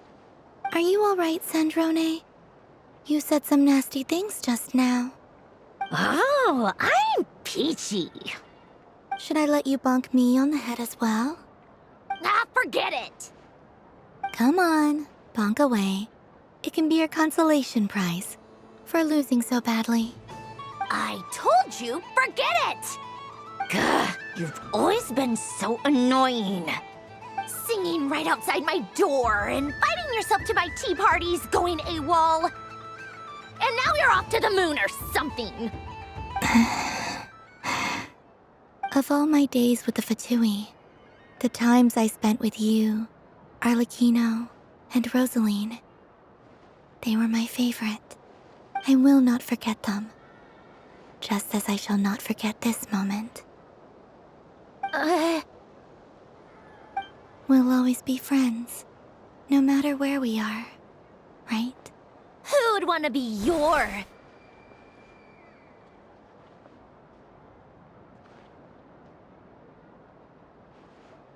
I'll miss you, Sandrone.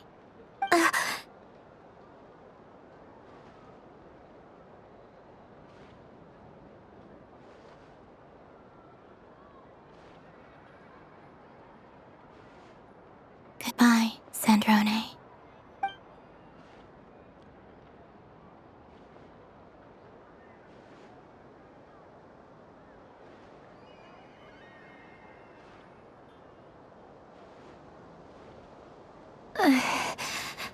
I'll miss you too, Columbina. Sorry, what was that? Ah! Ah! Yeesh! No need to freak out. What's wrong? We've been looking everywhere for you. What do you want? Oh, nice ears.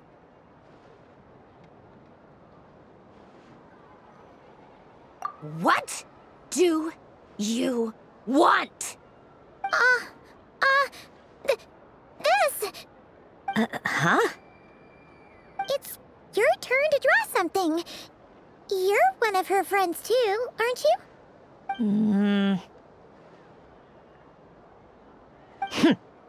Doesn't know how lucky she is. Sorry? Nothing. I'm done. Take it. Oh, that was fast. Oh, and one more thing. Last time we spoke, you mentioned you were interested in the Narcissan Kreuz Ordo's research, remember? There were too many people when we last met, so we didn't get the chance to do this. What are you talking about?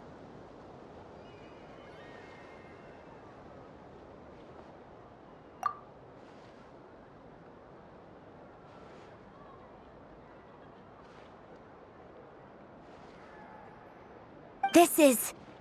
Oh. Alain, Renee, and Marianne. Huh. The Holy Blade.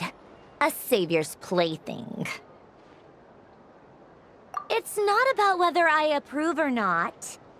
These people, they would sacrifice themselves for the sake of the world. Especially Alain Guillotin and Renee.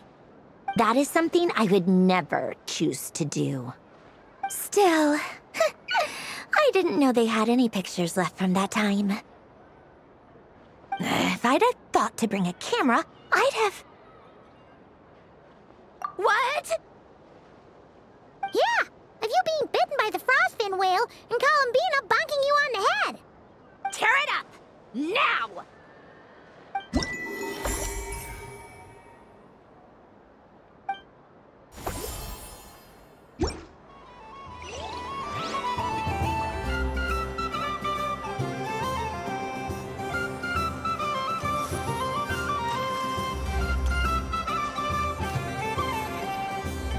Moon Prayer Candy! Beautiful, tasty Moon Prayer Candy! Buy a whole box, share it with your friends and family! Candy? To share? I wonder what flavors everyone would like. Welcome home, Moon Goddess. Fancy a box of Moon Prayer Candy? Sure. I knew you would. Now, what flavor would you like? I'm not sure. What flavors do you have? Is this for yourself or as a gift? A gift for my friends. Ah, I see. In that case, I'd recommend apple, lockaberry, or midsummerberry. Those are the most popular. Do you have nocturnal blossom flavor? Huh. I've seen couples give those as gifts before, but I did not know they were edible. No? Okay then. Moonfall silver? You did say this was for friends, right?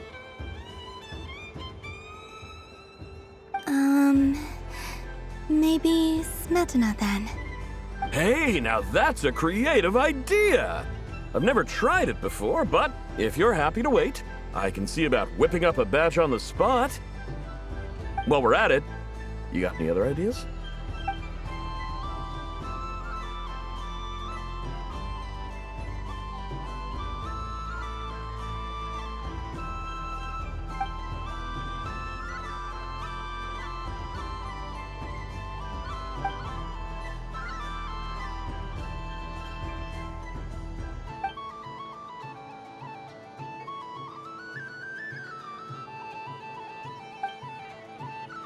Here you go. Every flavor you asked for is in there.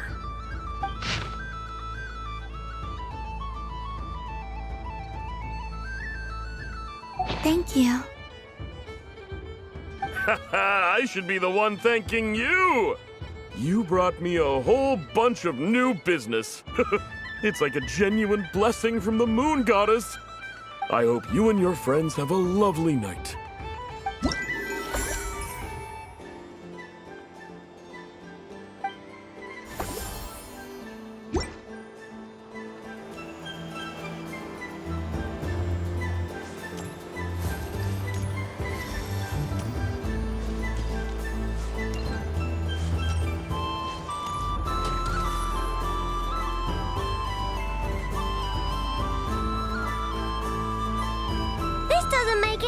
sense. How am I losing every single time?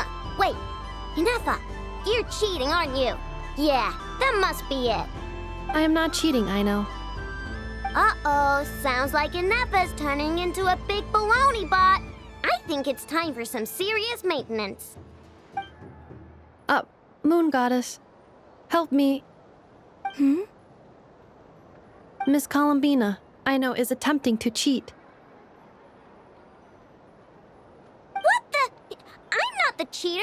You're the cheater. How dare you throw it back at me?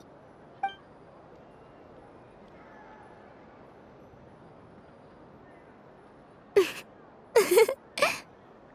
right, fine. Let's all laugh at Aino. Just you wait till I get home, because I'm gonna make a game bot that can win 100% of the time.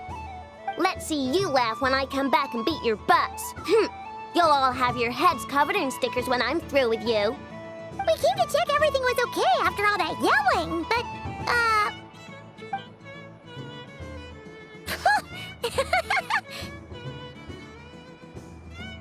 Whatever it is, it sounds like cheating is allowed. Kuhenki concentration. Each player starts with differently colored kuhenki. Each round, they draw one kuhenki from their opponent. When a player has two kuhenki of the same color, they make a pair and can be discarded. Any that can't form a pair must be kept. The round ends when a player can't form any more kuhenki pairs, and that player gets a sticker.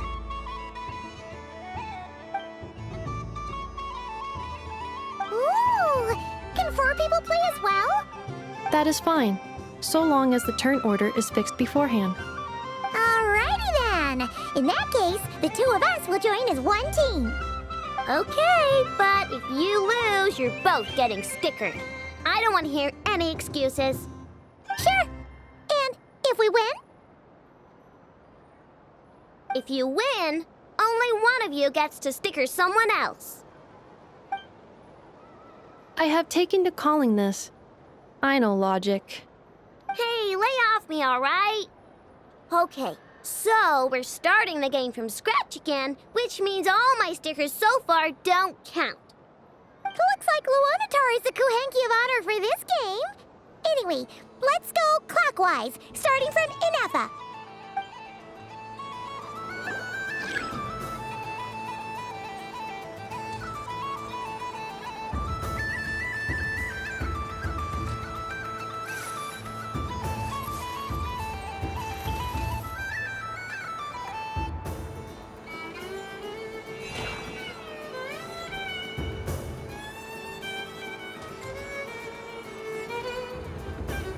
Nice! That's a pair!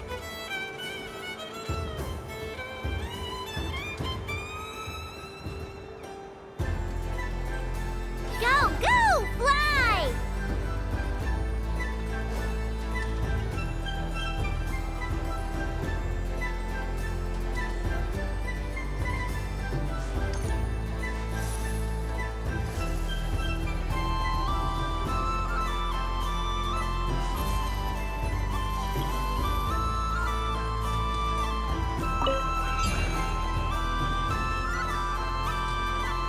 Go on.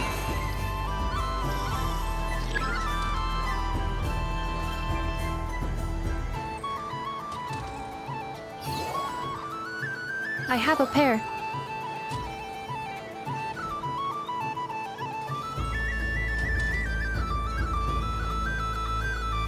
Uh-oh! We gotta pick up the pace!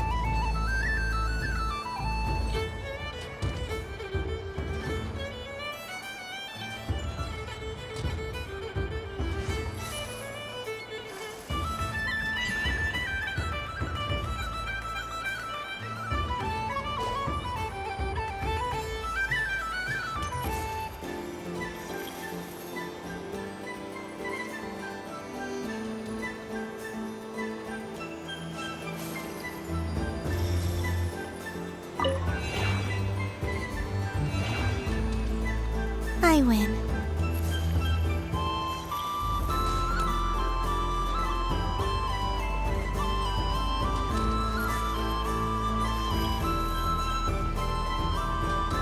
Phew, that was too close. I thought I was gonna lose. Good luck, everyone. Oh, we're out!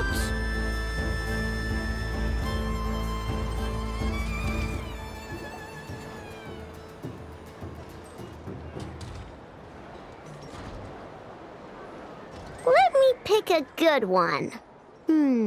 What's it gonna be? You're looking very pleased with yourself there. What happened to being a huge Grumposaurus? I won. Duh.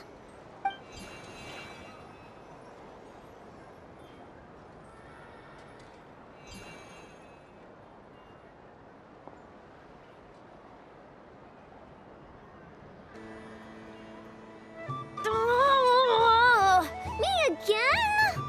Don't fidget too much, Aino, or the sticker's going to fall off. I don't care. If it falls off, it falls off. If a pair of Kuhenki get discarded, why not a pair of stickers? Huh? Huh?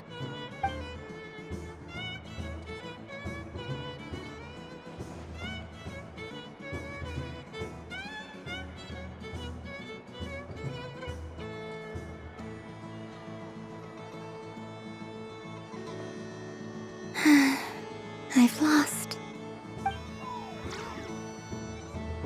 Sticker, sticker, sticker!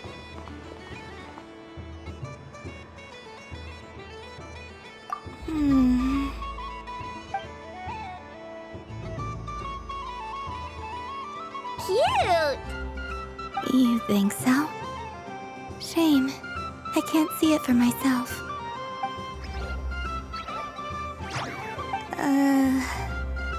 What did Luanatar say? She said it looks so cute that she wants me to lose a few more rounds.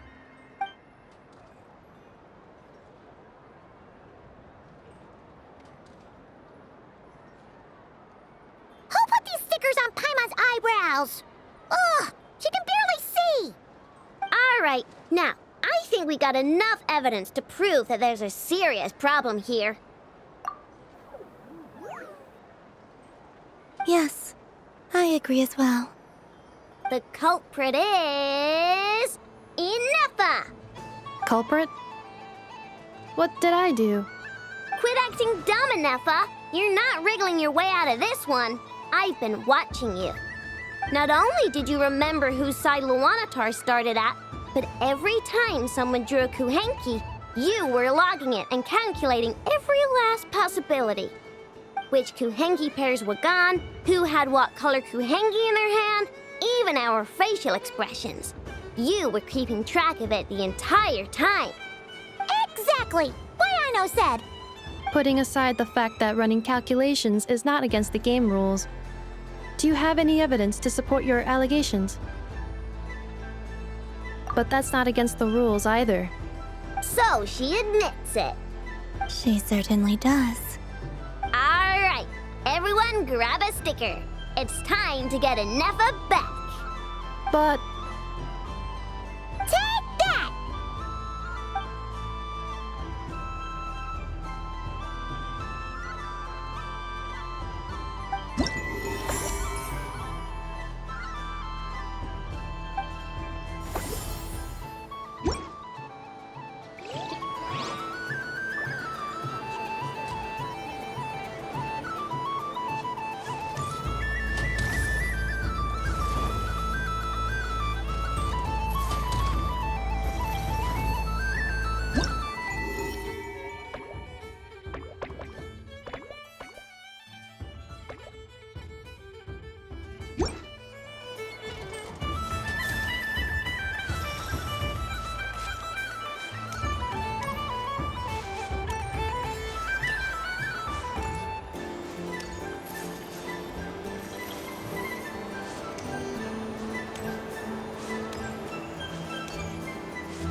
Sunny days!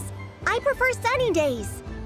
Ah, well, you are as warm as the sun itself, Moon Goddess. Very well. I believe your spirit animal has to be this most adorable chic badger.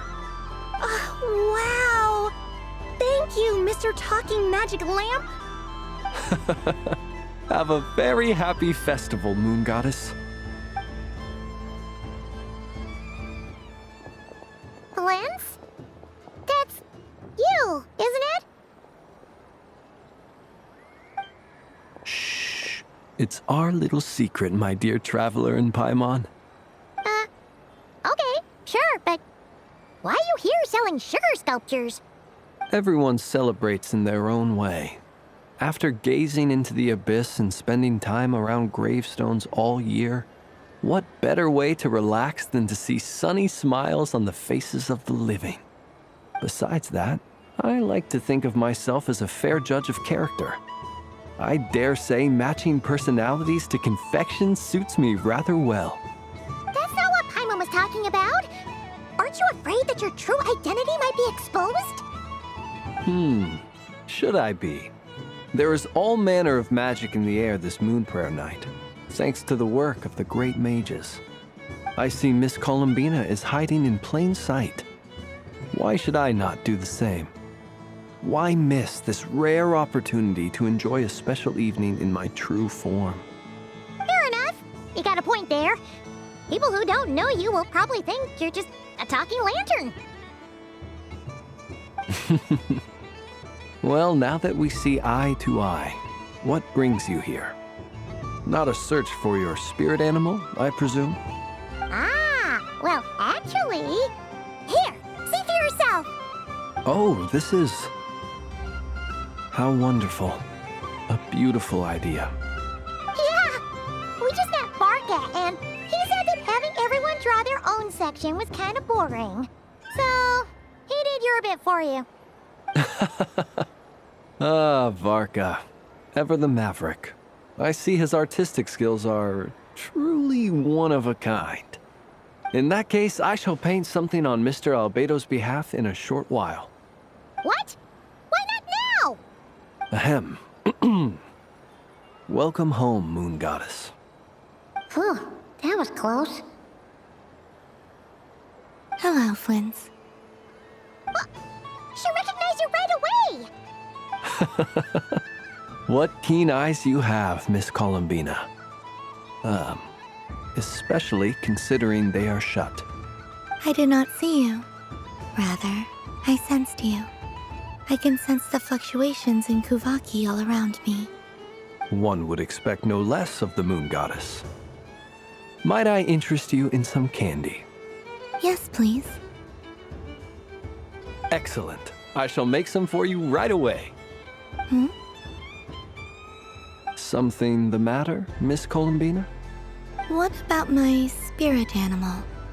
All the other children carrying sugar sculptures are talking about it. Wait, is she taking the test seriously? My apologies. How could I neglect that? You are quite right, Miss Columbina. Every one of us has a magical creature living in their heart. Would you permit me to help you find yours? Yes, please. Do you prefer the day or the night? Night. Which of the 4 seasons is your favorite? Winter. Think of a perfect day. What is the weather like? Sunny, rainy, or perhaps cloudy? Rainy in the morning, sunny at night. What kind of answer is that? Forests, lakes, and open seas. Which do you prefer of these? I like them all. Imagine you opened your very own shop. What would you sell there? Moonlight, I think. Wow! Paimon would totally shop there. It wouldn't cost anything. You'd just need to visit. Aha! I believe I know what your spirit animal is. Here, for you. Oh, it's a Kohenki! Indeed. A free-spirited being with a deep love for all things here in Nodcry, who selflessly lends her aid to as many people as she can reach. It is the perfect fit for you, Miss Columbina. Thank you. It would be my honor. But you shall have to forgive me. We have known each other for quite some time. I doubt there is any answer I could give that would come as a surprise to you. So instead, would you accept this sugar sculpture as a token of our friendship? It's a lantern. Hey, why don't you two go enjoy your candy over there? Paimon wants to try out this spirit animal thing too. Right, Flint's? Come on, play ball. I got this drawing done. But I want to hear Paimon's answers.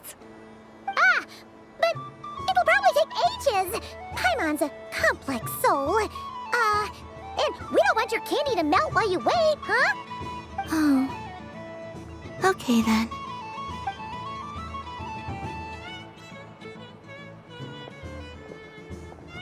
Phew. Nice excuse, Lady Paimon. That was some quick thinking. Yeah, no thanks to you. A little help next time?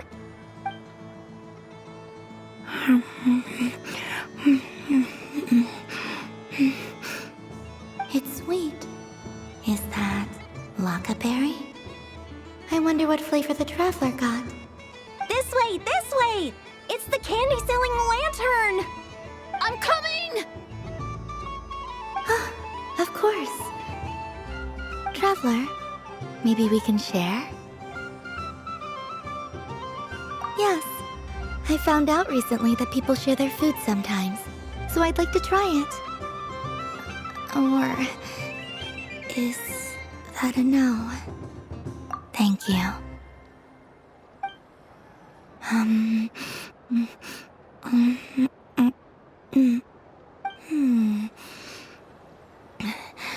Yours is a little more sour than mine.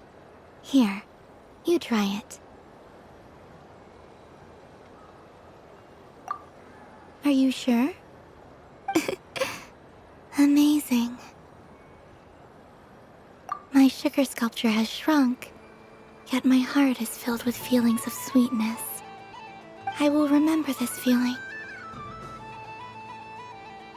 Sure.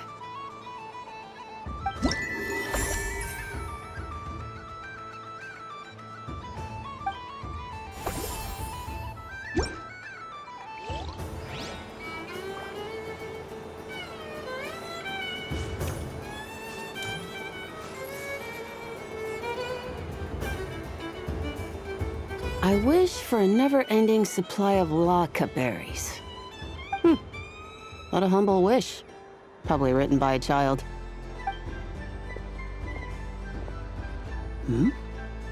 Is that Lauma the Moon Chanter?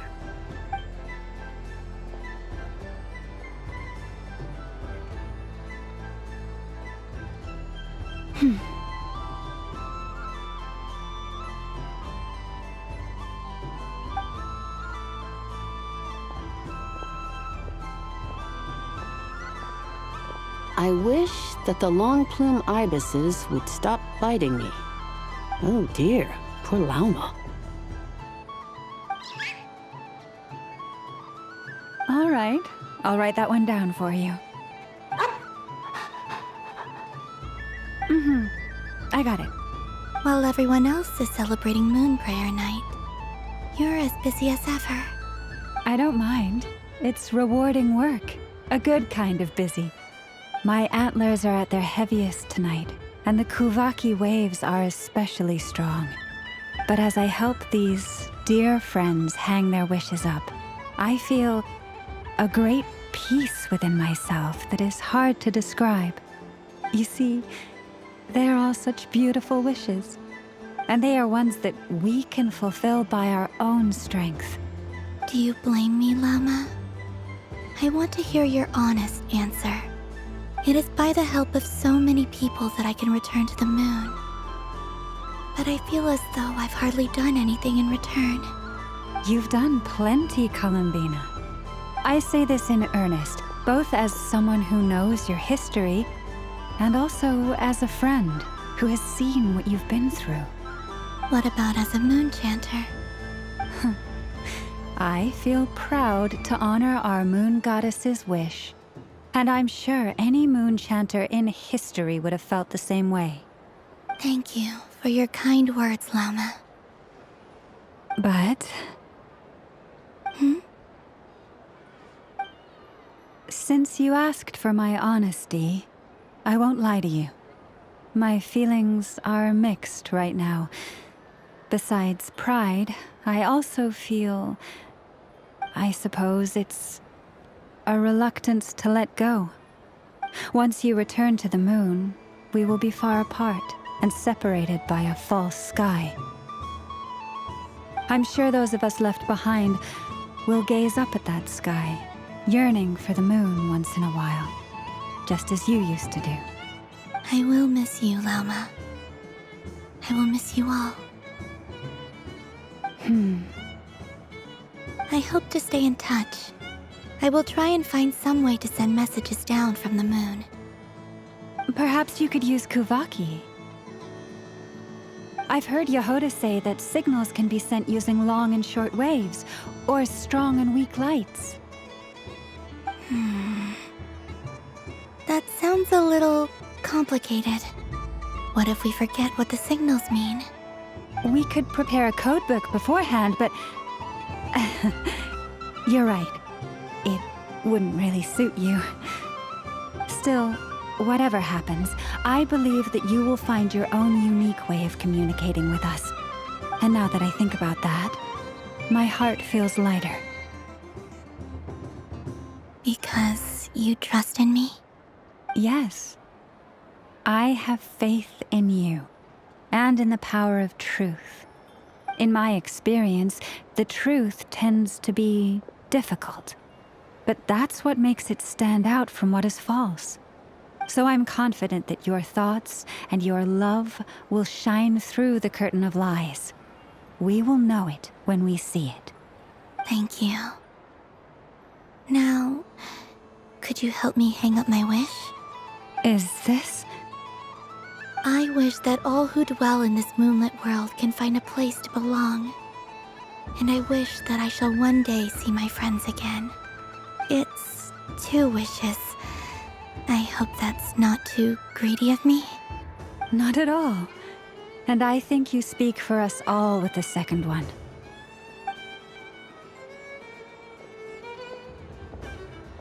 I shall continue to pray until the day that all of these wishes come true.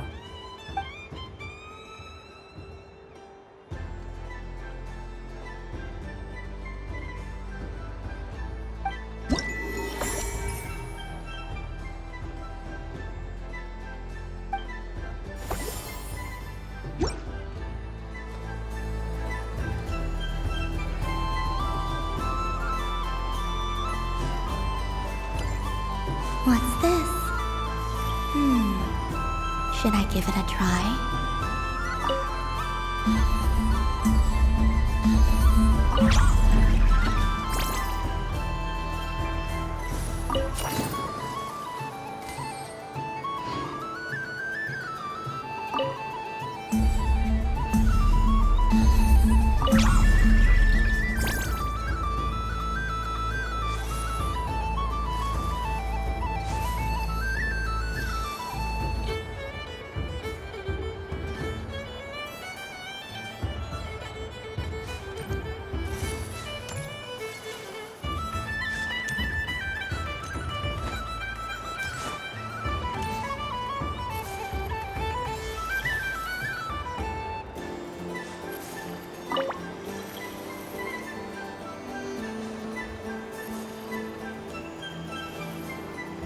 Wow, the Frost Moon Scion stall looks kinda plain, but it's pretty cool once you get into it.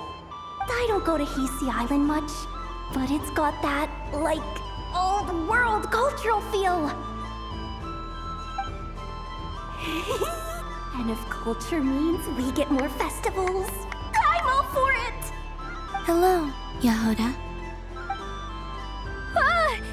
Columbine? Hello, Moon Goddess? That was too close. I almost gave the game away in front of the staff.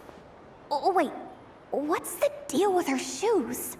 They don't make a sound when she walks. I could do with a pair of those. Do you like balloons too? Balloons? Oh, you mean those? What's so fun about balloons? I'm not a kid anymore. They're probably more up Aino's alley. Yes. The animals seem very curious about these strange flying objects. I was drawn here by their voices.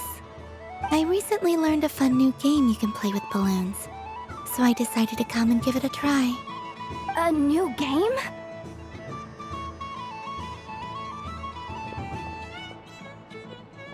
Hello. Welcome home, Moon Goddess. Here to buy some balloons? Yes. Could you give me a few that haven't been inflated yet? Are you sure? I guess it's not a problem, but... Yes, please. Thank you. Uninflated balloons? But those are just little rubber pouches. What does she want with those? Would you like to play the balloon game, Yehuda? Huh? Sure. I guess. How do you play it? Wait here a moment.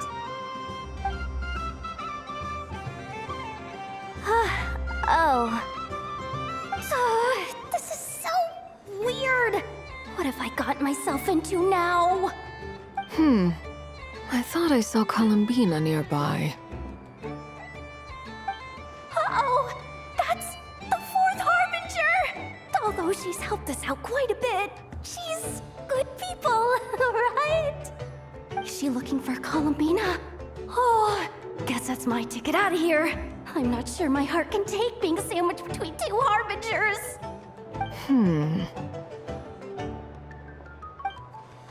Which stall is she checking out? Oh, it's that other Frost Moon Scions one. Try on the headgear, see what it's like having antlers or animal ears for a day. Oh, I wouldn't be caught dead wearing that stuff. So embarrassing. I have enough gear to carry as it is. Wait, what? She put it on? How peculiar. This would take some getting used to. I wonder if this is what it's like for Lynette. It really suits you, ma'am. What is this? She was so intimidating a moment ago, but now, dang, she's really rocking those ears. How does she make them look so cool? I suppose I may as well keep them on for now. All part of the festive experience. She's coming this way. How do you do, Miss Yehuda? Oh, jeez. Don't talk to me while wearing that thing. Where am I supposed to look? Oh, hey there. I'm looking for Columbina. Have you seen her?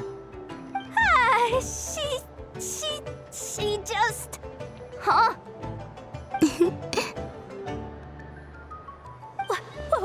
Wait, is that what she meant by balloon game?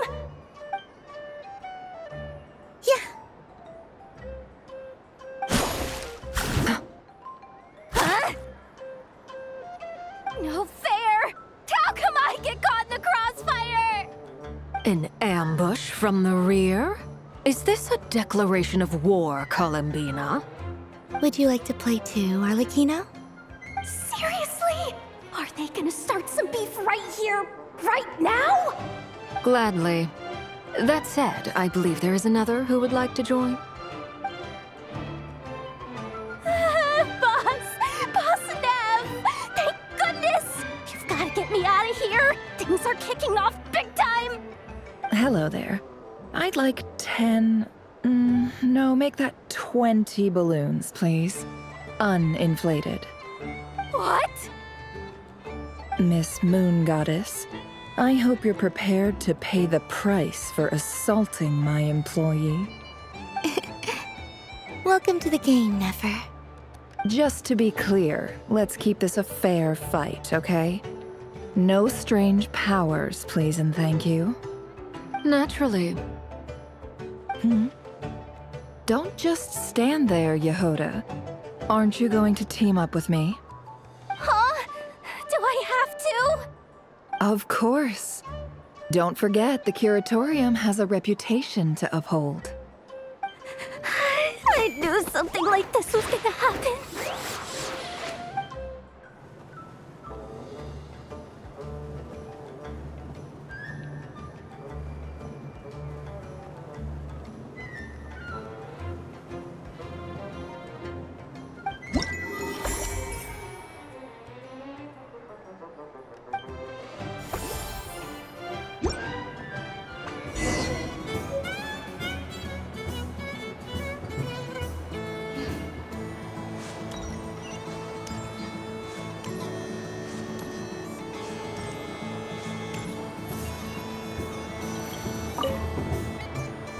Traveler. Hey there, Columbina! Are you done checking out the festive amusements already? Are you sure you don't want to look around some more? You might not get another opportunity like this for a while. Right now, what I'd like to do is...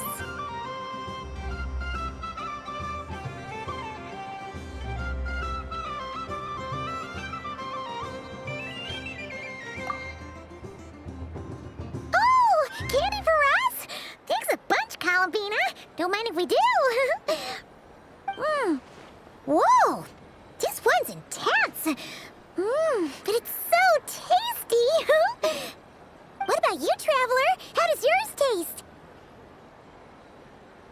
Oh, sounds good. I'm drooling now. Are there any more Smatna candies in the box? Yes, I believe so. Okay, gotcha. Let's see.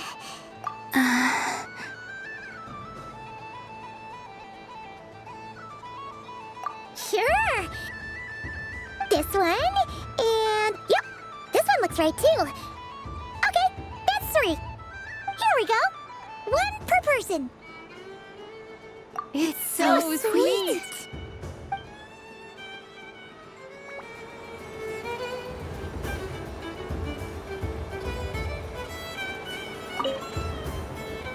Traveler, Paimon. Columbina! Finished with the festival already?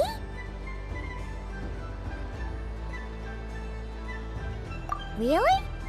You're sure you don't want to have a little more fun out there? Final answer? Yes, I am sure.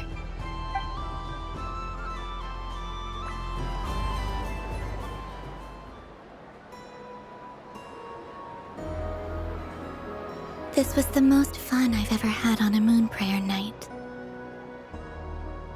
Everywhere I went, people were saying, "Welcome home," and there were friends at every turn. I only wish it could last longer than one night. Oh.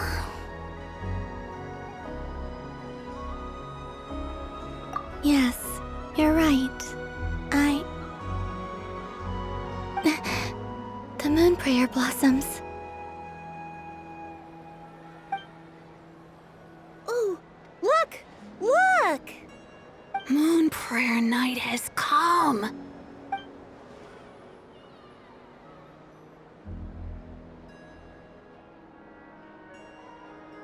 The moon. It's so beautiful. Happy Moon Prayer Night, dear. Happy Moon Prayer Night.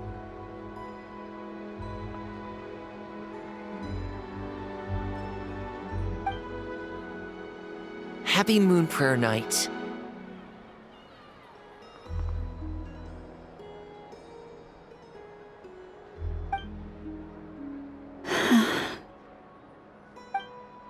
Aww. Huh.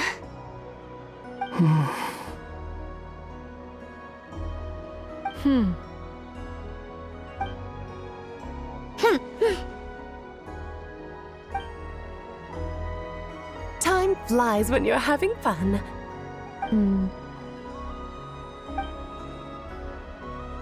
Oh. Looks like the time has come. Columbina. You're heading off, then? Yes, to the ruins you mentioned. And from there, back home to the moon. Wait! I know? At least... Take one of our craft shop's crumb cookies up to the moon with you. You know, for a snack. Sure, why not? The Curatorium of Secrets believes in proper farewells. No story should be left without a satisfactory endnote. Never. Farewells are an important affair for the Ratniki, too. We never know when we might meet again. Haha! And here I thought grand farewells wouldn't suit tonight's mood. But I suppose friendly passion is not to be stopped, eh?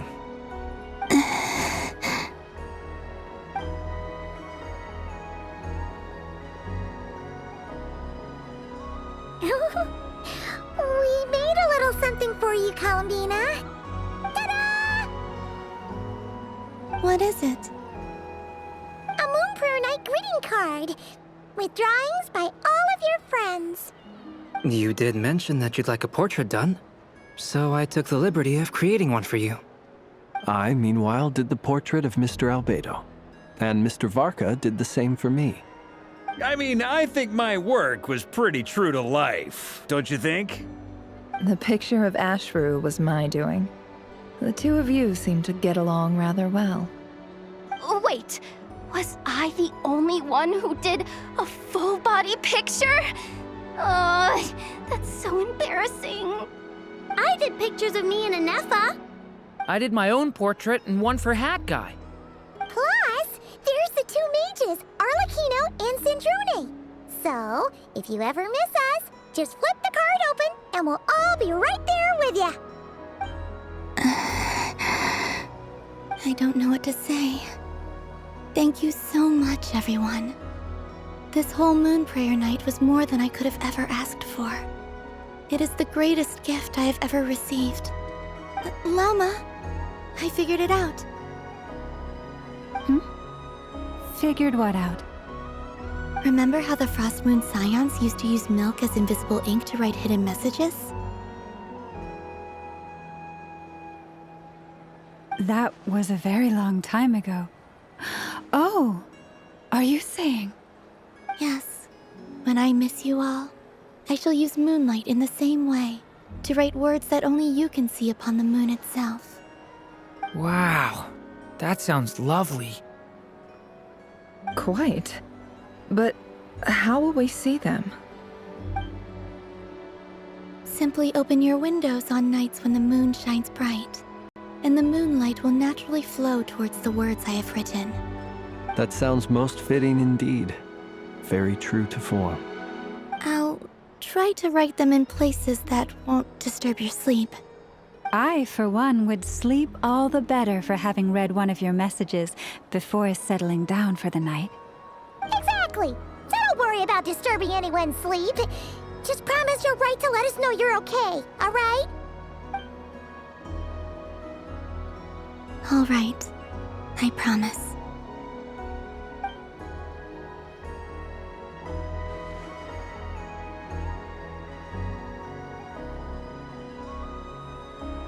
In that case, Columbina. I'm ready.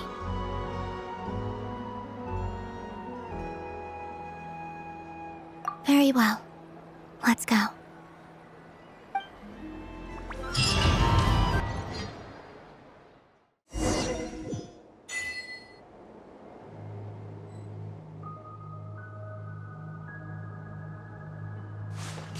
In just a few moments, I will be gone. I still don't know what to expect on the moon. Will I really be able to send messages to my friends? The Kuhenki, the animals of Not Cry. I'll never get to see them again. I wonder where I'll be when the next Moon Prayer Night comes.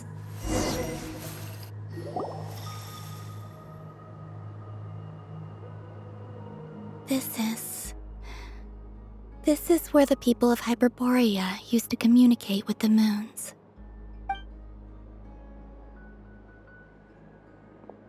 Eternal moon, frost moon, iridescent moon.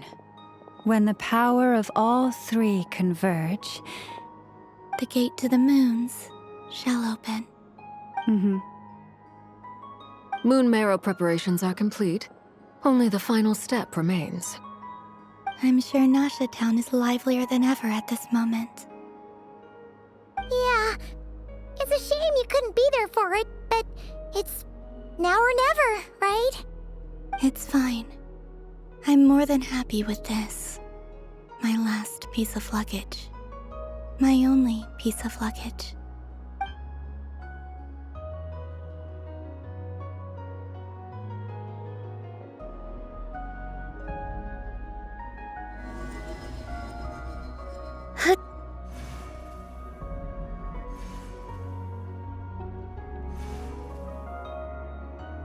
I can already feel the moon calling to me.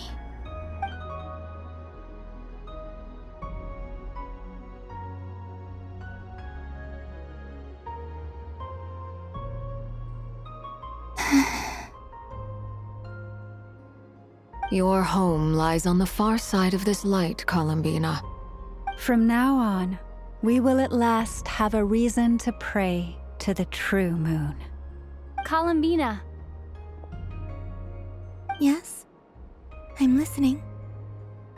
Be sure to come back and see us when you get the chance.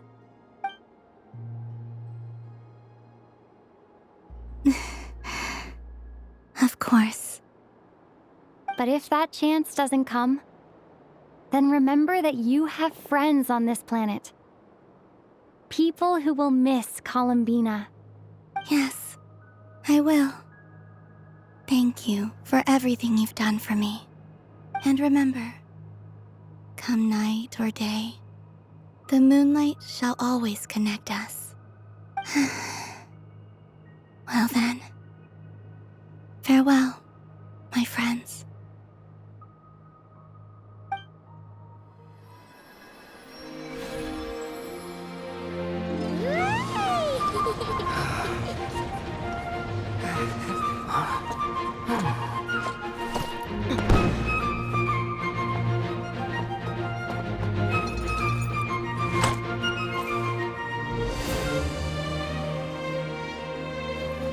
Thank you. This was my happiest night in Tevat.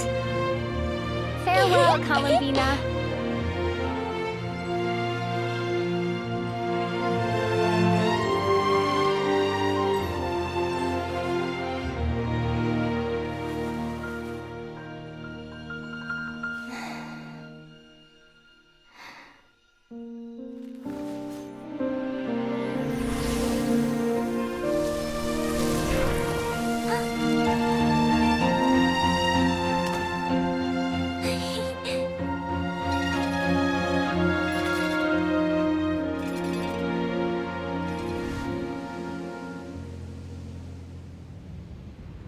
The moon really is closer than ever tonight.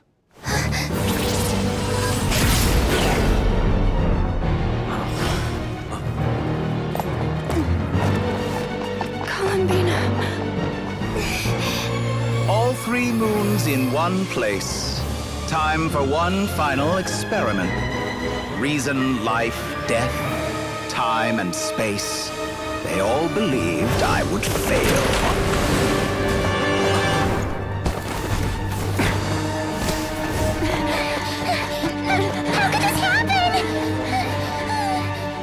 But Tevat's primordial power never did belong to the throne of heaven. And now, they are mine.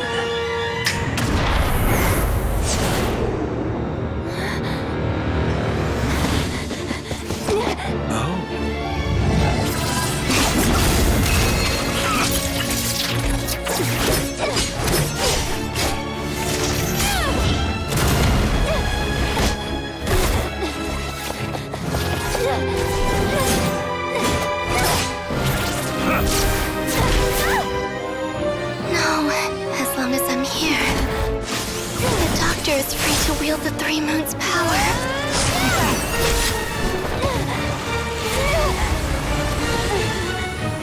It's the only way.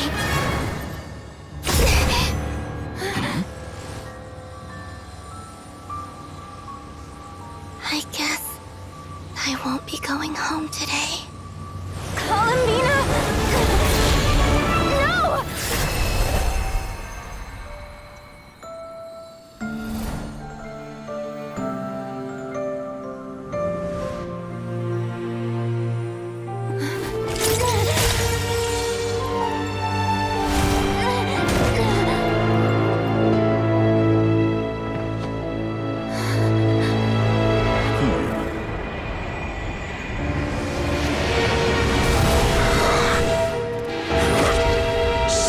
World, do not try to control me!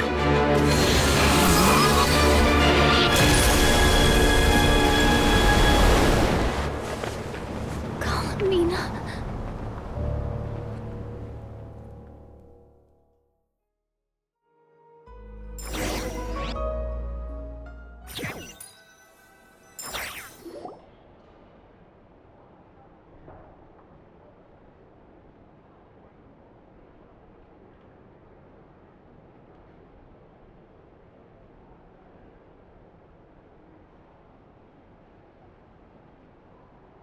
Are you all right? Do your wounds still hurt? I had someone prepare a little medicine that could prove effective. Take it if you need to. In that case, let me relate the contents of the call we made to Alice after the incident occurred. That Dottore is a crafty one. He distracted the Hexenzirkel by creating a huge fuss at Tevat's borders. I'd assumed that the cause was an abyssal intrusion from the outside world, which in fairness is a rather common occurrence.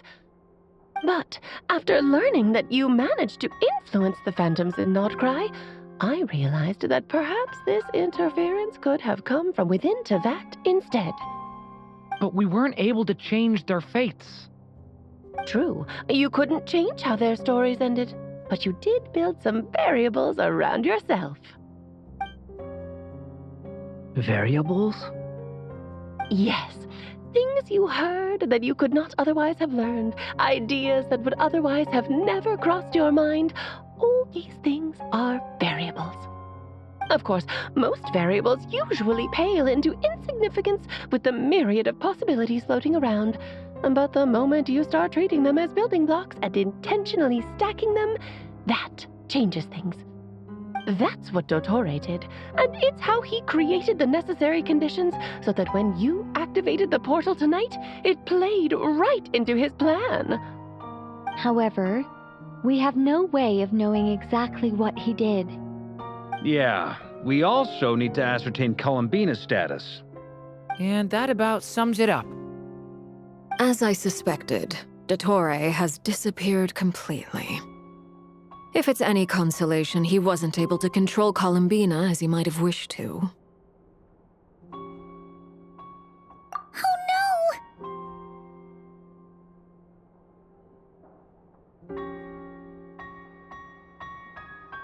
What? She did what? All we saw was Dottore appeared and used some kind of power. The next thing we knew, he and Columbina were gone and you were falling into the sea.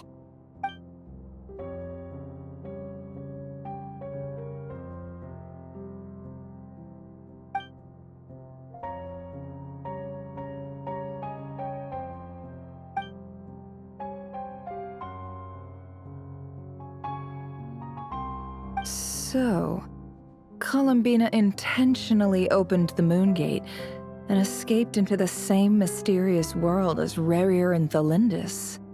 Sounds like bad news.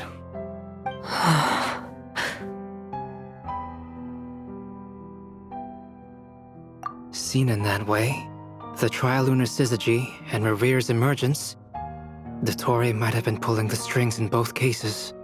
According to Miss Alice, he is attempting to transcend his destiny and finish an experiment that only a god might complete. An utter lunatic. Wait a sec, where's Hat Guy? Seems like he'd want to be here for this. He took off with the Dodo communication device after we spoke to Alice.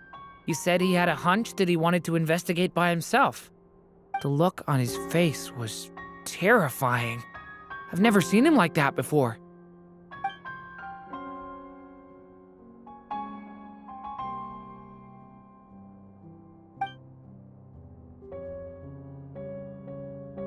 I'm back. Hat Guy! I went to look for the Hyperborean phantoms again. I think I've gotten to the bottom of it. I got them to talk to Nicole on the other end of the communications line.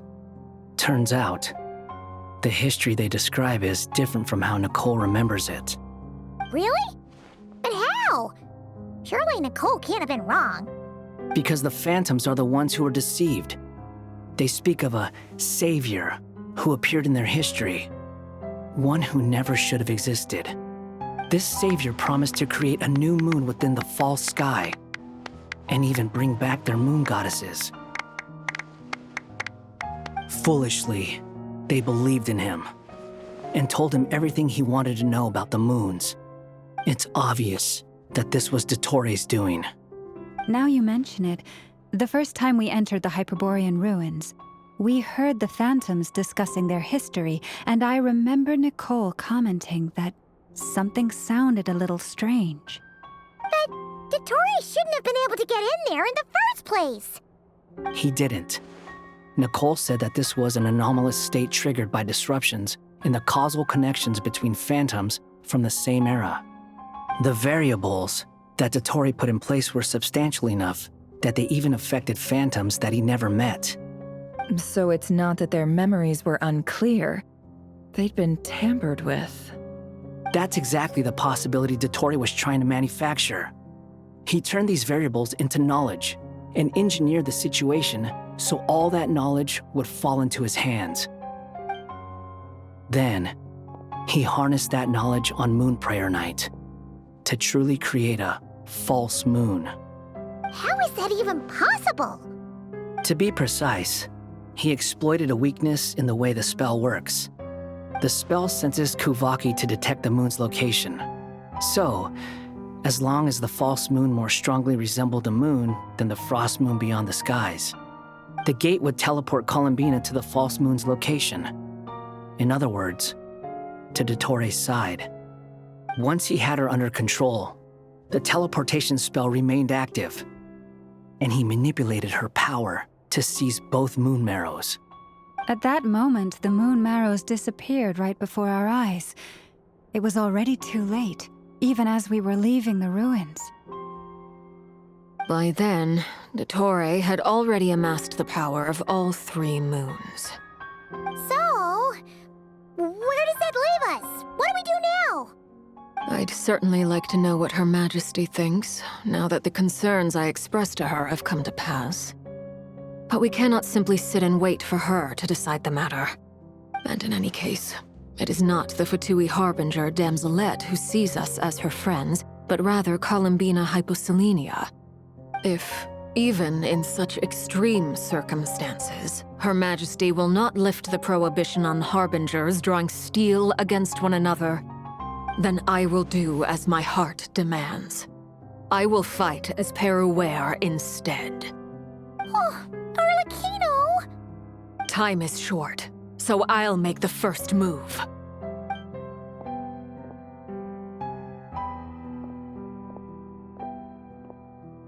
Whew. Even Arlecchino seems to be losing her cool now.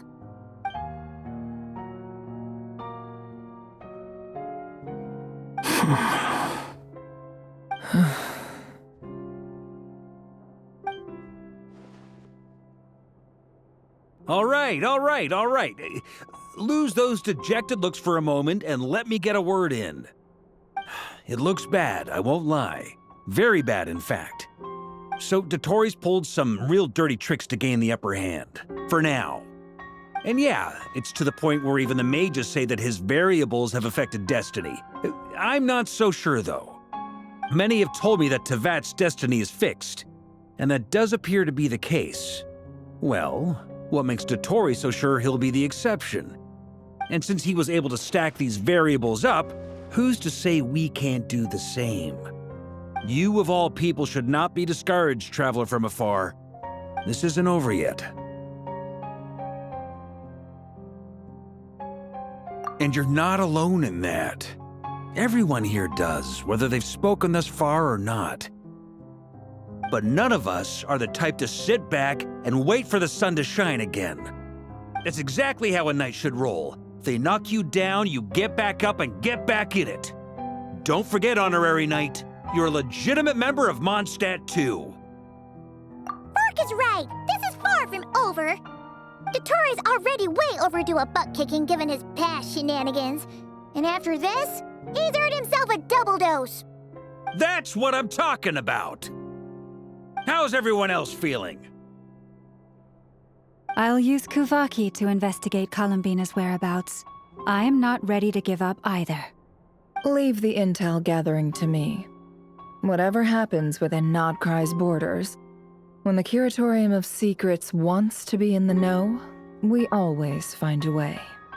Aino and I will do all we can to support you. We will attempt to reverse engineer Dottore's actions and seek a breakthrough that way. Alice and Nicole are busy dealing with an emergency at Tevat's borders, so they can't return just yet. but they're both very angry about this. They've asked Albedo and me to act on the Hexen Circle's behalf and do everything in our power to fight back against Dotori. Are you ready then? We're going to have to conduct a lot of research, even in the early stages. I'll do my best. As for me, I'm pretty familiar with Dotori's way of doing things, so I can try to predict his next move. I'll help with your investigation. Nice! Looks like we have our basic division of labor. I'll get in touch with Flints and Itlua, get them to have a chat with their Starshiner. It couldn't hurt to bring the Lightkeepers on board as well. At the same time, I'll pass on instructions to the Knights present in Nodcry to assist the Lightkeepers and other organizations in ensuring the safety of those living here. Yeah! We'll show him! That's it then. Good luck, everyone.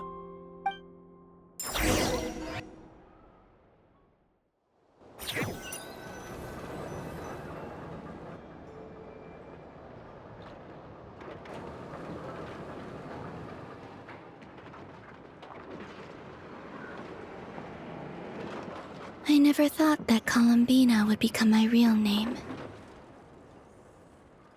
It went from being a Fatui code name to something my friends call me. And remember, come night or day, the moonlight shall always connect us.